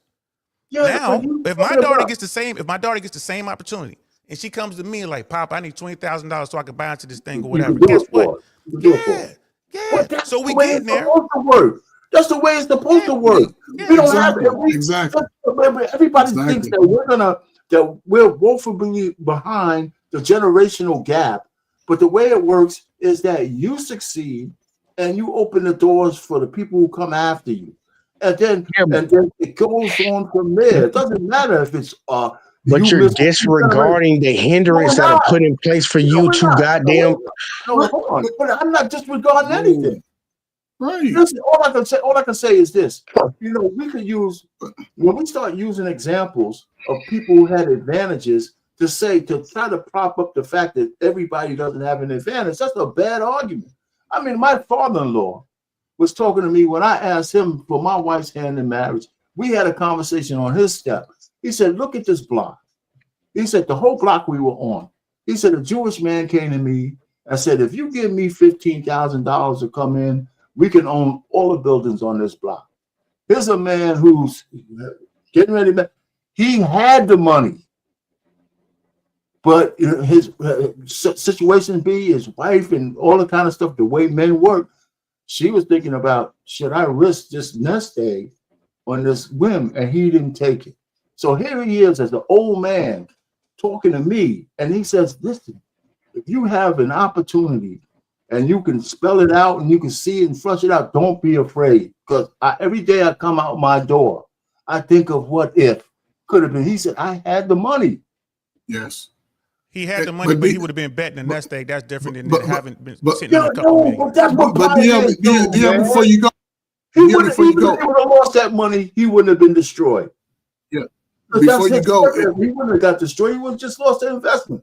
So the point really is, the story, the thing is, we have opportunities. You didn't have the opportunities as all the generations in the past, but your daughter has opportunity now because of you. It doesn't matter what happened back then.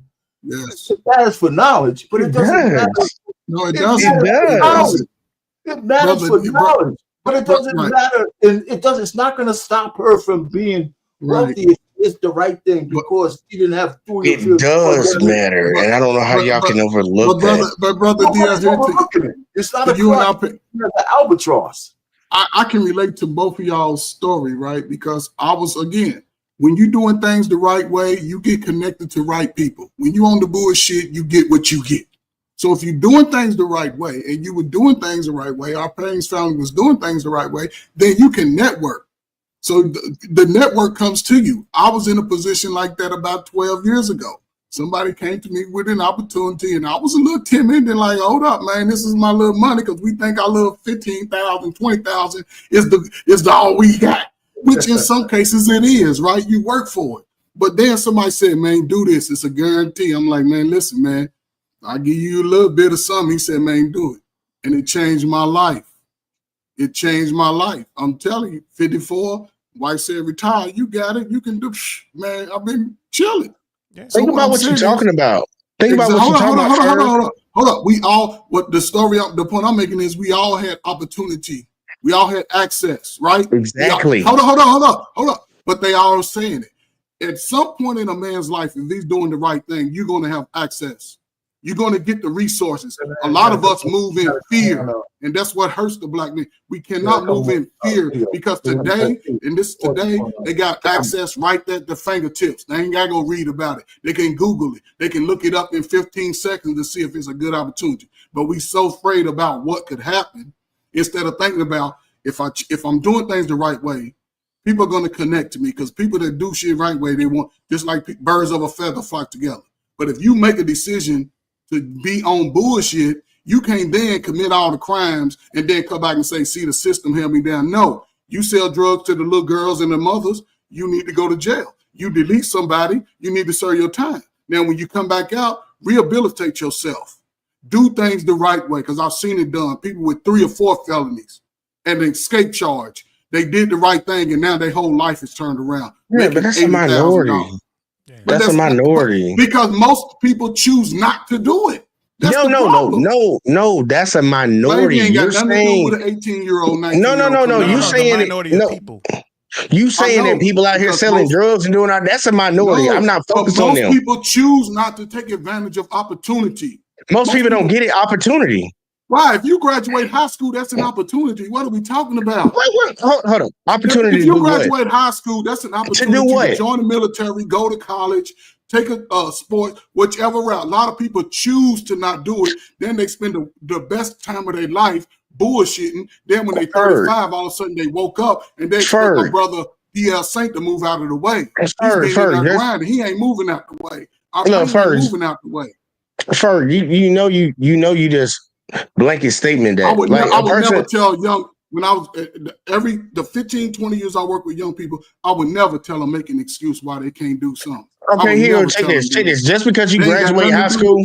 I gotta go, fellas. I'm sorry. I gotta, put the baby, before you got any last words before you leave in 7 a.m. I'll come to you next. You got any last words? This is a great conversation. I wish I could stay longer. I really do. I'm a black shout man. Out to you, shout out Saint. to you. I'm definitely gonna be coming back over more. JV, JVJ. I'm gonna jump over there. Coach Ferg, everyone out there in the chat. I see y'all. Thank y'all. I appreciate you stopping by, man. That's cool. Man. And we just keep doing. If we do this, it's a step in the right direction. Just having this conversation with and people can see how we are not all the same. You know, as white folks watching this right now, like, man, that's pretty sharp. You know what I mean? He's pretty sharp. So this is a step in the right direction. I'm gonna holler at y'all, man. Peace. All right, thank you, yo. All right, okay, JVJ, what you say? Hey, 7 a.m. You got something to say real quick? Yeah, can you hear me? Yeah, we hear you. I'm on agreement with Coach and Payne. JD, I don't know how old you are. I'm 33. You just got a high school education. But I get the game. It ain't racism, bro. It's not racism. It's a money thing. And with you having this many excuses, is letting me know, like, you don't really know what's really, really going on out here. We have more access to wealth by technology and being able to talk to people that are billionaires on just Twitter, or seeing what they do, seeing how they trade, seeing what's going on right now. So with you making all these excuses, it's telling me that your eyes are not wide open to what's really happening. And it has nothing to do with color. It has nothing to do with how much money your dad had. Because statistically show that people lose wealth the next generation. Generation don't get passed down like that. The only person who's passing down wealth was like the Rothschilds, the Rockefellers, and those big families up there. And so when you ask that scenario of if you got a rich dad compared to a poor dad, which way you gonna do better? Man, it's equal footing. Because I've seen rich kids fuck it up.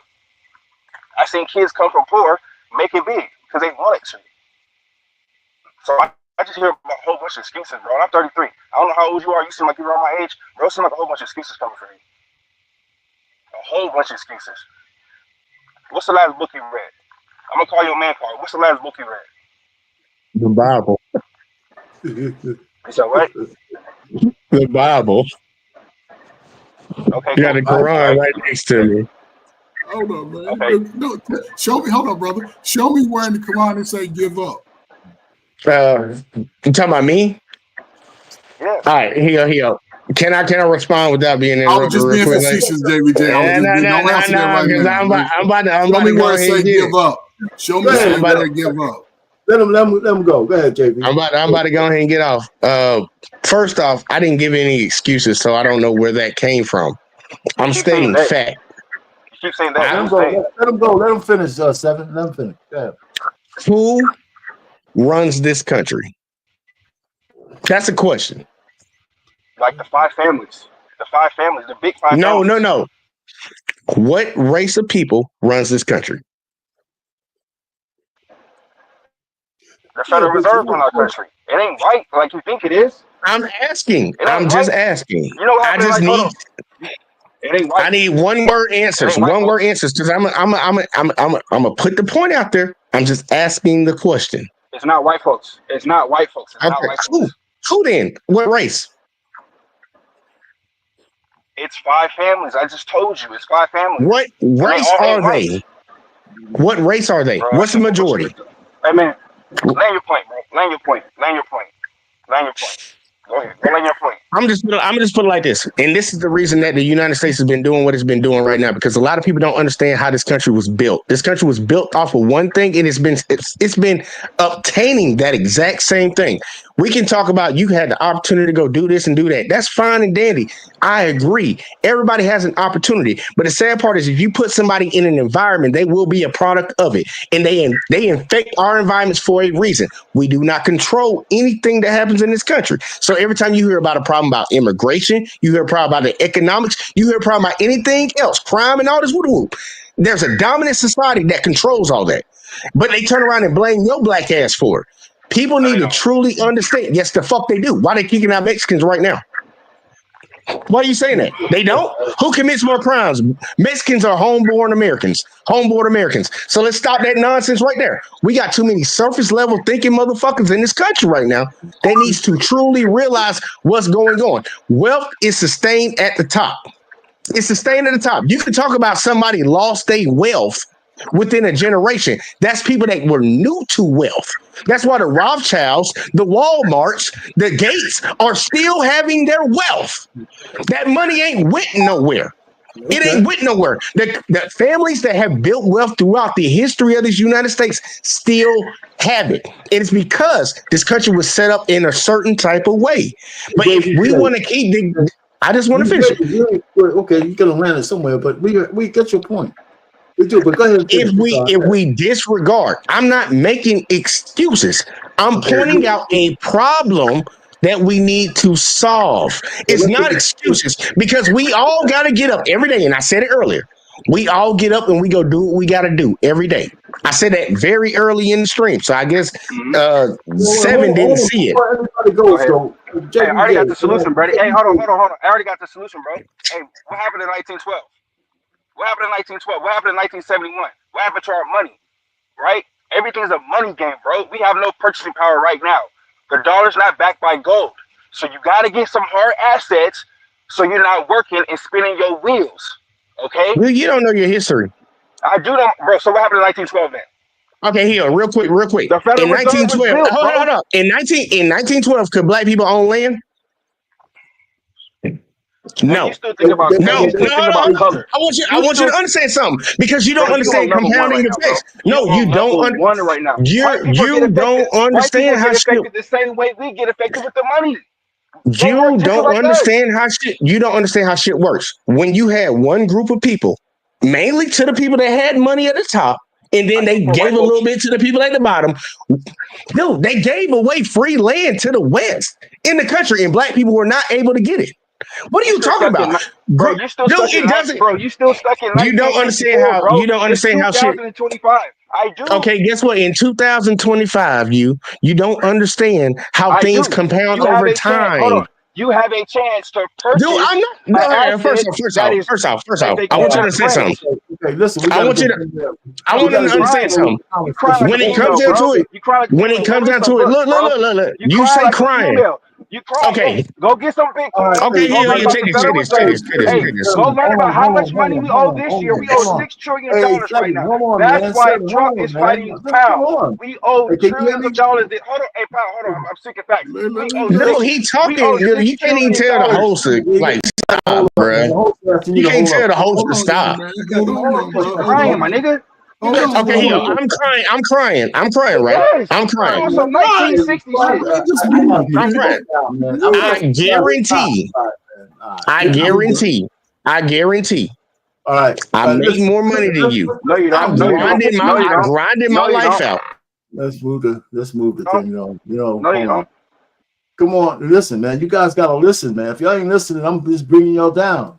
Okay, go ahead, You my know, bad. you gotta listen. I'm telling y'all to chill, man. Hold. God, me. Listen, all I'm saying is this argument's not going nowhere. The truth of the matter is, listen, if we're gonna, there's all kinds of stories, but we gotta speak to each other from be civil with each other when we're talking. All right, so we can get a conversation in. What's going on, Nick? So the point really is that, okay, we could stop using trigger words like you're crying and all that kind of stuff, but let's have a conversation about it. So let's not get argued with it. But the fact that old generational wealth has in perpetuity throughout the ages is one thing, but that doesn't stop somebody from starting it for their own lineage. You gotta start it somewhere. And just because you don't have the benefits of going back 100 years doesn't mean you shouldn't do what you could take for your progeny 100 years from now. That's what you do, right? So forget about, you have to learn the past, but you don't have to be bound by it like an albatross around your neck, right? So if my man had 20 grand to get to his daughter to do a business deal he couldn't do 20 years ago, he's better off. His family is better off. And even if they're not rich, it's the beginning of something new. I know that what I did for my kids, nobody ever did for me. And they're still go ahead and wrestle with it. But I made sure that they had better at my age, at their age, when I was their age, I wish I had the things that they had. But it was my job to make sure that they were able to attain it, right? So that I laid the track for them to run on. And so every man has to lay the tracks for his family to run on. And if you ain't rich, that's fine. That doesn't mean your lineage can't get rich. And that's all that matters. If African American or Black history is not being taught the way we want it in schools, we can remedy that shit ourselves if we want to. And it doesn't have to be for the whole goddamn country. It needs to start somewhere. And that's Mr. it. Payne. Mr. Payne. Go ahead, man. Mr. Payne. If somebody owned 98% of a game, I'm just asking. I just want to ask a quick question. It's going to make sense. If somebody owned 98% of a game and you own 2%, how long would it take you to make that equal where you had a fair fight? How long do you think it would take you? They got 98 and you got 2%. Not, Lid, I don't know if you wanted to come up or not. I'm sorry if you're back there. Listen, these are not good arguments. I'm just asking. Let me answer that question. These are not even good discussion points. These I can answer that question. Payne, I can answer that question. Doesn't get us anywhere. Payne, I can answer that question. It will get us somewhere, right? So we couldn't. So for factuals, we couldn't read or write, right? We used slavery, right? So they had, like you said, they had 98% ahead of us while we had 2%. Okay, that's facts. So when we were able to read, we're able to have our own families and was free from slavery. Man, we made it so big that they had to burn our cities and flood our towns. So we didn't equalize them. We surpassed them to where they had to have airplanes come over to Oklahoma and bomb us.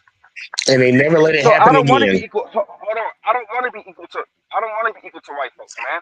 And they're not my They enemy. never let it happen again. Because you know why? Because they saw what happened. They saw what happened, and you don't understand the trick. Well, can you please pull up the script? Can I finish?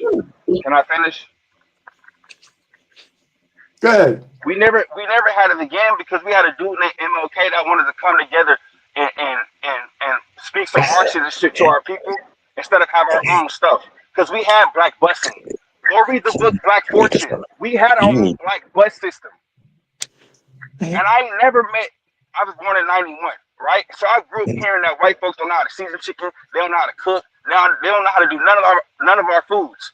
I wouldn't have been back then trying to eat with them, spitting on our food, calling us names, and we know they don't know how to season chicken. Nigga, we was psyoped by MLK and that whole Rosa Parks and that whole leadership over there, bro. Because we had our own striving towns. Go look up Lake Lanier in Georgia. We had our I own know. stuff. I know. I know. No, I know, man. I know. And look. I just had to revert back to look, man. Believe what you want to believe. I got T-shirts that say everybody not gonna make the boat. You want to keep going with that? Look, man. You be the person that's left off the boat. I don't got time for that. I'm not finna argue I'm with not you. victim blaming. I'm not victim blaming. I'm not victim blaming either because I never made an excuse. But you said I did. But you say, hold on. You I said we need to teach if they were history. 98%, if they were 98% ahead of us, and we had 2%, I'm telling you how amazing we were. Can you pull up the stat just so he can see something? Because I don't think he knows reality. Can somebody please pull that up? Okay, you know why we're behind? Because we don't have the dads in the house of knowledge and teaching Can our you kids please how to pull read. that up? You don't understand where all that trickle downs from. Go ahead, bro. He don't know where all that trickle downs from. The rich half owns about 156 trillion, or about 98% of it. The wealth in this country. The poor half only own about 4 trillion. Think about that. All right. You think that you're gonna raise your kid in a society where the rich people control the game, and you gonna raise your kid and take their wealth? You motherfuckers writing rules right now, so you can't take shit. First of all, That's what they doing. They're not writing. Hold on. They're not writing rules to take nothing from me. Hold on. Hey, Pink. That doesn't stop rules you to take from nothing from making me, your bro. own wealth. Exactly. Right. But Jay, They're not writing rules to take nothing from me. I have enough listen. Bitcoin, bro. Me and my I'm wife not got finna enough argue with y'all, Bitcoin. man. I'm not finna argue with y'all, You man. making me to argue. Just because I'm not believing with this. But you, Go ahead, man. Let him play, Steph. Go ahead, That's man. fine, man. Look. Y'all can argue, man. Look, if you want to be on the outside of it, that's fine, and that's fine. That's why. Hey, look. I'm outside of your victim town. I'm cool with that. No, I'm not Cool with claiming that. no victim. I don't know why you keep saying that. Okay, The so biggest people that claim victim are the people that's on the right. hold on. Why you keep doing that Are the ones who claim victim. The people on the right claim victim more than anybody Why else. you keep doing What are you talking about? Why you keep doing that? I have a question. Because Yeah, go listen, ahead. JVJ, what you saying is true.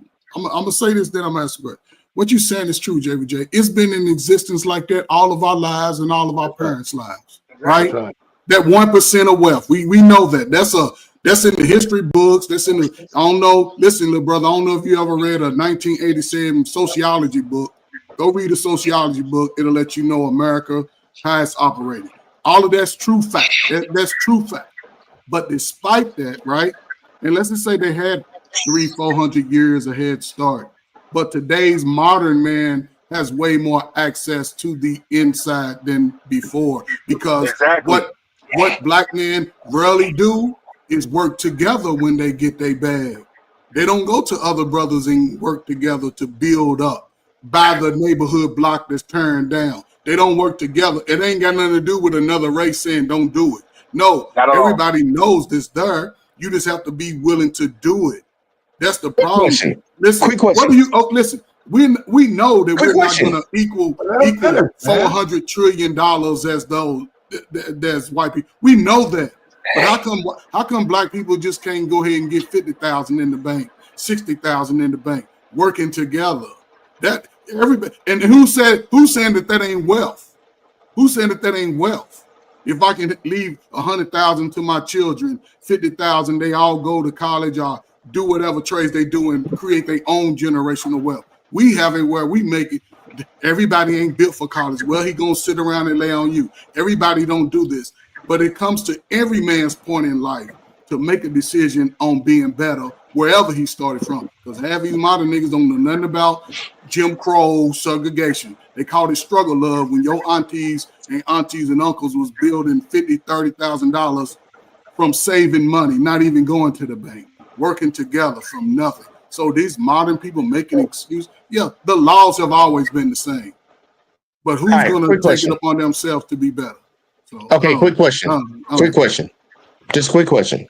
Why does pointing out an issue in society automatically get reflected back to me that I'm making excuses. Let me Because ask you that. the Let me ask you that situation slightly. has always been there, and you And nothing's give going to no change. solution. And nothing's going to JPJ, change either, JBJ. I'm just Nothing's going to change. Go ahead. If I point out a problem, why is it getting pushback on that you're making excuses? Think Because you're about making that it. before you answer. Think about it before you answer. Remember, think about it before you answer. Why is pointing out a problem? You don't need to say it 3 times, man. We heard Obviously, you didn't get it. You didn't get it. No, listen. No, I didn't say you were making excuses. I'm saying that what you just said is not that profound. Obviously, it was because he didn't get it. Listen to me answer. This is not that profound. We know that the wealth is concentrated in the 1%. That doesn't stop you or anybody else. Wait, you show the statistic. Let me answer it. I'm not talking about that right now. Wait a minute. That doesn't stop the next guy from getting his own. It just doesn't. You're not going to be one of these 1%ers, but that doesn't mean you got to stay in this shit. You can get out of the shit if you want to. And that's what you have to do. Just I don't care if there's a 1%. You're proving the point. Doesn't mean you and your family can't survive and thrive. It doesn't. You're proving the point of what I just asked, or the question I just asked. Fur, you just, Payne, you just proved the point of the question I just asked. No, I didn't. What's the point that he proved? Yeah, what point did I prove? The point that he proved is just by me pointing out a problem doesn't mean somebody's playing victim. Doesn't mean that somebody's making excuses. You literally just ended by saying that doesn't mean you can't pull yourself out of somewhere. You're blaming like somebody's. Yeah. So let me ask you, hey, like nobody can survive because we're not part of the 1%er. That's how you I'm stating exactly what you did. No, Let's I'm have a stating dialogue. a reality. Let me have a dialogue. A reality. JBJ, you just said in the intro that you make more than me, right? I'm not going to answer that. But you saying that you're so do. But you don't. But let's go with what you do though, right? Okay, you made it. Hey, you're not white, but you made it, right? Not according to him.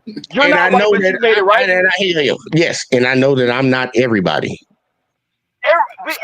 Everybody ain't gonna make it. Exactly. Any person ain't gonna make it. So which?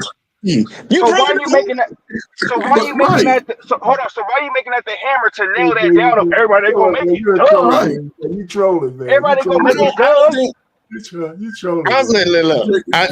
Gentlemen. Look, it's been fun, man. Obviously, this is above y'all here, man. See that condescending shit? No, that's low level the way you react. It's that condescending shit. Dude, do you understand?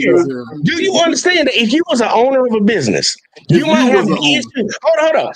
I own my own business. What are you talking? But if you're owner of a business, with my wife, I wasn't talking to you. I wasn't talking to you, man. Come on down. You keep saying this over our head. You keep saying this over our head. That's why. Final you keep throwing jabs. You would not do that in person. You keep throwing jabs. Dude, hold on. First off, you came in saying that I'm over here playing the victim. You was throwing jabs from the get-go. And that was not a jab at you. That's not a jab. That's not a jab at you. That wasn't a jab at you. Final thoughts. JVJ, final thoughts, man. Yeah, let me go ahead. Look. All I'm saying is, look, we need to teach true history in this country so people know where they come from. If you don't know your past, you're doing to repeat it. And that's all I got. Yeah. All right, man. Listen, man. Stop. Thanks for stopping by, man. It was good. It was good fun. All right, brother. All right, man. We'll see you. Peace. All right, man. Seven, you got some final thoughts up there, man? Yes, yes, I do.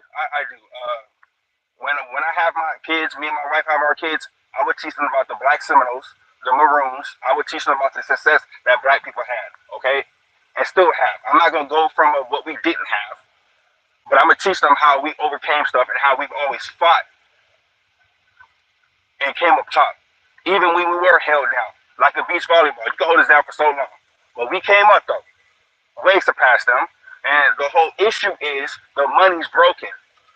The money is broken. It has nothing to do with color. It has to do with we're working so hard and we're barely getting anywhere because they keep printing money. They keep debasing us like they did during COVID.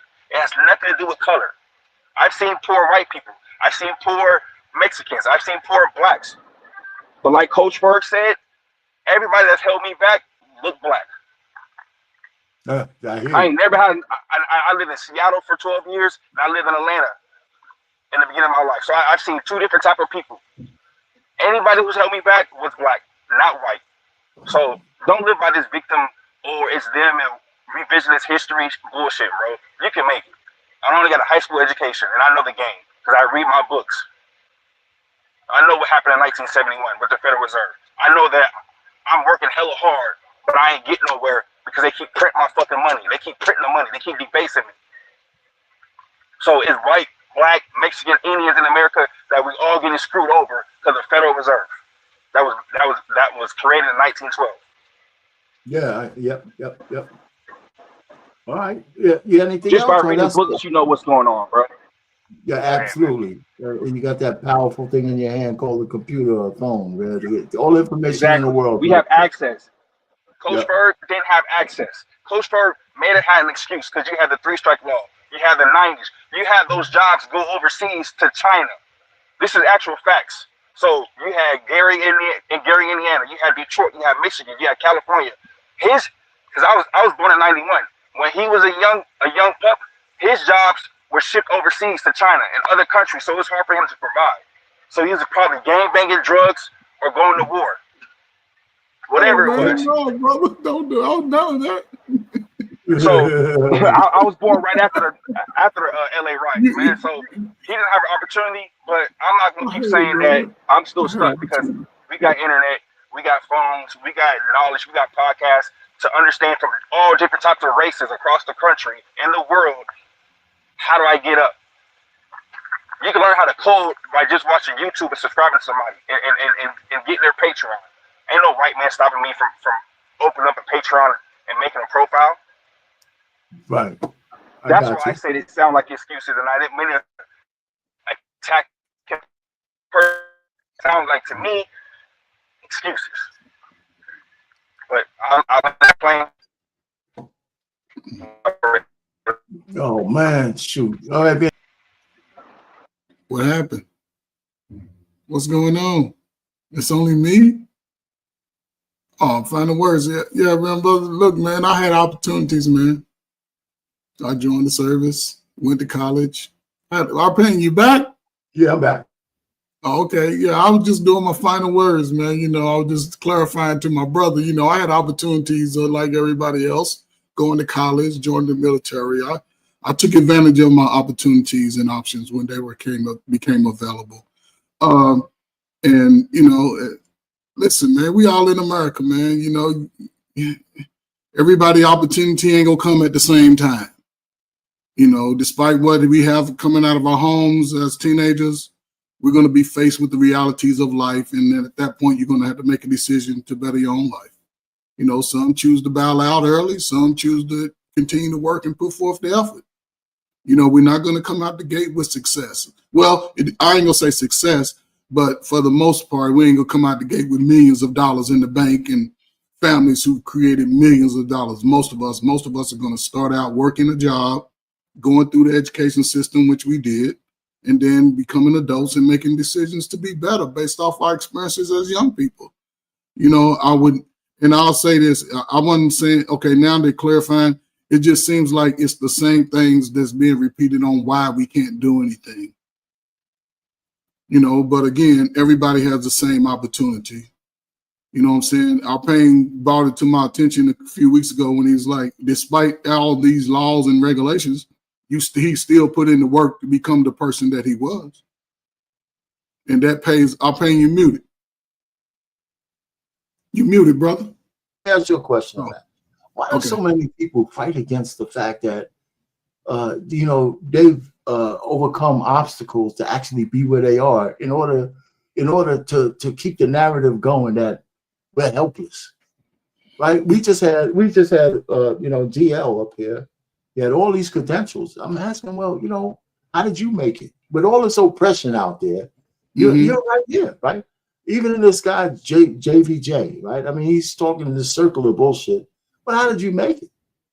Right. You know, and nobody wants to talk about that. I mean, how did you get out of this shit? And this whole notion that I didn't have $1 million. I hate those arguments. Yeah. I mean, it's crazy. Most people, period, not just black people, never had that money. Somebody had to start it, right? Somebody had to start, you know. So anyway, I didn't mean to interrupt your final thing. No, you know, that's what I'm saying. That's why I said what you said when you said it, when I heard it from you weeks ago, about despite those obstacles, you still found a way to make it. Yeah, and man, then I thought about it, it was based off decisions. You know what I'm saying? It's based off wanting to be better, telling myself that it's going to be better. And that's why I appreciate the time that I grew up in, because even as friends, if me and you were friends and our pain was talking about being an engineer, I wouldn't be talking about, man, why you want to go to college? I'll be saying, go ahead and be that engineer, brother. And you would give me something like, hey, man. And that was a difference in time, but nothing was in my life was worse than the people before civil rights. Nothing. Yeah. I don't care. I've been having a cakewalk, and most of us have, despite the systems and the laws. And that's true. So, you know, I believe we could change the dynamic, but it's, you know, as kids, it's going to take some protection of the youth. And then as adults, you know what I'm saying, working together. And it's, I don't know, man. I don't know our pain, why most people fight against. I really don't have an answer for it for real. But here we are in this very dynamic time for us. And the people, the country is not going to allow you to make excuses on why you're not putting forth your best. And those that do will fall quick. And those that take advantage of the opportunities will have an opportunity to thrive. So I don't know how much money people looking for. Give me a couple 100,000 and shut me the hell up. I'm good. You know what I'm saying? I can live out the rest of my life. And everybody under me, I hope that they could at least pool some money together and build off of that without just breaking the bank. So, you know, great show, man. Great topic, man. It's the longest, man. I've seen you up, man. Album, man. Hey, the guys kept popping up, man. See, I gotta admit that they wanted to pop up. Let's have the conversation, man. That was cool. Yo, man, thanks. I'm gonna just get the final words. Stick around, man. You know I'm gonna play my signature song, man. Later, man. I'll talk to you later. Anyway, man, we're gonna end the show here. Listen, I tell people, listen, I've been through a lot of experiences. I'm the past. And all the young people out there, man, close your eyes and look towards the future. You know, it's what you make it. You know, you have an opportunity to shape your future. You have the opportunity to be the one to put your progeny on a path to success you never had. It doesn't matter that you're a generation, 2 generations, 10 generations behind. What the hell does that have to do with 10 generations in the future? Because you didn't have the trappings, you mean 10 generations from now, they shouldn't have? You know, you started. You be the one that started.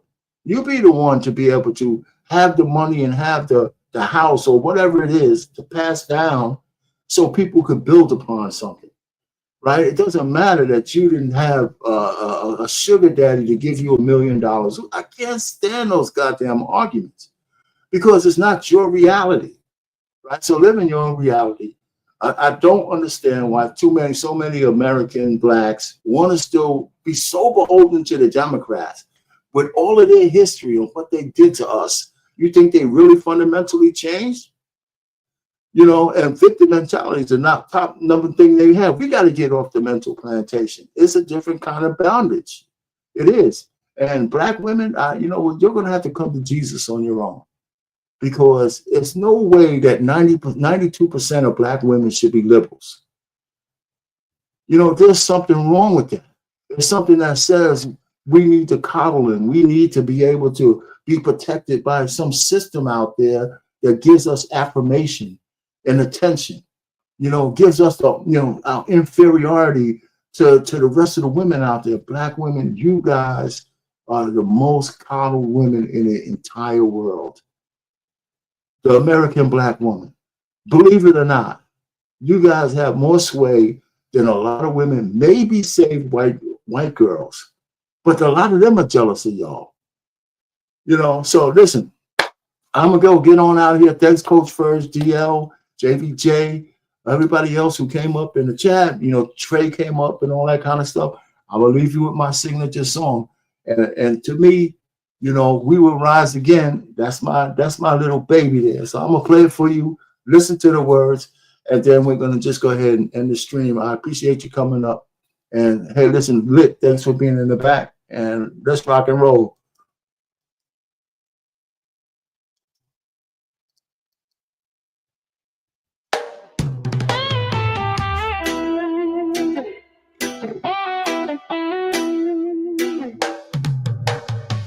In the shadow of the oak trees, where the too many lives lost their shine, our hands are callous, our hearts are heavy, so many dreams lost in time.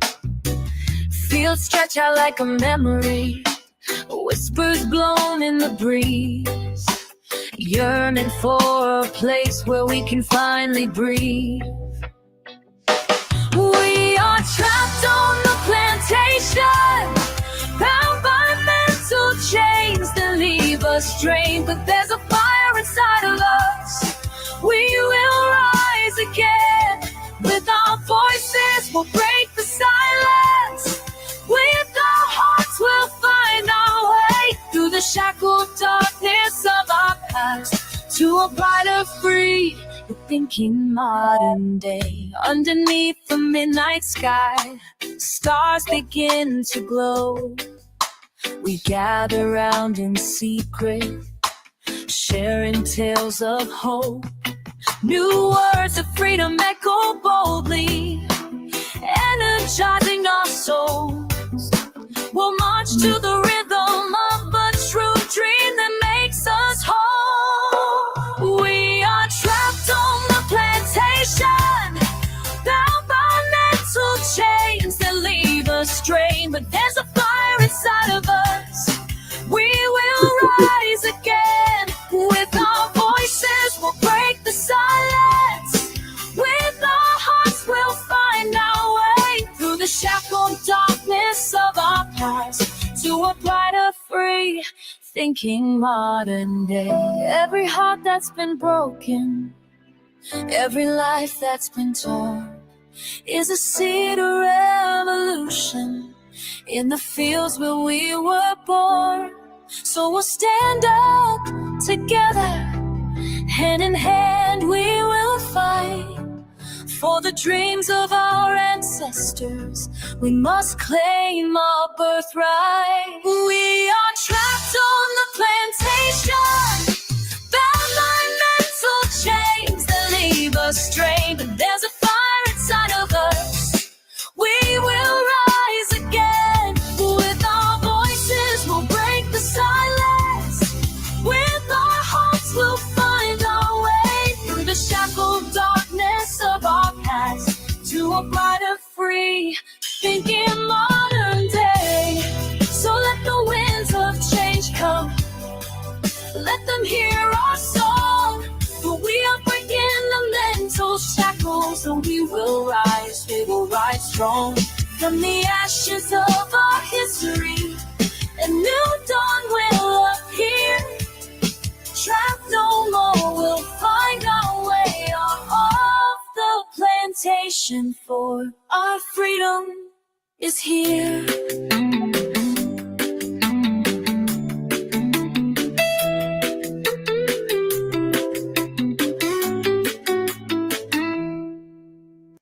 Good night.